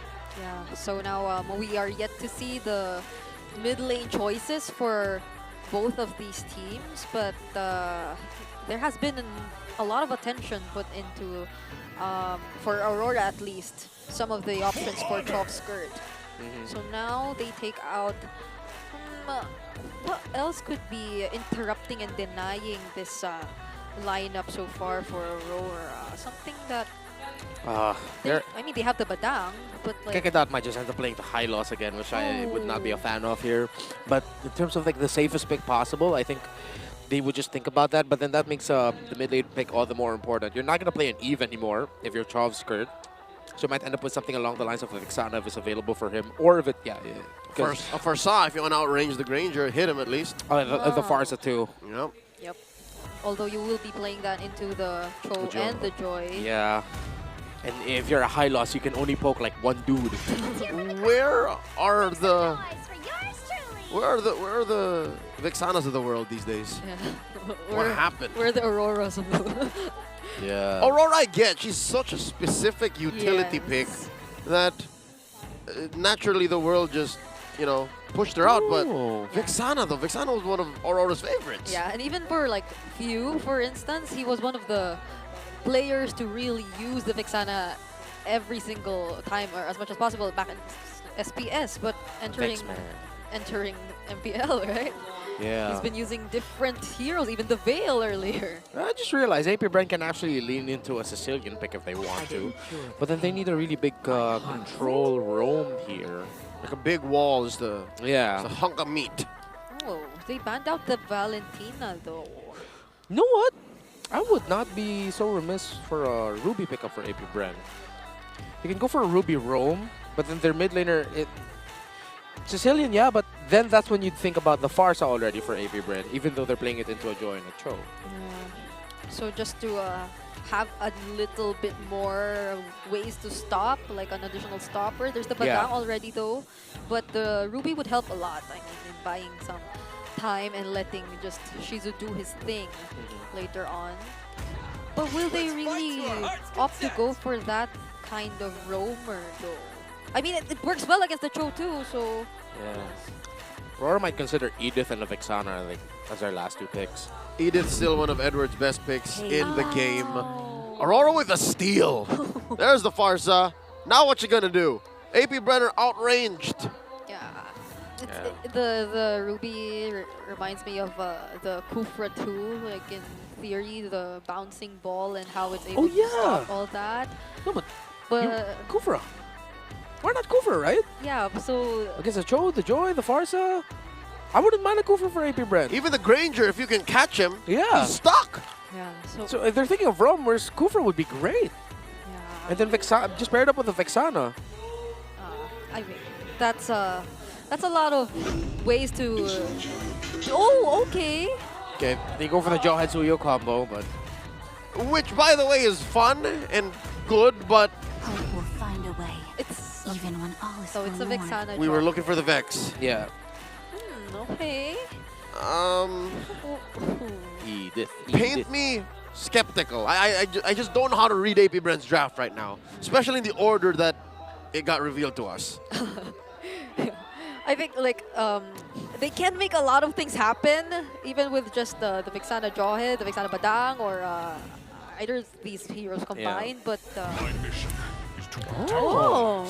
yeah, they go for the solid wall instead. I mean, Edith could have been that. Excuse me, is that a flex? It's an EX behind us. EX? Yeah, they didn't. they're keeping the Romcho because they're just they're just anchoring one lane, and then they're just gonna be aggro to go to the gold lane. They're gonna pressure Shizo. One thing I'm gonna say about AP.Bren, you know what their lineup reminds me of? That is the lineup of an RG bully 5-man. It's like you and your friends getting together, just picking up heroes that would mess up anyone that you're gonna go up against. That's what you get, but it's it's not disconnected. Yeah, But it's like a one for all type of deal. Like every one of them can shine, but how they meld that together into like a working 5-man lineup is the biggest question. Especially that last pick, Jawhead. That was one of those. Yeah. I've done this several times, folks. We're in. Can we bully them? Yeah, let's just end quickly. Pick the Jawhead. So it comes down to this. One more look at the draft and their index. And yeah, again, numbers-wise, AP.Bren are ticking off the right boxes. But in execution, can they get one over Aurora, end that streak? Game 1 is upon us. Let's get into the Land of Dawn. Once more, the closer for day 1, week 2. It's AP.Bren versus Aurora Gaming. Yeah, I wonder what the idea for AP.Bren is, even prior to heading into this match. Is it like trying to also go in for the team fights up against Aurora, or trying to focus on being a team fight-centric kind of team, or more on the objective kind of focus? Because for Aurora, at least, that seems like they're the objective type of team so far, especially when they went up against Onic. Yeah, so far James Banks will be able to get the first litho of the game. Demon Kite started purple, going for a topside rotation in terms of the emblems. Nothing too fancy, although triple ruptures on the side of Aurora. So Penetrasi. Yeah, they get the Penetrasi, and that means that they balance out the potential snowball, end the game fast mentality of AP.Bren with their Jawhead roam, with their own surprise sources of early burst with penetration. Yep. Which again, I think is more reliable. Oh dear Lord! Talk about proving me wrong right at the second. The Hitman just got hit. Yeah, he finds himself against the Jawhead Suyo combo, which you've mentioned, and on top of that, it's the Vexana there too. So like, it's so hard to fight back against these three. If they focus on this 3-man rotation consistently, they might be able to just pressure and keep taking control of the map. Yeah, you get really introspective against a lineup like that. If you do definitely find yourself. All right, turtle spawned, upper quarter. First of the scene is AP.Bren. It looks like Aurora are just letting it happen. Look, they're just checking. Those are a lot of well-timed deathly grabs coming in from Chov's Kurt. And the Aurora don't get to contest. Oh, wait, oh! Down bottom bombing kite nearly falls. Up against Shizu. The Silent Kid clapping back. Aurora. Oh, Renji again! Oh, for the second time in a row, they find a kill on Renji. And an uncharacteristic approach to the post-turtle take. Yeah. Aurora have nothing on the board. They're playing like a team I've never met.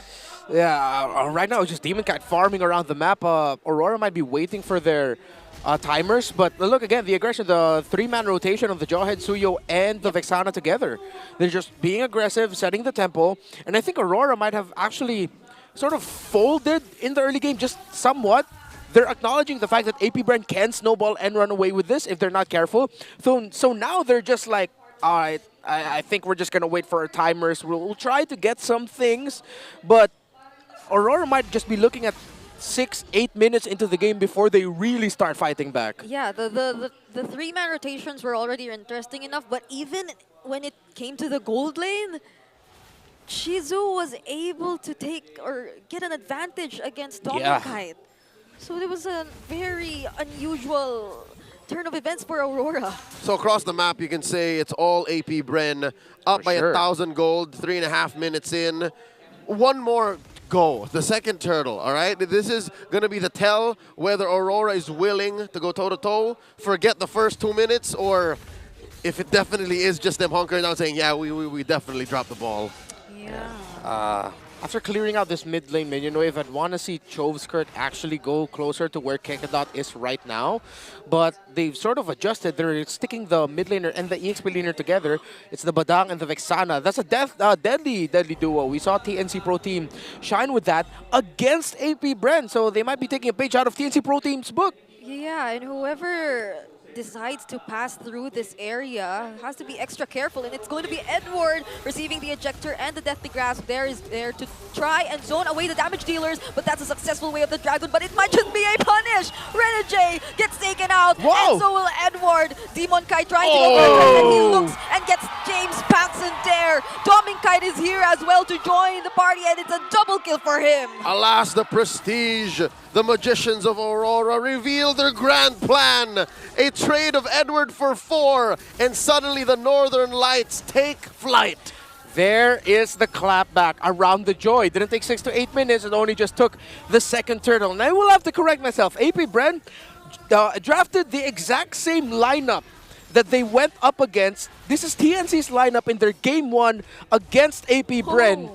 When Aurora are actually running a lineup similar to the one that they played in that game 1 against TNC Pro Team. So literally they took a page from TNC Pro Team's book, but then this time they didn't get what, in that scenario, TNC Pro Team was getting knockups and crowd control onto Demonkite. They weren't able to disrupt Demonkite's rotation as well. So come the second turtle, Aurora was more encouraged to actually be aggressive, fight it out, and that's exactly what they did. Let me take that beat and just switch it up a little.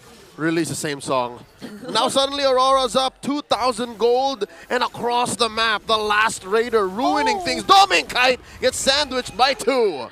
But there's a trade for Demonkite up top. He will take a turret, but that is very unfortunate for Aurora. So we still see, in some ways, how AP.Bren can really work around with their hero synergies. They can make a lot of things happen regardless of who they decide to pair up all across the map. Yeah, if Aurora wants lineups with Burst, well, AP.Bren also has a lineup with Hella Burst. Except this time around, AP.Bren aren't able to stop the jungler of Aurora. And they're going to need to start timing their ejector tosses, fist breaks into fist cracks, plus the Eternal Guard of the Vexana. Because if you time those very well, you really conserve it, you mess up any joy entry that wants to happen. All right, if of those 3, I think it's down to Dare. Dare has the best way to stop Demonkite on this rampage. Chovskirt has to put himself in danger. Kekad has to go through all the meat that Renegade and Edward can present. So if it's really just to take down Dominkite, we gotta watch out for Dare. And currently, Dare has been... the fights have been walking up to him. He hasn't been looking for them himself. Yeah, and we saw a glimpse of that when he was able to create an opening for AP.Bren, nearly punishing and winning the first team fight, which we saw happen. But Renegade gets to find James Pax, but still James Pax with the retribution secures the turtle. There will be the first to fall instead. Kekadot and Shizu as well. 3 members are down for AP.Bren. No, make that 4. A better trade than they found in the last turtle. It's 4 for none. Sure, take the major objective. We'll run through the map. Aurora now up by almost 3,000. And they'll take permanent objectives on the map. They're bullying James Banks! Oh, Edward just stood up in front of it and brought out the A. It's obvious now what the problem is for AP.Bren. Again, it's Demonkite. It's the joy. It's the late entry. He's literally a wall at this point. Just standing in front of the faces of AP.Bren. And in just a blink of an eye, they've already taken down all Tier 1 turrets away from AP.Bren. even slowly starting to work their way to the tier 2s. My God, Demon Kite's about to build the Holy Crystal already. Oh no. Oh, he just got it. At under 8 minutes, there it is. Ye of little faith, me included. Aurora was just biding their time for the perfect moment, setting up for Demon Kite. One half of the Kite brothers. Hell, Demon Kite's having a good match himself. Yeah, all of the kills we saw onto Renegade were just like them accepting the fact that the early probably wasn't as precise as they could have gotten it to be, but it didn't mean that they let go of the game entirely. That's what I love about Renegade amongst 3 million other things. The hitman can take a hit. He knows when it's the right play to make, and he's ran this through the team. He's ran it through their manager. He's ran it through their 2 coaches, their life coach, even Boss Rada. Hey, boss, I'm gonna take the hits the first two times, and then we're gonna give it to DK. Then we're gonna give it over to the other DK. Well, 3 times actually. So far, that's what earned them this almost 5K gold lead. Yeah. Again, AP.Bren already, with this lineup, they have all the tools they can to counter-engage of Aurora. They really just need to hold on it a little bit better and focus, change their mindset to, guys, number 1, can we conserve to take down Demon Kite? Number 2, get out of the feathered airstrike of the Farsa. Yep.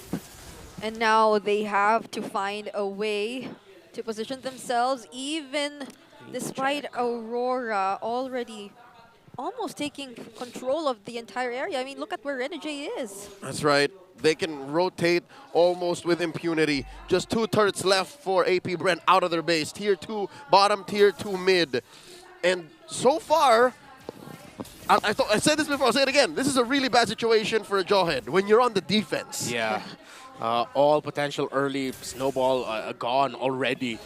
Well, top and bottom minion waves also not favorable for AP.Bren. No one's managing it. They're just standing around. They need to be sending more bodies, showing themselves, clearing out those minion waves to somehow get more information out of Aurora. They find Dare. Dare's the only man so far trying to get some information. So is Kakadot though, but he's trying to reserve his skills a little bit more. His abilities, which are very crucial. We've seen him use the ejector to throw away an unwanted target. But at least he has the flicker to go near, and that's exactly what I mentioned. He goes in and picks off Renegade. But I don't know if it's worth it. That is a pickoff on a roamer. They trade up for 1. Glorious Pathway set down by Edward. And the roamer on the other side will be the trade too. Dare trying to buy some time. He gets to throw away the members of Aurora. But that doesn't stop them from picking off 2 members. Not just 2 kills, even 2 flickers away from AP.Bren. And they have to concede this with no frontliners. They back off, and Aurora gets the first Lord of the game. Another one. Renegade says, do it, do it, do it. I can take it. It's fine, it's fine. It's all part of the plan. It's the clapback, it's the counter, and the MPL veterancy right now of Aurora just shining over AP.Bren. Yeah. Now they might have to say goodbye to their tier 2 turrets. Aurora will definitely work their way. There goes the feathered airstrike. Yikes. Edward and Renegade, enforcers, bodyguards pushing away any sort of resistance from Aurora. They will take down tier 2, so there's just 1 left in mid. Yeah, I know you mentioned something about getting out of the feathered airstrike first, but what if it's so well positioned and that it isn't necessarily there to engage in a fight? They're just getting what they want to get away! And look at that damage! Doming Kite! That's why we call him the next standard. Well, one of the reasons. Oh my goodness. How does AP.Bren defend this? They still have the holy shields in their mid and bottom lane turrets, but the Hitman's about to look for a target. They get to zone away there, and James Banks as well, slowly gaining access towards the base. But these are 5 members that they will potentially go up against, so they decide to stay disciplined and disengage. 2 big demolition projects for Aurora. Top and mid inhibitors have fallen. 8K gold up 12 minutes in. AP.Bren are in shambles. Where does the comeback come from? They can't even hide in their own base. There's no bushes there. Yeah, they're going to have to just show up. Kakadot has to take the Renegade mentality of, all right, I can take it, but actually just try to take it. Oh, glorious pathway to the way of the dragon, and there's a beautiful counter and set from there! James Banks actually takes out Doming Kite and Yue, but Demon Kite unstoppable gets shut down by James Banks, the man with a million moves! My goodness, Dare coming up big with the flicker fist break into the fist cracked, and this game is cracked open for AP.Bren. It's like he was born again. The man without fear, the daredevil, buys back possibly the game for AP.Bren. They might just be able to take down all the mid lane turrets. Kite has 6 seconds to respond. Yue will be there too, but in just a blink of an eye, they got to actually almost equalize the map. The man with no fear helped set it up for the man with a million moves to clear it up.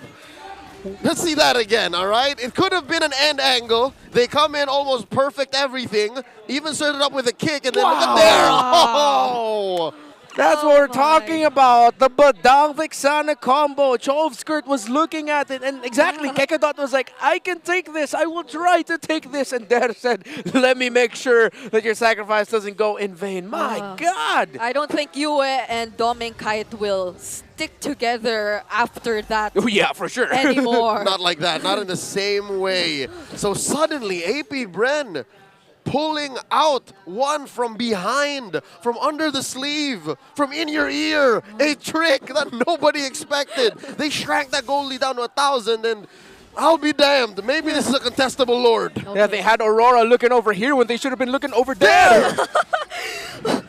When Der has the flicker, I think you need to play it extra safe. But speaking of, they spot out Der and take him out first. Oh, Der God. No, he's getting back. But Shizu from behind. This seems like no Silent Kid. He's dancing around the members of Aurora. What? Demon Kite. No! Wow! Edward goes next. That's 2 for 1. What is happening? AP.Bren. Damn! Shizu should have been squished, but he survived that sandwich. He danced, and he was making Aurora dance to his tune. Now AP.Bren gets the second Lord of the game. Like a kid. Unless... Renegade with a sacrifice, but Demon Kite was a bit too late. Like a kid hopped up on Nesquik. He couldn't be stopped. He was just dashing over and over again, and it's all falling apart for Aurora. What's going on? I can't believe we're starting the week like this. Oh my goodness, now the Lord is in AP.Bren's hands. I mean, I'm getting what I asked for AP.Bren to show why they were so hyped up heading into the MPL. Aurora, they're one of the top 2 teams after week 1, and now Aurora are in the red, but AP.Bren barely have any minion waves in the sides. It's only the mid. This is an evolved enhanced Lord coming in. Dot misses the flicker ejector play, but Edward, can he sustain all this? That's bad. Just the damage being soaked up by Edward, but he sustains everything, and Aurora now goes for the counter play. Oh, the quick interruption, fist break from Der, but the Death Sonatas are reaching him, but he's still too fast. They can't chase after him. Oh no, Der, will he be caught by the Hitman? All right, the Hitman lets off. You survive for now. Suddenly Aurora are back in it. Despite that mid-lane siege, AP.Bren couldn't finish the job. Aurora back on the offense. AP.Bren should not have forced that. Kekedot missed his flicker ejector. He was trying to reach Domicat, but that was way too risky. Oh no, now there goes the Feather Dare Strike once more. Renegade forcing James Panks to move away. That's the glorious pathway already expended by Aurora too. Habun Jingjing a little too feisty. There was no one to catch there. Reminds me of that very first glorious pathway he's cast this game. All right, so far I think the key for both teams is to collect yourselves, regroup, because the past, 2 or 3 minutes have been high-octane, intense, back-to-back brawls. Not gonna lie, at this point I was already expecting to do the post-game analysis. I'm glad we're not at that point, that we're just seeing action. Again, Kekedot tried to go after Dominkite. The moment he missed that, that was already worst-case scenario for AP.Bren. Well, to be fair, worst-case scenario was them getting wiped out and losing the game. That didn't happen, but that's where you see the lack of MPL experience, I guess, because they had nothing in the side lanes. They really thought that they could force and end it with just that push alone. Yes, they were able to actually bring the base down to like 60% health, but again, that's a way too risky. Think about your side lanes first. Yep, and James Panks just swapped items too. He had a Winter Crown earlier, but now he's on the Queen's Wings. So it's just chop. Oh, there he go. He picks it up again. He can start juggling. He's juggling starting items now, juggling now. Just keeps up the economy and then just buys what's necessary. Yeah. So far, that's what AP.Bren are doing, Renmar. I think they're listening to you. They're trying to get some side lane push in, so it's not just all about the all-in. But I get it. From where AP.Bren is standing, that's the first time in, like, what, 15 minutes that they were actually on the offense. Yeah. So they needed to really just get it in there because, again, Kekedot needs to be in the driver's seat. He needs to set up. Yeah, I mean, we're approaching 18. We're nearing the 20-minute mark, so the death timers are aren't going to be that short anymore. They're That's actually going to be very, very long. That's so a Mega Lordmon right now. Yeah. I wonder who's going to be the first to check that Shrubber on the mid. If AP.Bren can find Yue, that's best case scenario. Oh, concealed by Kekedot, setting up the ejector on Edward. Okay, they decide to go for Edward, but he is going to be tanky. That's the glorious pathway too, slowing down some of the members of AP.Bren. Yeah. So, resources here and there being burned. An episode of hesitation from both. Oh! But this doesn't feel like any sort of hesitation from Kekedot. Edward this time around doesn't have the glorious pathway, but there's a counter setup from Renegade. They pick off Dare in exchange of Edward. 2 XP laners once again. But the minion waves, Demon Kai's clearing in the mid. That was a great bait play by AP.Bren. They baited out the glorious pathway and feathered airstrike. Then they repositioned. Then Kekedot went forward. He didn't use the unstoppable force in the last scenario. He just used the conceal, showed himself, used the ejector, and nothing else. That's why AP.Bren find themselves in this situation. Wait, Demon Kite, he isn't here yet. But that's a successful zone from Aurora, unless... They're still holding on this Lord. Now the third of his health, they pop the immortality of Kekedot.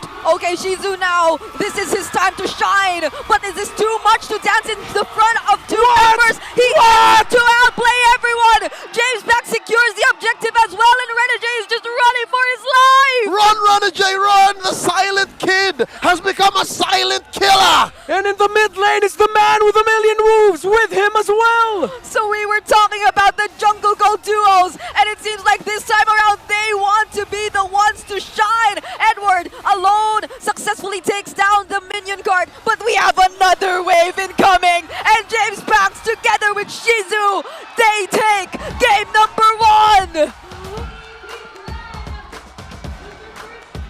AP.Bren's first game win in the big leagues.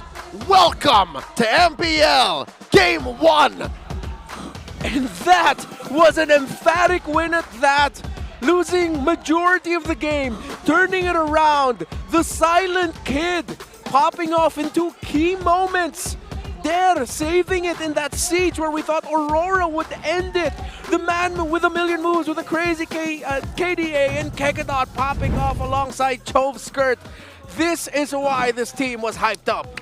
All right, let's not forget that we would not even be here if it were not for that million-peso fist break combo by the Daredevil Dare.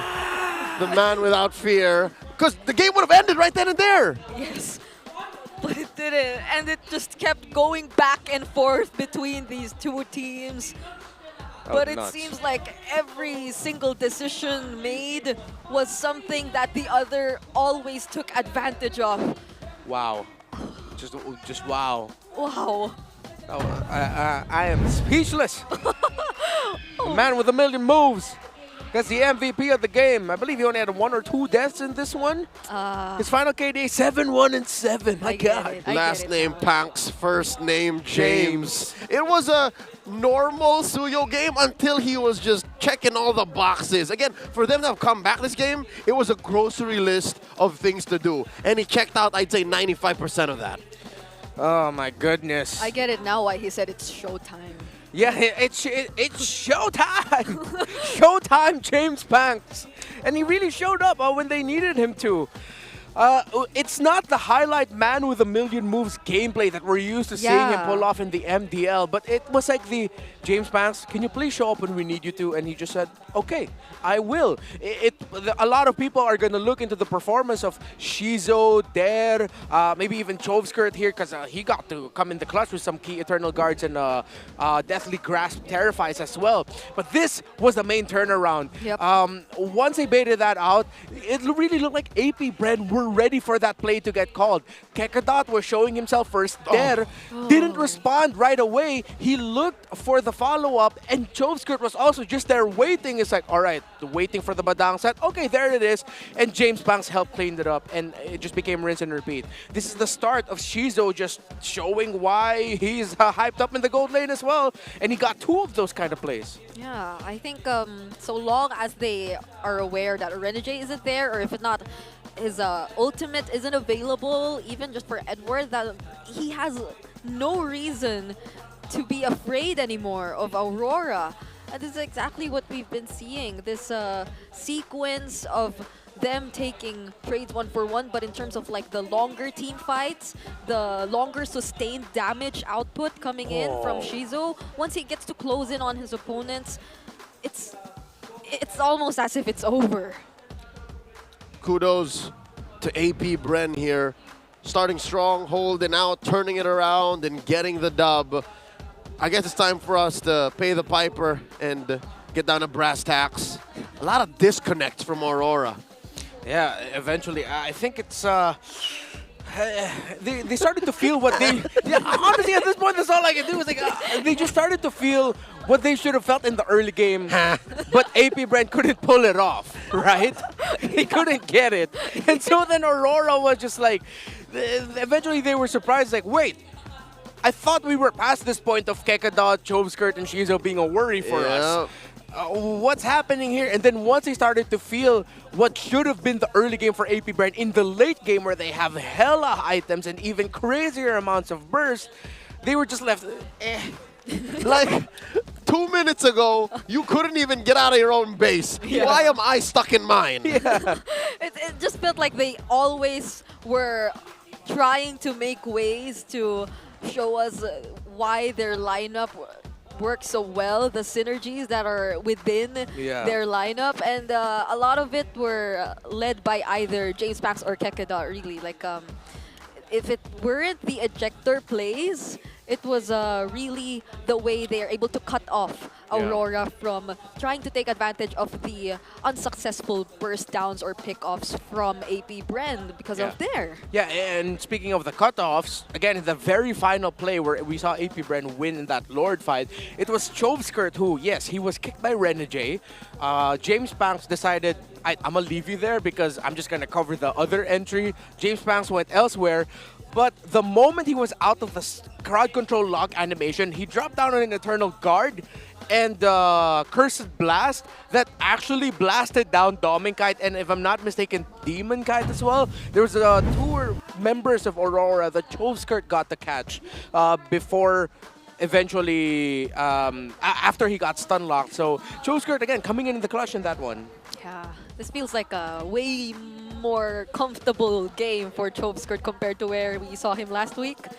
It seems like they're able to work together. That's more. I think a lot more. I think that's what's important right now from AP.Bren. They are able to build a lineup which allows them to work together, unlike last time, which felt a little bit more individualistic in terms of approach of doing certain things by yourself without entirely relying or waiting for your other teammates. Something tells me you just gotta push AP.Bren to the limit.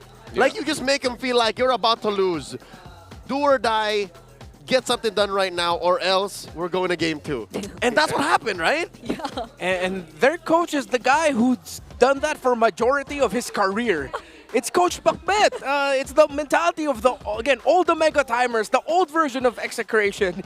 It's like he's just taken over like what worked for him in the past with the new younger squad. One hell of a lesson to share on over to the next generation. Play like the old Execration squad. Play as if it was your last game and then turn it around and prove the haters wrong. What a game 1 for AP.Bren. It's not over just yet. It's match point for them, but Aurora can still turn it around. Before we get on with the rest of the match, let's go on over to an All Access. To MPL Playgrounds. At makikita nyo dito ngayon ang lahat ng booths na pwede nyo puntahan. Hans, ano bang meron tayo dito? You know what? I'm curious as well. Tara, silipin natin. Let's go! Alright, so we have here one of the games na naglalaro na pala actually. 3-0 na nga yung score eh. So, these are some of the kits na pwede nyong malaro dito. Teka lang, wala, inisahan ako eh. But yes, kung sisilipin nyo, right? If you're gonna come a little bit closer, you're gonna take a look at some of the games. Ito yung isa sa mga classics na madalas nilalaro natin sa cellphone, but you actually get to experience it here, right? Nako, Hans. Ito na pala, ako na pala ulit. Okay, sige. Pero easy mode lang to. Easy kasi to. Easy mode lang to. So, diba? pwede kayong mamili kung normal or diba? hard. Okay Easy na pa yun. lang, talo na agad ako ni Hans. At least naka-point ako. We also have another one. This one is a classic foosball table na madalas yung mapapansin. I'm looking at where the actual ball is. Sinisilip ko lang kung nasan siya. But you know what?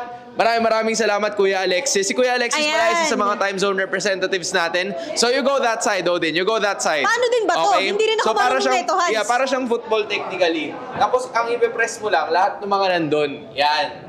So sisipain mo yan.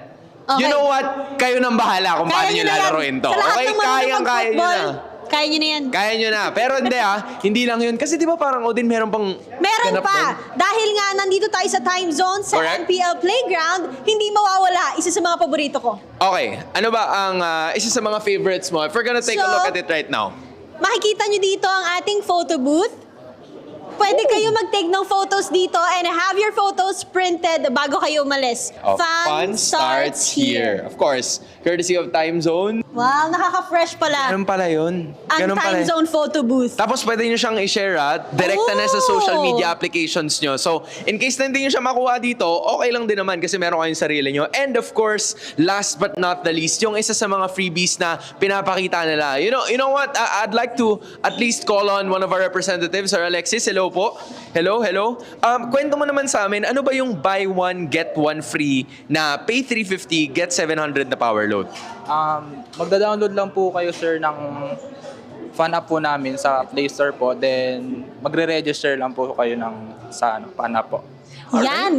So, gusto ko lang tanungin, Kuya Alexis, lahat ba to for free? Yes po, for free. Wow! So lahat ng pwede nyo ma-experience dito sa MPL Playgrounds, especially here sa Time Zone, are for free. Hans? There we have it. Maraming salamat, Boss Alexis and Odin. It seems like we have a lot of store in terms of this and in terms of the games as well. Alright, balik na muna tayo sa loob ng Land of Dawn. Back to you guys. Lex and I need to talk. I need to get in on that Time Zone promo. Welcome back. We are at match point once more. AP.Bren steals a game from underneath Aurora's nose after a 20-minute bout. Once more, my name is Leo at your service. We're with Brigida and Renmar Santa Cruz. What is going on with Aurora? Prior it was Onic. What's going on with Onic? But now, how does Aurora turn this around? Yeah, I think we've mentioned it even early on, where in the first few minutes didn't feel like Aurora were as coordinated with what they wanted to do.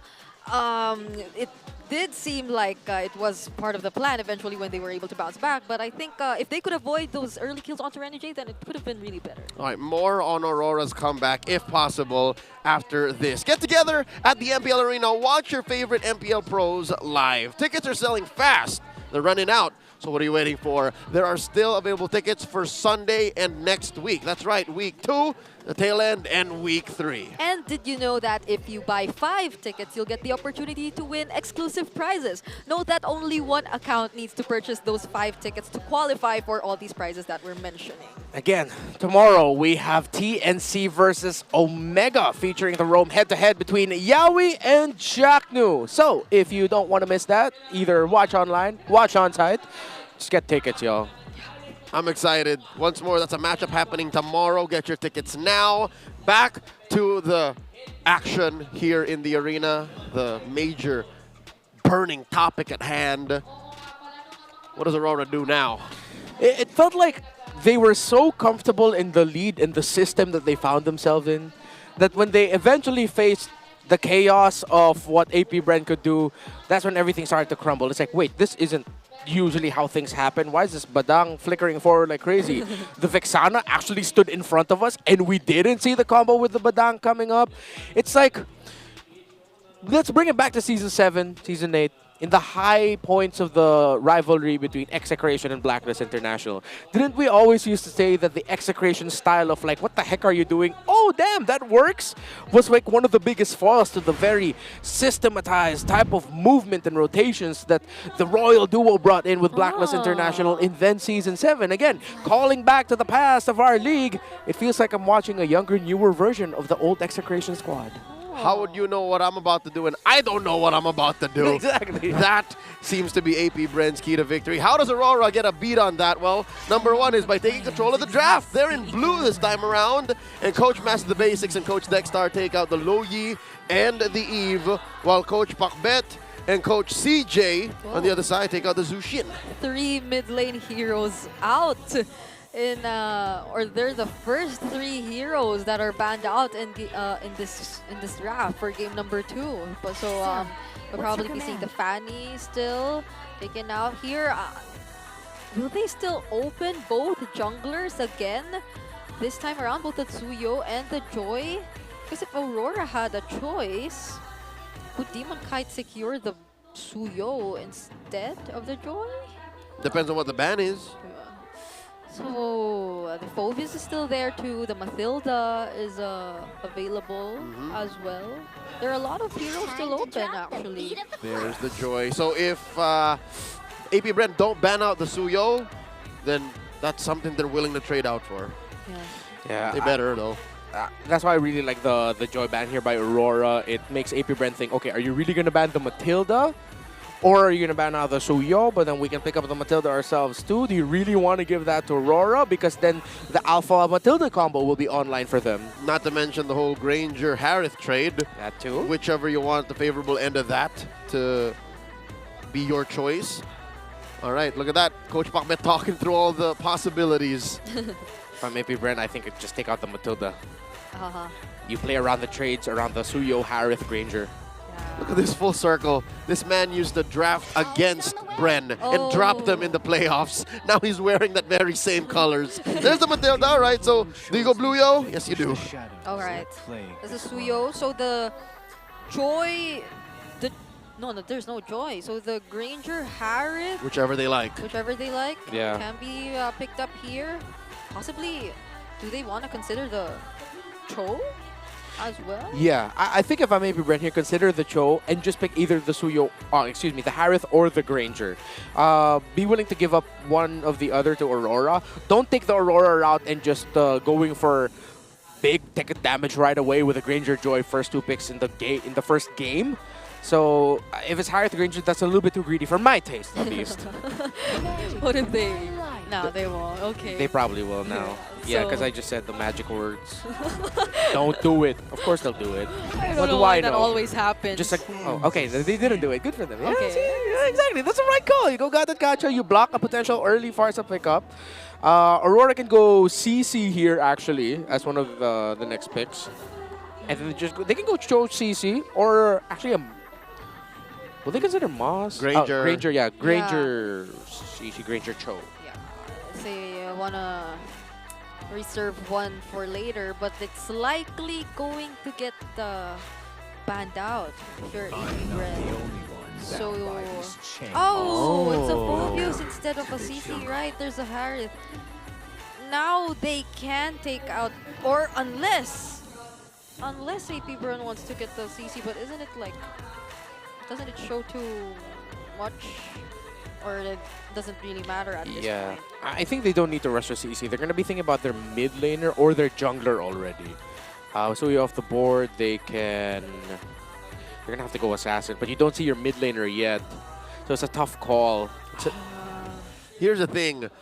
If they don't pick a jungler here, AP.Bren might be putting into play one of their main strengths that's specifically unique to them.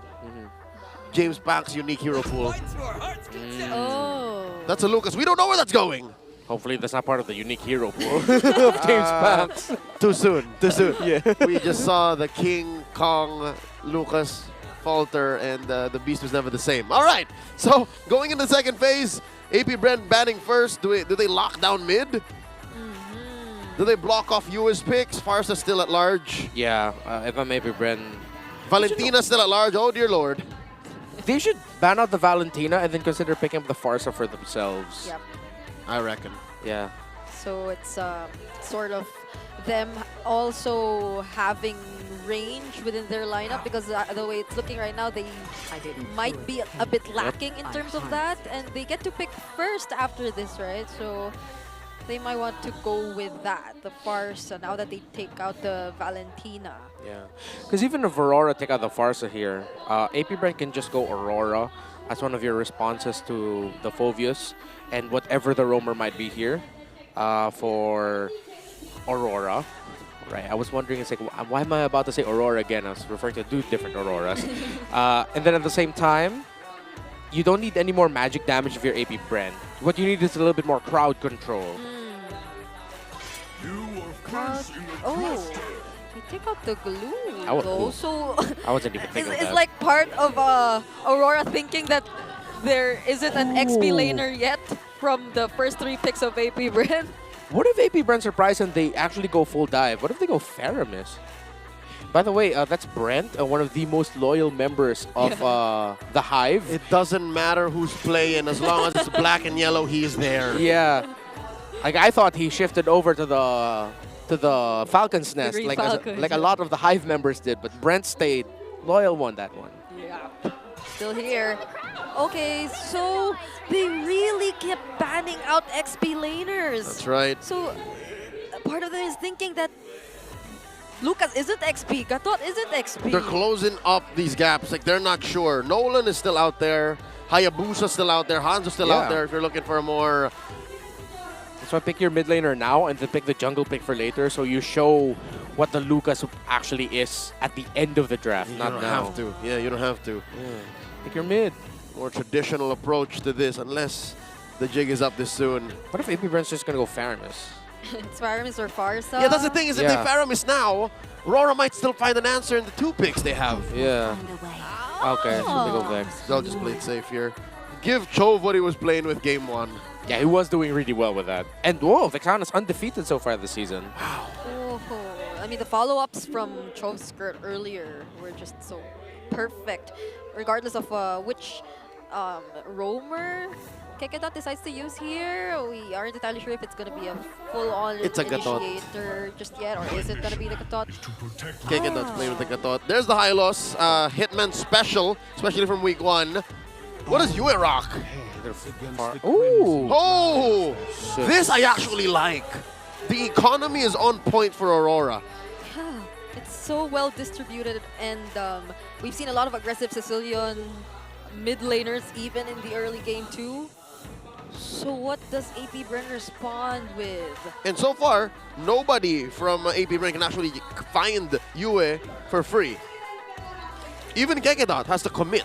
Yeah. So if we're thinking of junglers, is it gonna be an assassin for James Pax? Hayabusa? Yeah, I'm thinking the Haya too, but... Or do you force the Hans? What are we already... Oh, the Hanzo? It's open. Look at that. Oh, Barrett's? What? So it's a Lucas jungle and a Barrett's EXP, right? Oh my god, let's double down on traumatic heroes from tonight. Well, it's not in the same role. Oh wait, it is! It doesn't matter, bring it up. They just switched it up. Yeah, they're both here. And they're both in the same lineup now. Why would they do this? What are they trying to bite down on? Why the -1? Why the committal? Why the full committal on this? Okay. Is it a good matchup against the high loss? I'm already thinking the Sicilian is the happiest out of everyone in this draft. Sure. Because it's just like, all right, cool, you get a Barrett's, but I'm going to just be here and hit you from a distance. You know what Sicilian's worst enemy here in this matchup is? What? His mana. Yeah. His mana, and if somehow Ewan messes up the distancing. To be fair, you have to acknowledge that the lineup rating for AP.Bren, it does favor them.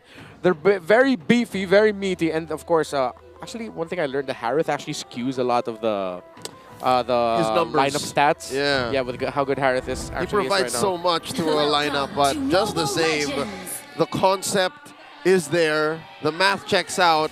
Despite the Sicilian's dead zone right in front of him, we're foreseeing this to be a great and easy game for Yue and the rest of Aurora. Game number 2, match point for the new kids on the block, and AP.Bren. One more this game win and they take the series. It's almost a full melee lineup for AP.Bren. Yeah, full dive again. That's why we were thinking that they might even consider the Faramis, but at least they get a little bit more burst this time around, and burst that you can hit from a safe distance. Good control. And Kekedot actually is going to be the main point of this lineup alongside Dare, because they need to really time their entries and make sure that they can reach Dominkite or Yue later on. All right, this might be a little safer, a little better for the Barats, because it is a flicker Barat. So he can position himself in a weird angle, and Detna's welcome, flicker, and then, you know, get the confirmed -1. So it makes sense. Kind of the same with the way they play the Jawhead and the Badang. So there are still multiple ways for them to engage. The same kind of follow-up coming in from Chov Skirt. It's just that James Pangs this time might want to join a bit more when they try to start the fights instead of like coming in late or being the main source of damage. It's still the same for the others mostly. It's just that James Pangs kind of switched it up a bit.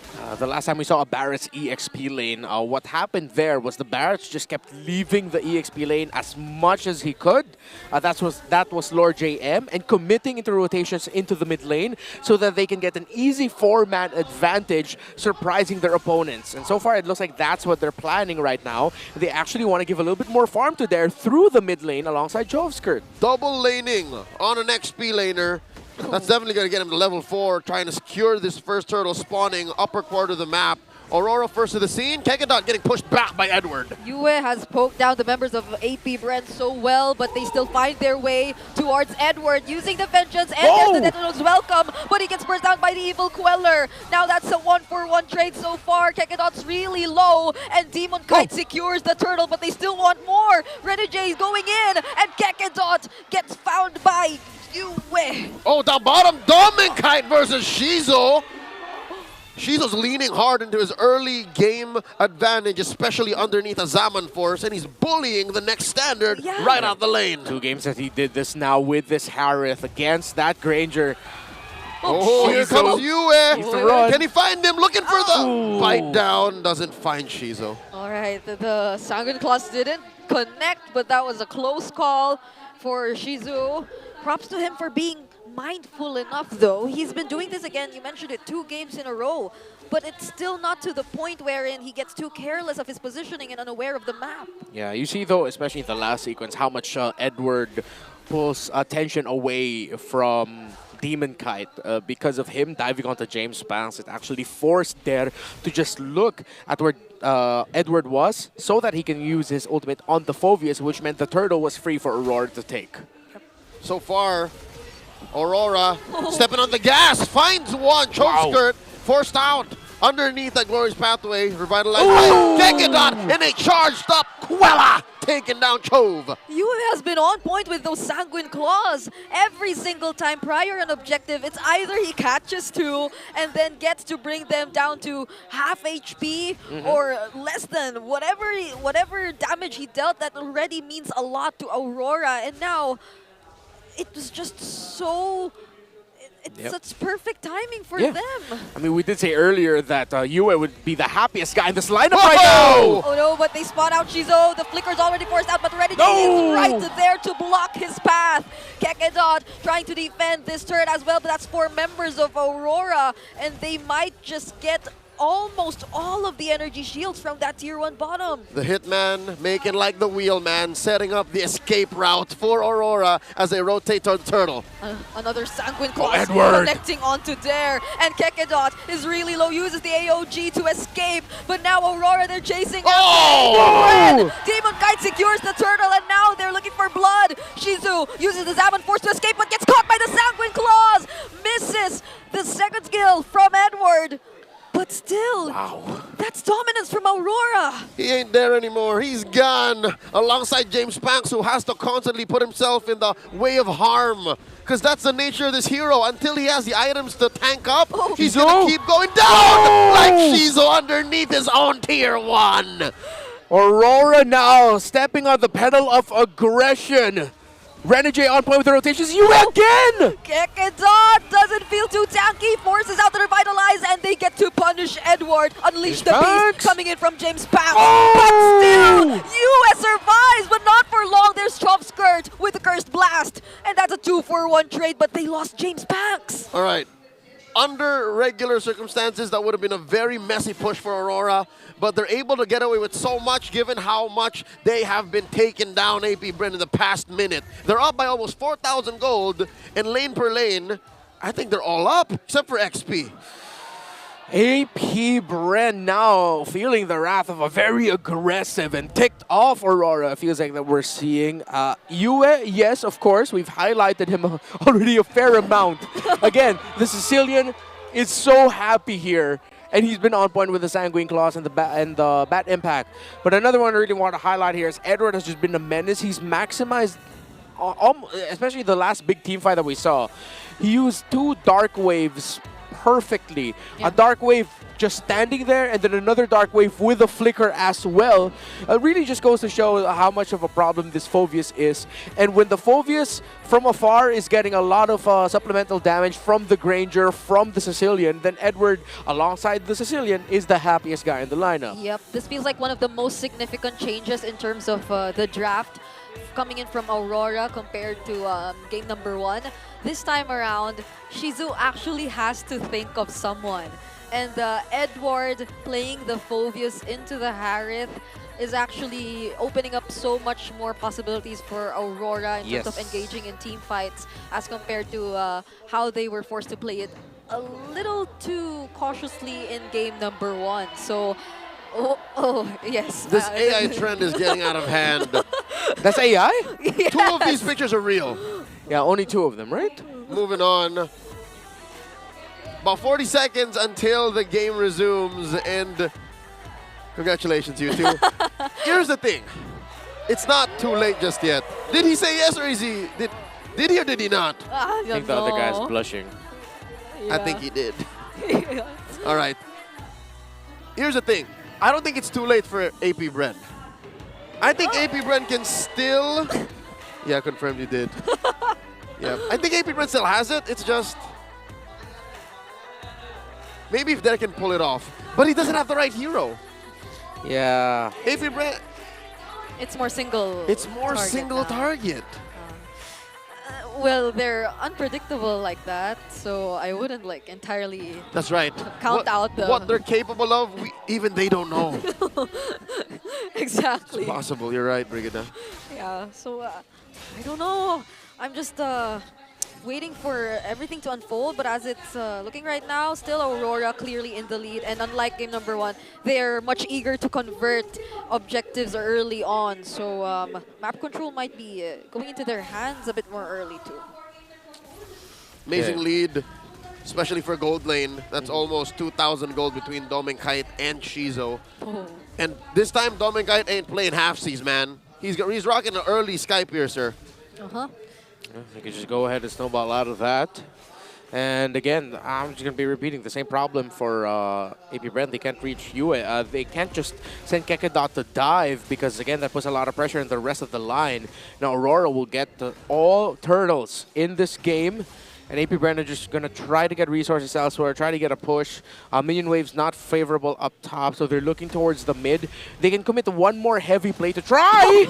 Oh, there's the flicker Detona's welcome coming in from there, and the follow-up Avatar of the Guardian. So but Renegade cutting away or cutting off the members of AP.Bren. Might just be enough for Aurora to find the counter engage. Dear Lord, they threw everything but the kitchen sink, and only Edward fell. Aurora telling AP.Bren, let's do it again. It took them everything just to take down Edward. That's all the ultimates committed on the side of AP.Bren just for that one guy. And again, we mentioned AP.Bren can commit one more thing. Unfortunately, that one more thing didn't go so well for them. It was an EXP for jungler trade.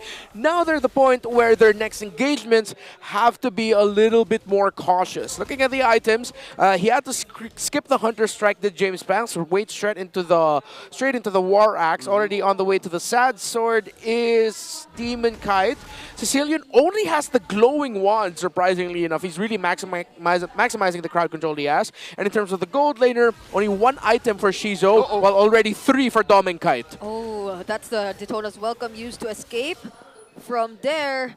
And this is the way you like to see Aurora playing. Very focused on the objectives and rotating fast enough for the enemies to not keep up. This is the way.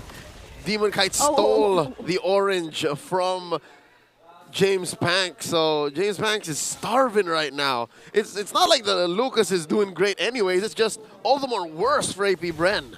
Yeah, he's sitting on a 3-3-1 KDA. I think they've been more involved in the fights that have been happening across the map. But for majority of those fights, it's been Aurora winning them out. So I don't know if AP.Bren still wants to contest this. They tried to go for an engage earlier. That was a Daytona's welcome and the AOG follow-up. But once they commit everything in, it's so hard for them to escape. For their own good, I don't think they should contest. And Aurora knows that. A blitz take here. Well, kick it on James Panks. Check in range. AOG! Oh, they do not contest, but they still want to look for the kills. UM will be the first to fall. And the rest of the members of AP.Bren are trying to run away because Keke Dot as well as James Panks are... But they can handle it. They can deal enough damage. And they take out 3 members for 2. James Panks, he bumped into the wall. That's why he couldn't complete the kill there onto Demon Kite. But Aurora still got the Lord, and they can march forward with 2. With how much they can get, that's the biggest question, as the members of AP.Bren will be a full 5-man in 3 seconds. Again, none of us on desk ever said, hey, if James Panks can bite down on the 3 of them and kill them, that would be a comeback for AP.Bren. They did just that. Again, it rings true. How do I know what I'm gonna? How do you know what I'm gonna do if I don't know what I'm gonna do? From out of nowhere, James Panks found those kills. Yeah, and it was there probably with the call to still engage nonetheless. That was another Daytona's welcome to engage and.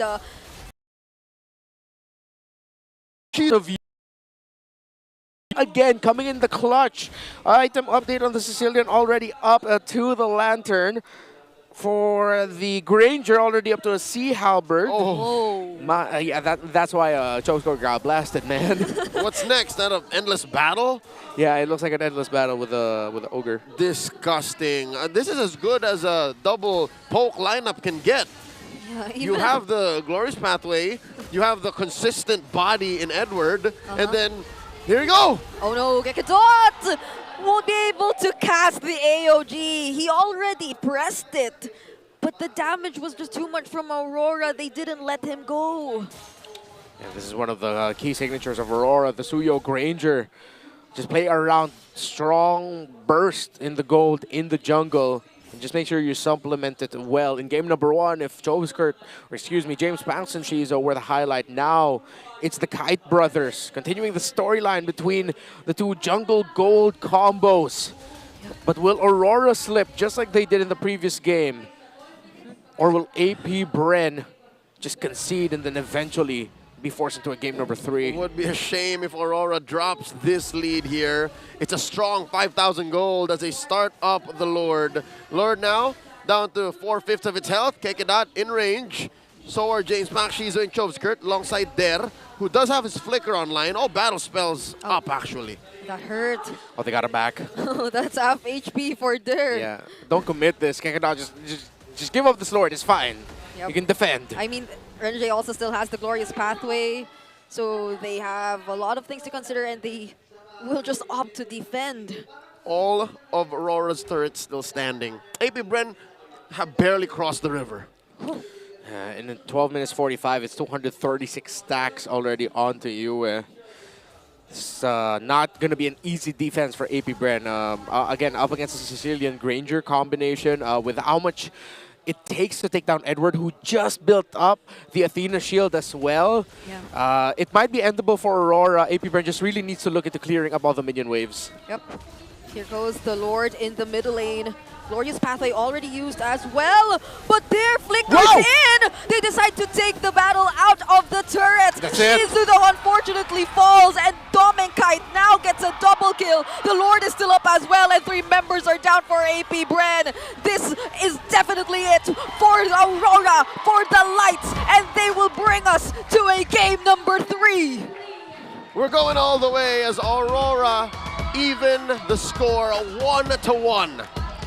After a week where we saw a lot of 2-0 results, it's very refreshing to see the very first day of week number 2 to go both into 3 games. And this time, AP.Bren, though, felt the wrath of Aurora, and Aurora, most importantly, did not slip. Back-to-back bangers here on the opener for week 2. And we're still coming up to our reputation as the strongest league in the world.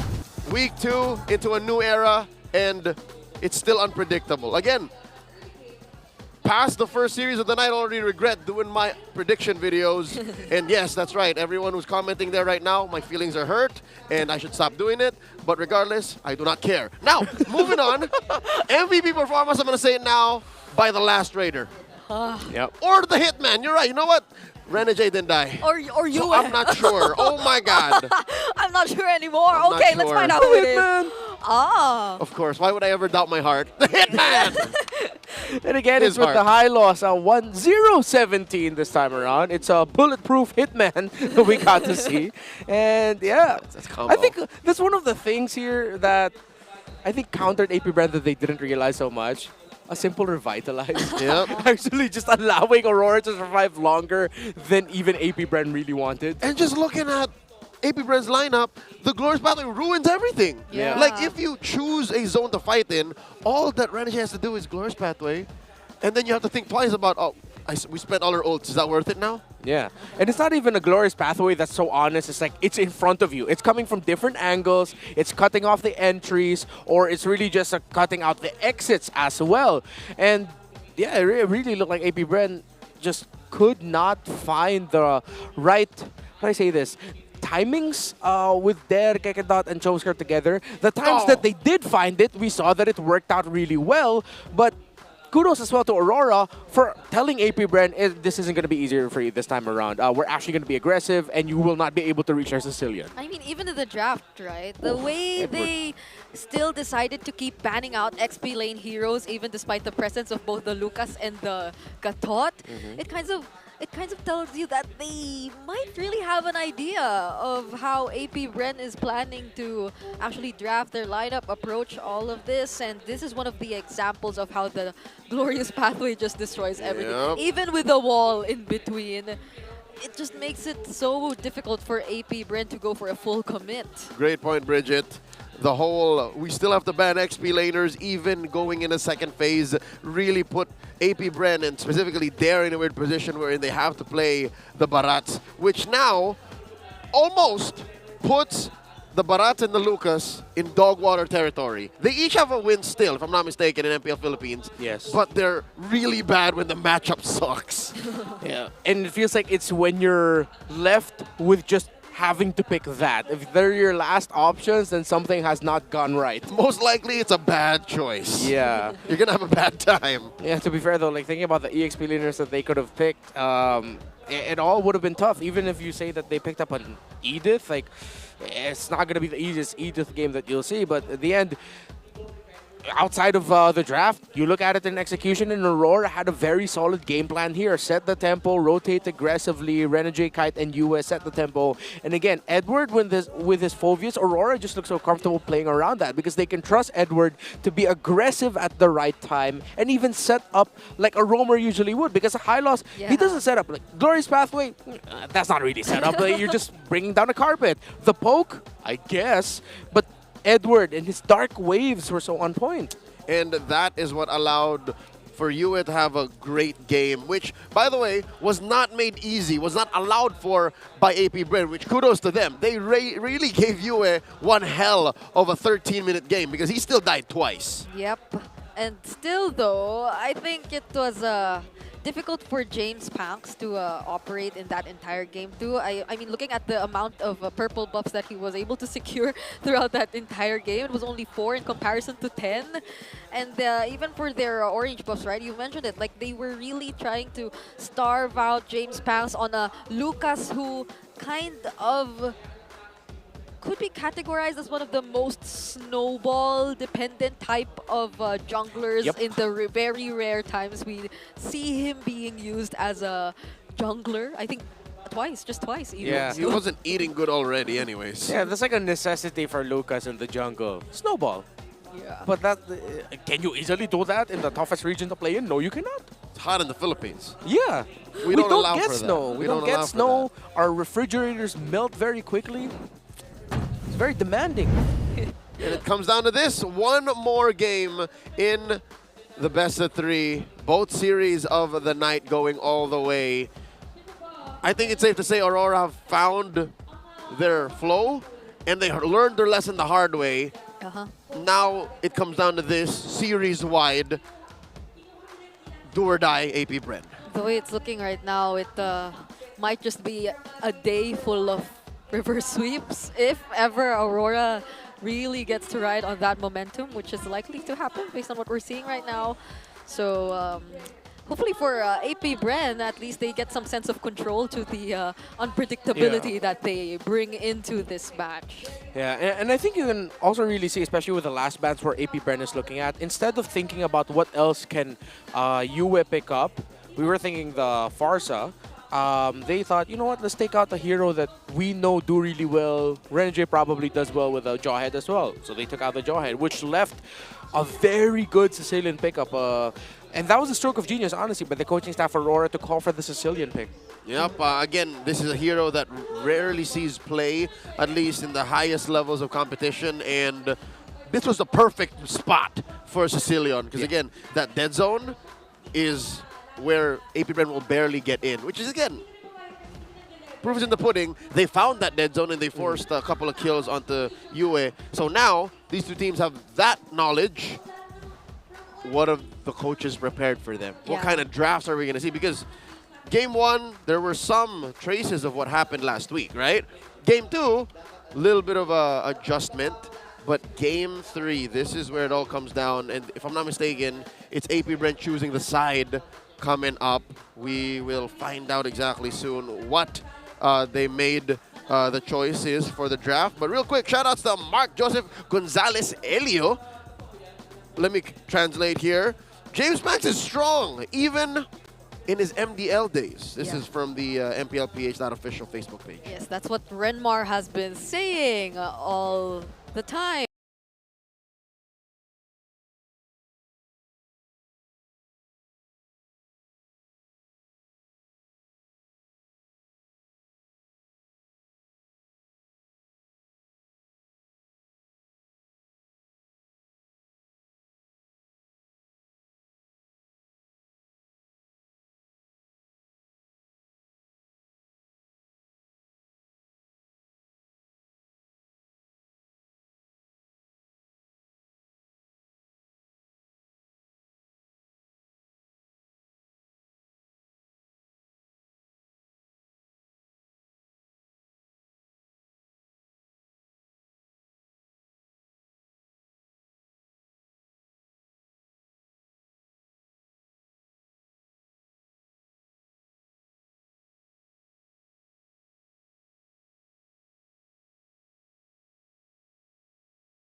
It's okay. I'll get, okay, maybe week 4.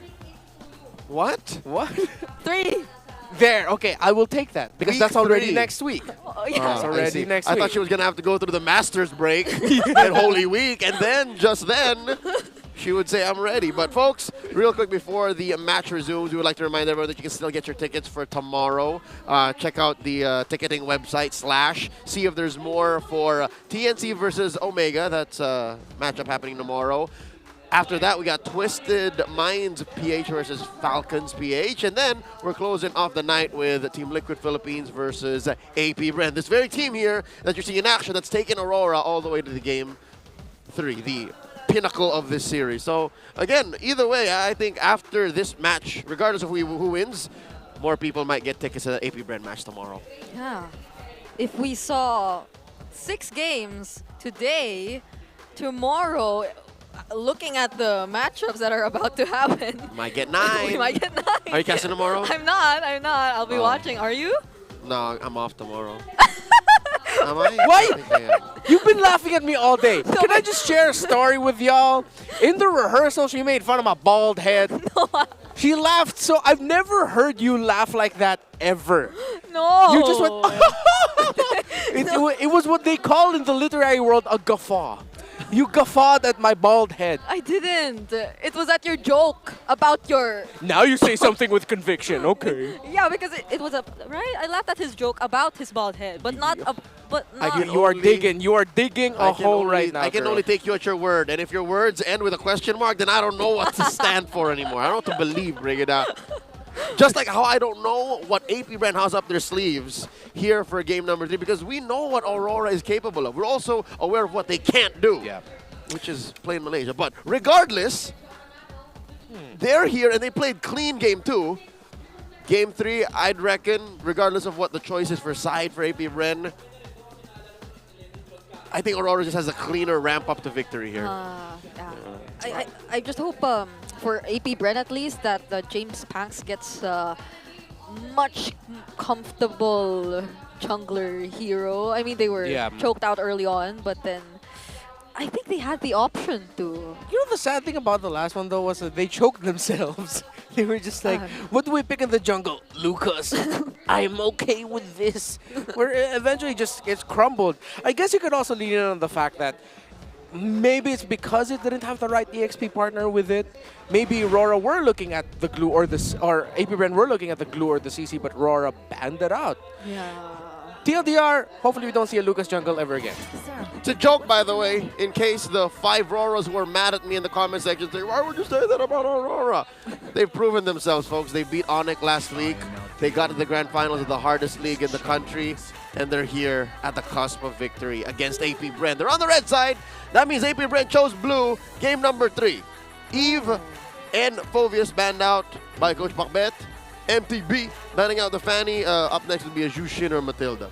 Yeah. Earlier it was AP.Bren that actually banned out the Matilda on the red side. And so far, the Fovius, good respect ban there onto Edward. And I think that's one thing that AP.Bren are going to be looking at in the back of their minds, which is, let's not forget what Edward might actually end up with in the EXP lane. Yeah, I'm also looking at the Harith possibility here for AP.Bren in terms of like their priority first pick. Unless it gets banned out here by Aurora, since there is still a chance, unless they want to like deny one of the jungler or gold trades. The Louis is still available. Oh, so Yep, same banning pattern as game number 1, and in game number 1, AP.Bren prioritized the Suyo. Will they change things around and surprise and suddenly pick up the joy? They will not. To be fair, they were winning a majority of the early game in game 1. Yes. So this makes sense. They can just run it back. So this can be Joy X. Again, Joy Granger? Gatot instead of the choke. Oh, finally they make sense of the whole opportunity cost. Gatot Granger, there you go. Because you don't need to pick the choke. Why now they change it up? No need to rush it. They take away a pick from Kekadot, and now we're going to have to see Kekadot with something else. Will he just end up... Oh, they have to be careful with a double revitalize for Aurora. With Hylos? Yeah, with a Hylos, Gatot, or... We don't see Hilda's pack revitalize that much anymore. Harith X. Yeah. I mean, they can save Kekadot for later. There's still the Tig or the Jawhead, but they... Okay, they pick it up. for the first phase. Oh, they're just running it back. Yeah, it's not the same order, but so far the same picks. In game number 1, AP.Bren picked up a Badang in the first phase. Yeah. So, Now Joy, right? they can still pick it later if ever, because Joy is very much likely to be picked by Aurora here at this point, unless... 98%, 99% chance this is Joy. Because if not, best believe, Coach Pakbet can't press Joy ban enough, fast enough. Like just... What are they going to... Why is it...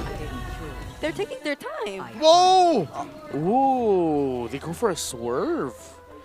Okay, they go for aggro close range poke at the center of the map. That's a Gata roam. For sure. I would say 97%. There's nothing to steal yet, though. Yeah. I think Aurora already thinking ahead and looking at potentially a... That's usually a block on a Lucas, a threat to not pick up a Farsa or a Vexana. Usually, when you see a Valentina get picked in the slot, so that's something Aurora's already keeping in mind. Do Aurora start banning out explainers? Oh, they have to against there. CC still there, the Badang. Oh wow! Okay. Okay, but they ban out the Farsa even though they have the Valentina in their hand. So there has a lot of options. It's the CC Badang still available for there in the XP lane, if ever they want to go for a similar route to game number 1. How often does this happen, wherein you pick a Valentina blind with no ults to steal just yet? How often does that pay off? I mean, the Fire Mist is still there too, but I think they'd want to pair up Burst mid laner again with the Jawhead lineup that they're showing us so far, right? Yeah, 100% Aurora already thinking ahead of what AP.Bren are going to pair it up. So we considered an alpha for Aurora and AP.Bren take it away. So if they commit an alpha Joy, there's one more jungler that deals a lot of burst damage. The Nolan will also still be available for them. So if it ends up becoming another Jawhead Vexana combo, actually the Valentina stealing away the Eternal Guard, or maybe even the Unstoppable Force just to be able to dive, although that'd be way too risky considering there's a Harith there. Yeah. I'm seeing it now. I like the Valentina getting picked suddenly. It's a very surprising pick now. AP.Bren are overthinking, I feel like. Yeah, it's kind of limiting. But we don't know. Again, conceptually, there's a logic to it. There's a rationale, but until we get into the game and see the payoff, then we'll know. Hilda ban for Aurora, so there's 1 XP. Oh, taken out. What could they be planning to pick up in the jungle? Hayabusa still out there. Possibly an assassin given the Hilda ban. Haya Nolan. Yeah, Nolan earlier. Joy's still open, by the way, just in case. Yeah, that too. AP.Bren's not falling for the trap. So, well, I mean, Aurora, they can... Aurora's gonna pick up the CC probably at 4th pick. Yeah, so they'll get an XP lane, but that's the Badang still available for there, just in case. But I think they're pretty much okay with that. There she is. Okay. They still bat it out. Nolan's available. The CC you mentioned, or... Yeah. CC Nolan, I feel like the last 2 picks for Aurora. Although they can consider I need a bit more magic damage if it's not just, they can go Edith in the EXP. Yeah, would that be enough? That's one of Edward's signature picks since time immemorial. They go for Nolan first. Okay. They're saving Edward for last. For AP.Bren, what mid laner are they picking up? Is it still the Vexana? And is there at least 1 ult for you with the steal? Yeah, or the Fire Mist so that he gets Nether Realm of his own? I'd like to see them pick up the Vexana. Yeah, they're giving up an ultimate, but at this point, they might need to. It's the right choice. It's the right choice. It's not what you want, it's what you need. Yeah. And then for the EXP lane, you also block a potential Edith pickup surprise for Dare. They already have Burst in chunks. Hey, yeah, I think they might just end up picking up a right? Oh no, CC. All right. Of course, right, yeah. So that's at least a favorable matchup for them in the EXP. Regardless of what might come out from Edward here, but then there's a lot that can. The Hylos is still there. The Edith you mentioned. Or the Badang. Oh, yeah, that's surprising. With I am the priestess of There's fire Edith. and lightning. Okay, so it was the Edith hunter of eventually. all the evil gods. Ooh. So just one ult for Yue. Yeah. It's go big or go home.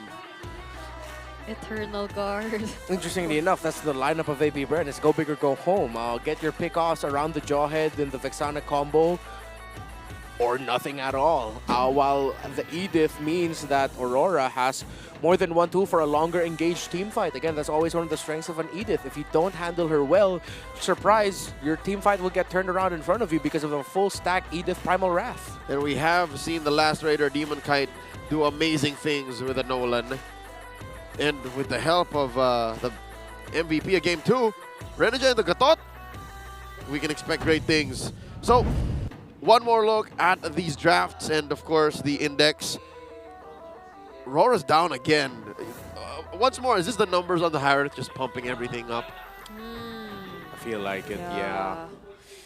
Although... they do also have the CC with them. yeah, but like, if it were just sustained and all that, you'd give it to Aurora, but like the early to mid damage department would probably favor AP.Bren. It all comes down to this, ladies and gentlemen. One last game for the night. Who's going to take the dub? A reverse sweep by Aurora, or will AP.Bren finally reintroduce themselves in the big leagues? Whoa. Chovskirt poke down to half HP, and as we're seeing it right now, Kekedot's just helping James Pax really farm fast.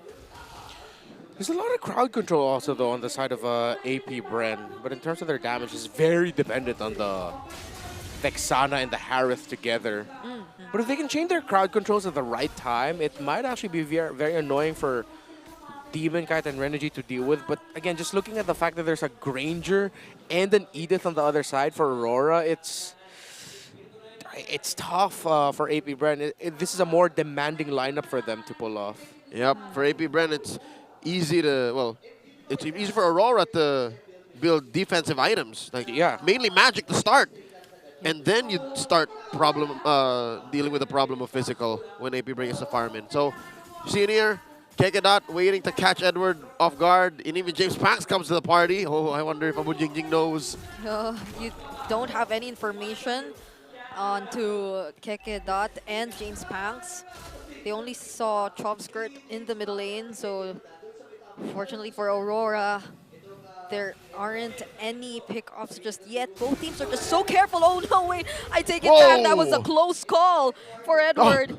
He nearly got taken out, and that's the, wow, revitalize. All right, no, this makes sense. He needs to get level 4, get some wave in mid, and then hits the regenerate, so he'll be part of the turtle take. Oh, all this while, oh lord, look at this. The last Raider doing Raider things. He's gonna steal the orange. Yep, that's an orange buff gone, and I think that's Aurora also showing that they're confident that they're gonna take this turtle. Good thing Shizo's gonna be checking the orange buff, and they'll get the read.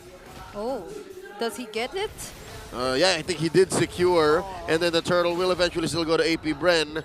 So yeah, Demon Kite's early rotation and anticipation of the turtle going sideways for them scored them at least something on the map. Yeah, and you see Aurora actually really respecting what we talked about, the sheer crowd control burst damage combo of AP.Bren at this point in the game, that they're willing to give up the first turtle even though they have an Edith who was level 4 in time at that scenario.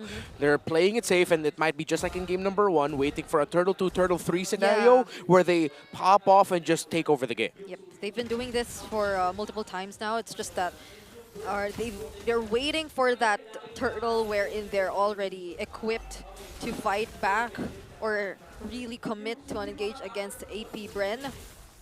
But look at Kekedot so far. He's been very patient. I haven't seen much ejector plays coming in from him just yet.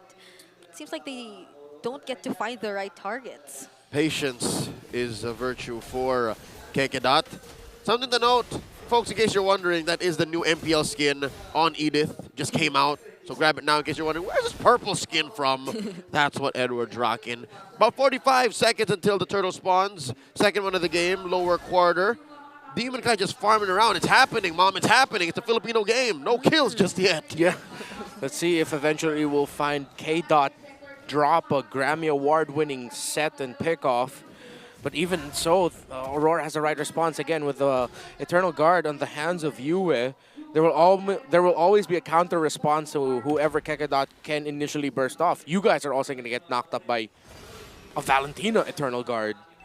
So again, this is what we talked about with AP.Bren. Timing, they really have to make sure that they're keeping things in check, remembering what RORA can toss out in the counter, and not just full commit dive on everyone because that might be costly. Yep, and this pathing again kind of tells you that they are willing to let AP.Bren start the turtle. Demon Kite has just taken his orange buff.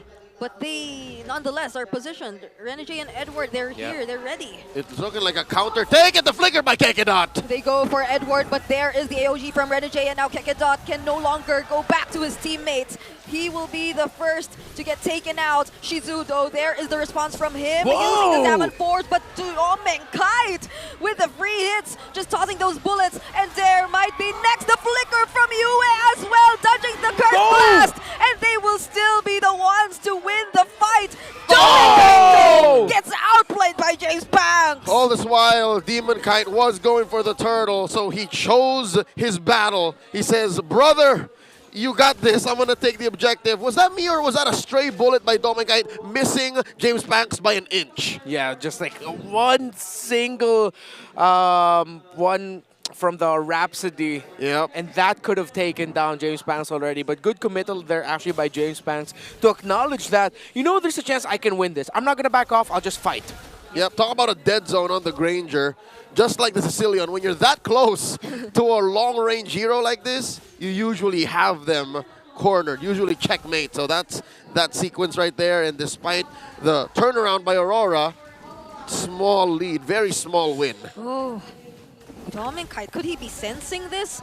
Kekedot can actually look for him right here. There goes the Unstoppable Force and the Ejector, but gets taunted by Renegade. Still gets to cast the Ejector, but only towards his teammates. There's the AOG. Also landed towards Shizu, and right under the turret, he won't be able to sustain the damage of 5. The Silent Kid will not survive to save his Tier 1, but all this while, look at there. He's up there, pushing, takes Tier 1 up top. I was surprised that Shizu actually committed to trying to get the minion waves for defending that. The moment he saw that there were already 5 members of Aurora spotted out by Kekedot, he should have already been on the way back to base. He shouldn't have stuck there any longer. And he gets picked off as well. So that's a 1-2-2 start for the Harith. Not a good one for AP.Bren. Looking at the items though, it is a 1,000 gold lead favoring Doming Kite, already up to a very quick Sky Piercer.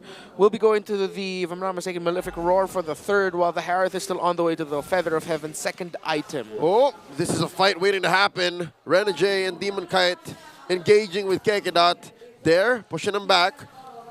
A silver lining for AP.Bren. Mr. Panks is actually up from Demon Kite by about 200 gold. Like, he's racing him. He got his 2nd item first. So if the farm continues this way, then maybe AP.Bren can set something up post-turtle. Yep. Dare doesn't have his curtain call just yet, though. So Aurora Gaming might be the ones to start this objective. We said it again. Ooh.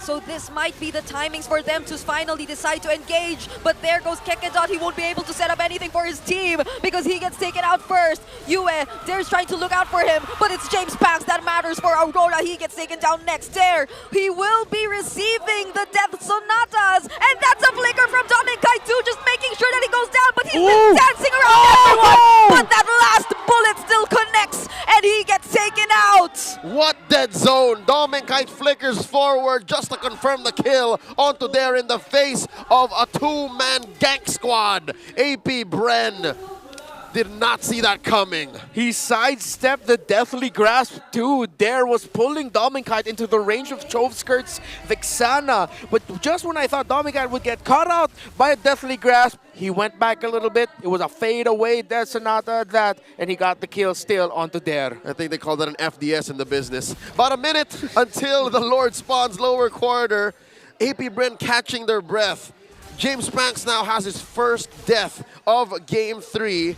8.5 minutes in. This is as macro tight as it gets. And so far, Aurora are going through the cracks over AP.Bren will allow for them to. And so far, Demon Kite unscathed. Yeah, how does Kekedot position himself and control the brushes though? It seems like every single time since Aurora right now, they get to group up a lot more. There's just so many ways for them to check the areas, the brushes around. It's those consistent death sonatas coming in from Doming Kaitu, which ensures that they're in a safe spot. That's why it costs Kekedat so much, either a conceal or a flicker, to even get anything started. Currently, Doming Kite sitting at 420 stacks. He's firing up. Though we got to see there in the previous big team fight just how much a Gatot Kacha entry and an Edith ultimate will mess up an AP.Bren team fight. Like, it's so demanding for them to fight under those ultimates. The entry of Renegade will mess up their formation, forcing them to re-scramble mid-team fight while they're avoiding certain things. And Edward's Primal Wrath will make them think twice about using all their abilities at once. He does have one on lock. Looking for it! A successful Terrify and Flicker Shatter coming in from Edward 2 to take down Kekedat. But Renegade, will he survive this? Blade Surge coming in from James Pax, but there's the Revitalize to help him survive! Mr. Pax was an inch away from a charge sever, so he couldn't get the double. Aurora lived to tell the story. They back off. Lord gets reset. Revitalized just on time, and they were running at the right time as well. In the right direction. In the right direction. Shizu and James Pax could have gotten two, maybe even converted it into a third, maybe even threatened to show Aurora, hey, come closer, we're already going for the Lord. But now, Aurora's still in control. Oh my. AP.Bren also trying to hold this mid lane, but it feels like it doesn't matter to Aurora MLBB anymore. Nice chubby wave left up in the long lane. Passive push for Aurora, and we're back to the Lord Dance. Amazing work for Aurora again. Season 8 champions Blacklist, Season 9 champions RSG. The remnants of those two teams are in Aurora. They're masters of the Lord Dance. Oh wait, but Kekedat and Shizu, who could they be after? There's the Conceal and the Flicker forced out from Yue. Great use of space by Yue, baiting himself, using his body as quarry for AP.Bren. And now the Lord Dance continues! Kekedat goes in and there's a Terrify, but Edward won't be able to use the Primal Wrath. Shizu dancing there, Kekedat will be the train, and there on the back lines won't survive. Two will fall from Aurora, but Dare and Kekedat are gone from AP.Bren. 2 for 2, lane for lane, but Aurora continue the onslaught, taking that mid lane. Oh, Demon Guide! What? Going for James Pax in a successful solo kill! The anime fight, the man with a million moves, fall at the hands of the last Raider. And Aurora will be able to get what might just be the last Lord of the game, with a game-winning push potentially on the way already. The biggest problem, every time Kekedat sets, Renegade always jumps in with the Avatar of Guardian, and that provides so much space for Doming Kite and Yue. The Hitman turned into the Hit Me Man. Great use of the kit, of the revitalized clutch for the rest of Aurora. They're looking at a 7,000 gold lead. A Lord pushing up top, and a bare base for AP.Bren. Just inhibitors left after the next minute. They could potentially be a bit more confident to take on the next fight. Shizu has just picked up his Holy Crystal too, but they have to take into consideration the Lord. It's also marching up top. All right, if game 1 happens again, that same situation, then that'll leave a very sour taste in Aurora and the rest of the Auroras watching, because you already learned from that lesson. So they got to take this slow, got to be patient with the approach. Difference is you don't have a setup like a Badang for there. Oh, but that's Renegade? the Terrify used right onto Renegade. But He's just zoning. He's just yeah, zoning. he was just zoning. That was his main purpose, taking down an inhibitor turret away from AP.Bren. So this is indeed Aurora being more disciplined in approach in maintaining this lead. Aurora using that Lord to its full advantage, as conservatively as you can get. There's another one spawning in a minute and a half. Massive gold difference across the board. Okay, James Pax going for Queen Swings.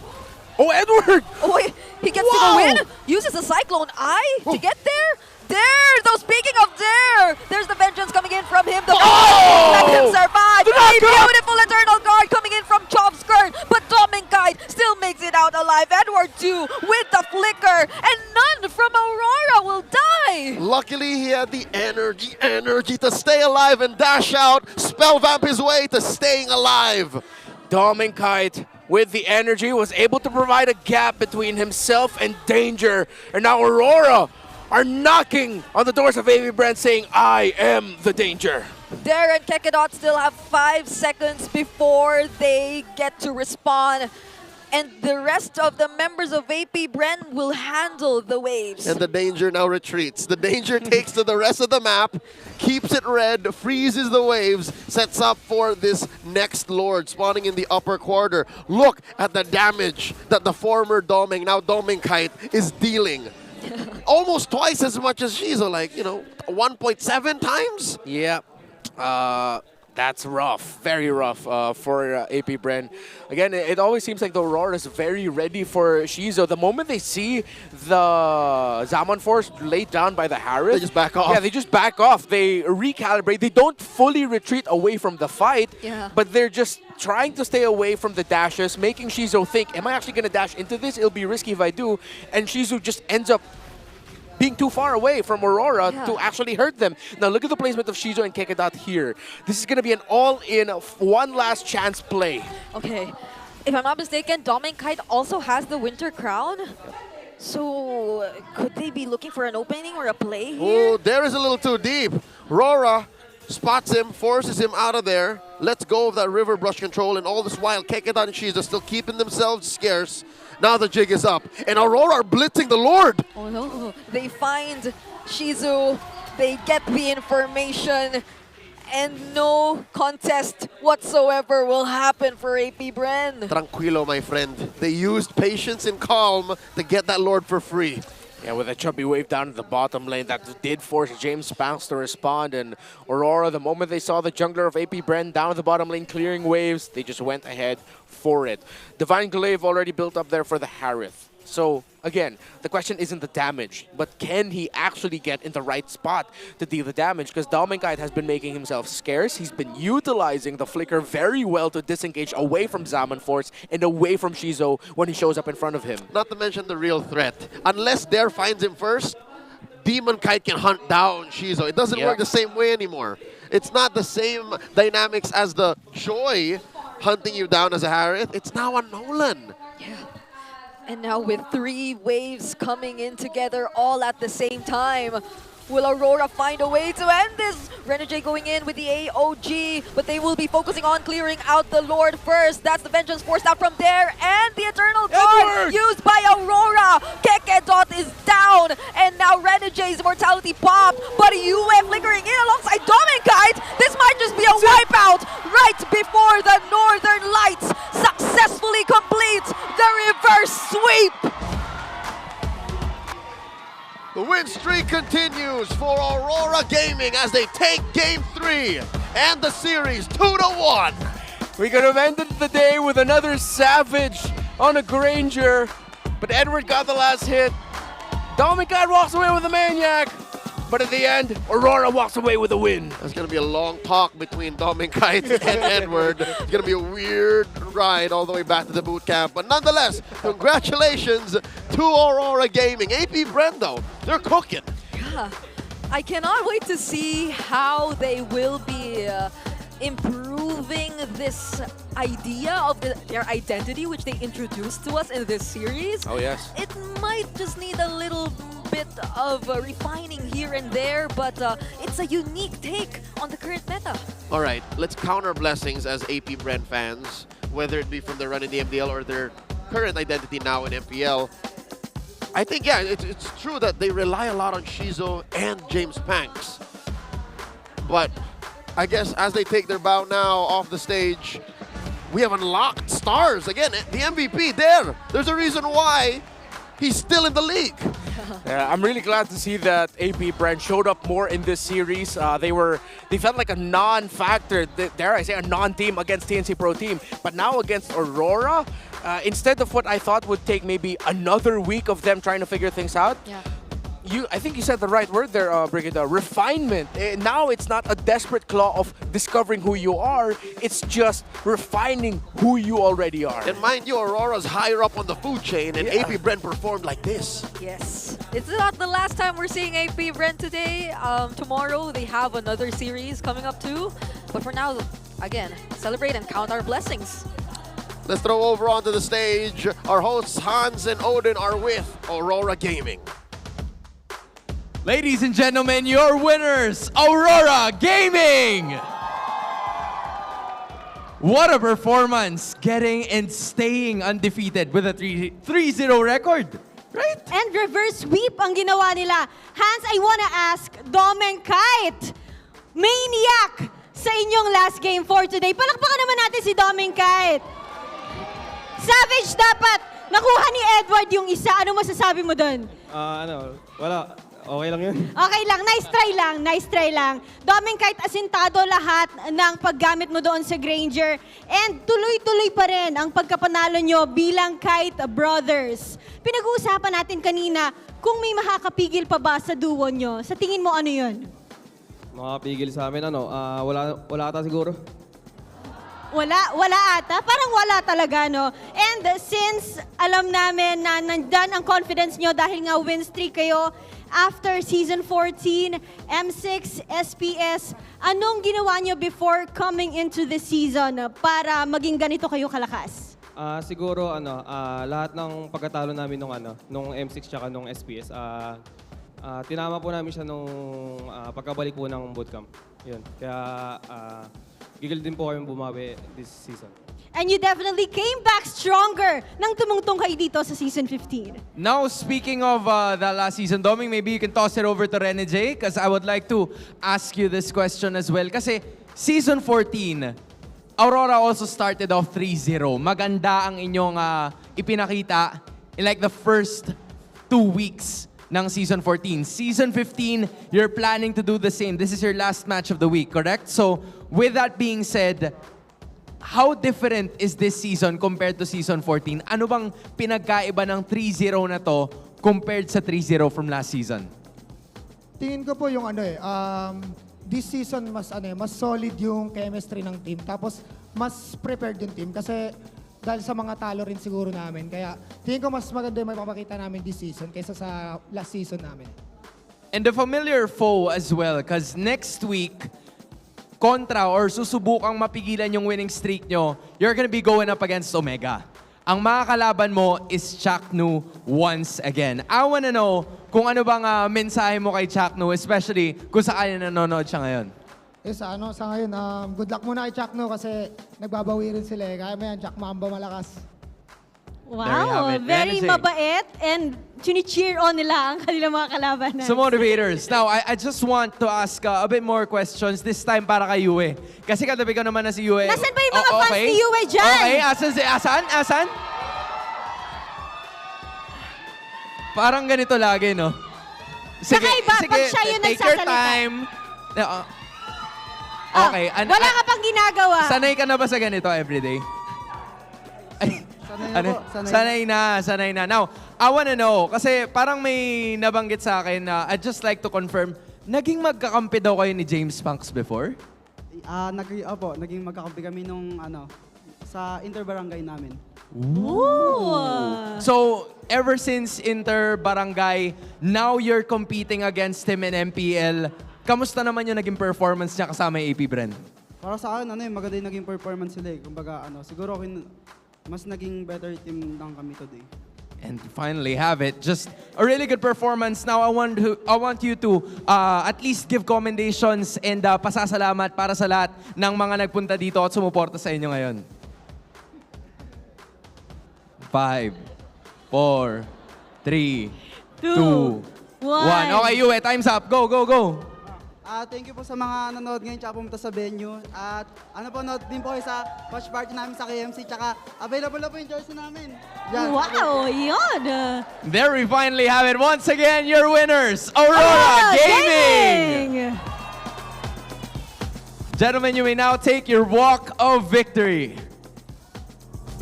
Grabe no, may coaching pa talaga. And once again, with all of you guys right there, you may now take your bow. The lights are shining brighter than ever. Just like last season, 3-0 at tuloy-tuloy ang arangkada ng Aurora. Still undefeated sa week 2 ng ating MPL Season 15. I'm just wondering kung ano ba ang masasabi ng ating mga casters with this amazing series once more. Kaya naman casters, back to you. Two things about that post-match interview. Blonde Renegade hits diff, and apparently, no one could stop him. At least in their opinion, like, who could stop you? Seems like there's nobody left. I like it. I'm liking how this is a really confident version of Aurora we're seeing.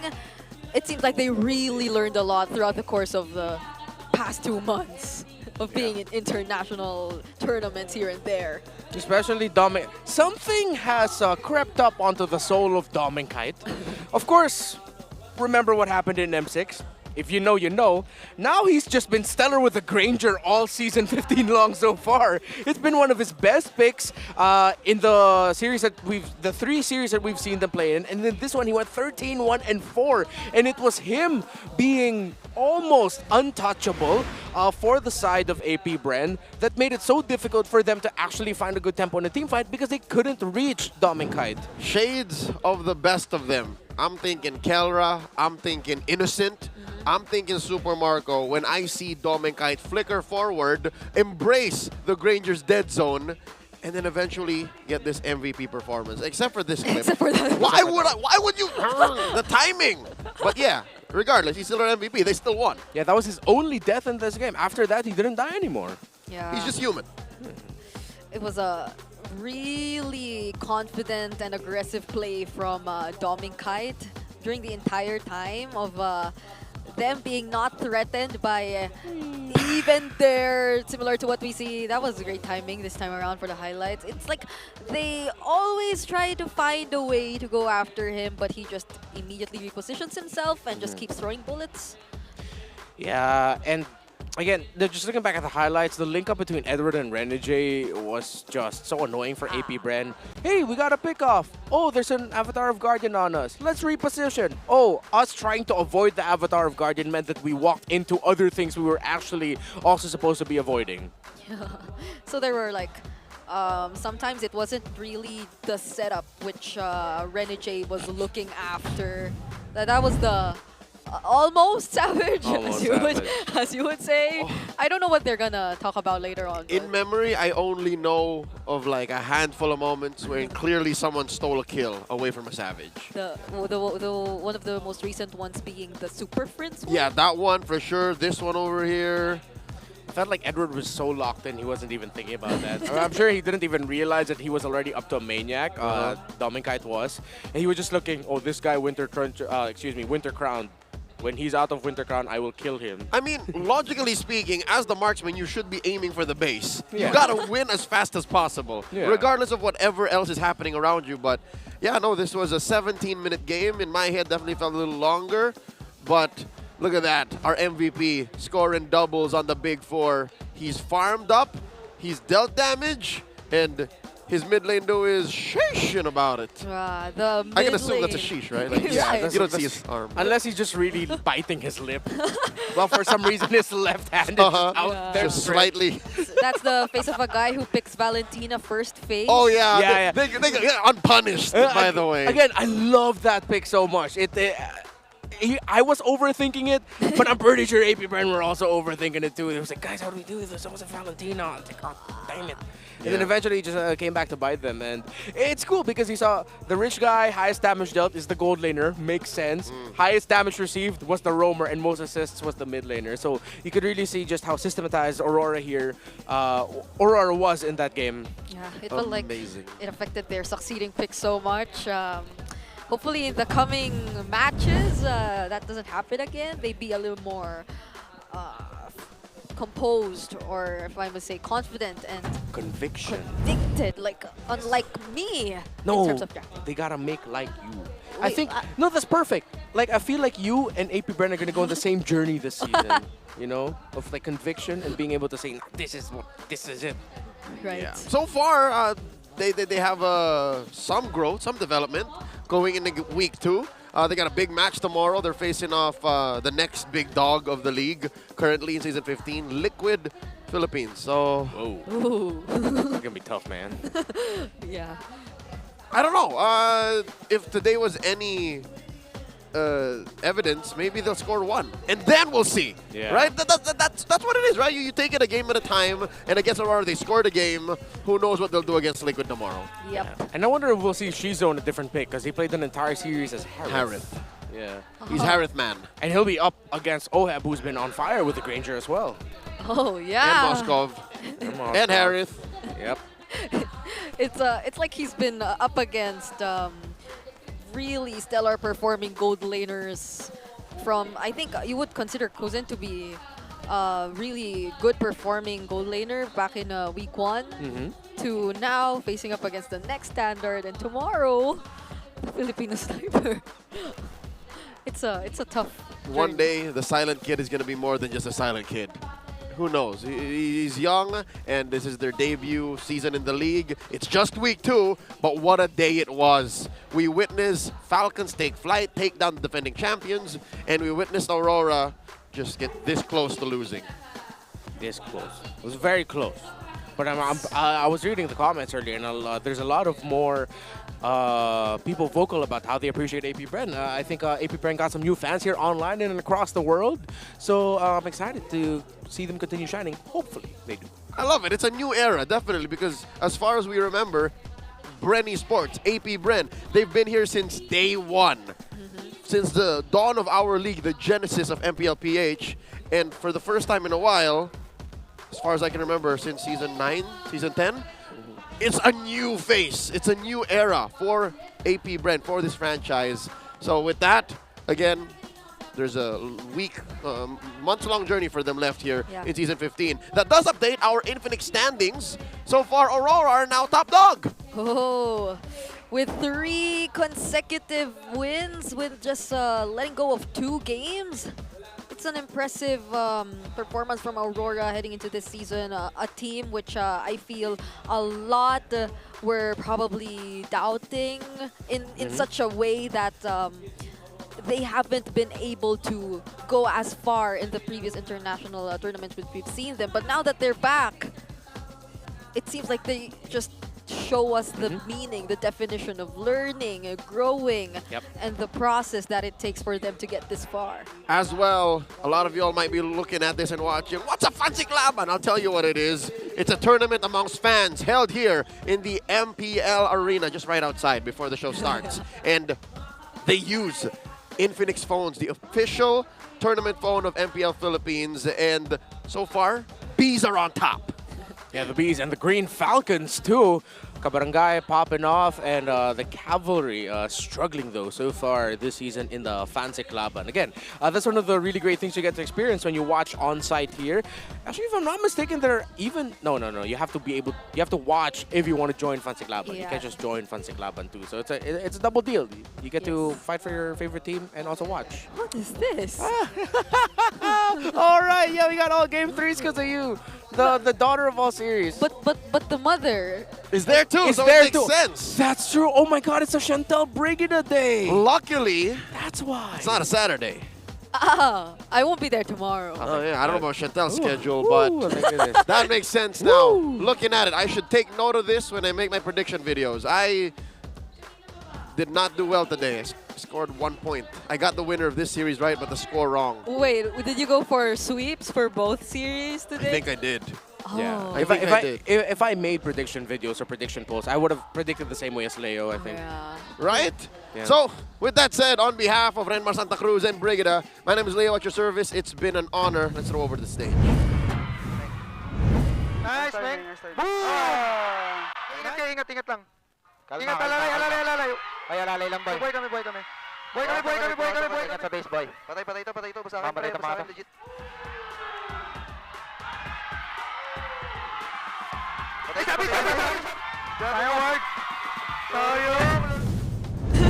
Okay. We'll do it again. That wasn't the sign-off. I thought it was, but that was the mic check. The last few moments of Aurora's winning moment in that series. At least we heard the sorry. Yeah. Edward from Renage. Or No, they said sayang. Sayang okay. is it's not for the Indonesian fans. Not my love, Yeah. but it's they wasted the Savage opportunity for Dom and Kai. And then even Edward, you saw there, he was like, huh?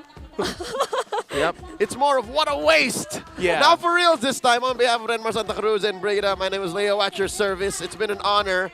Good night. We'll go to the stage. Unang araw pa lamang ng ating second week dito sa Season 15, marami na mga pinagpawisan sa intense na laban at marami na ring napaos dahil sa mga laban na natapos. Another surprising outcome dahil sa 3-game matches na napanood natin ngayong araw. With Team Falcons winning against our defending champions and Aurora Gaming still being undefeated as they faced AP.Bren. Ano pa nga ba ang mga sorpresa naghihintay sa atin? The pursuit for greatness continues dahil bukas na bukas, panibagong triple header na naman ang ating makikita, di ba Odin? At hindi lang yan.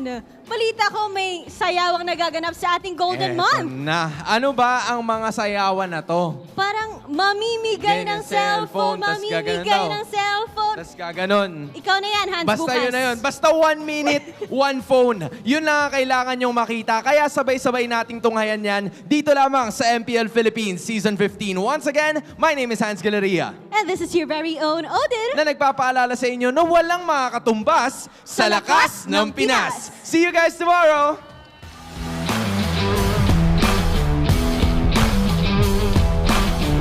The 15th season of MPL Philippines is brought to you by the following sponsors. Infinix, the MPL official tournament phone. Lakas sa laro with Infinix.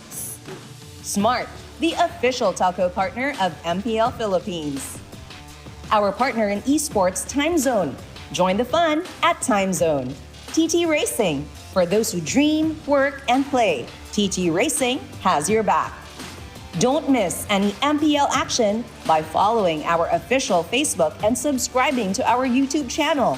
Follow MPLPH on TikTok for more content. Experience the Lakas ng Pinas of MPLPH Season 15 action live at Green Sun Hotel. Grab your tickets now via official MPLPH website. All the regular season tickets are now available at 200 pesos. MPL Philippines is monitored and supervised by the Games and Amusement Board.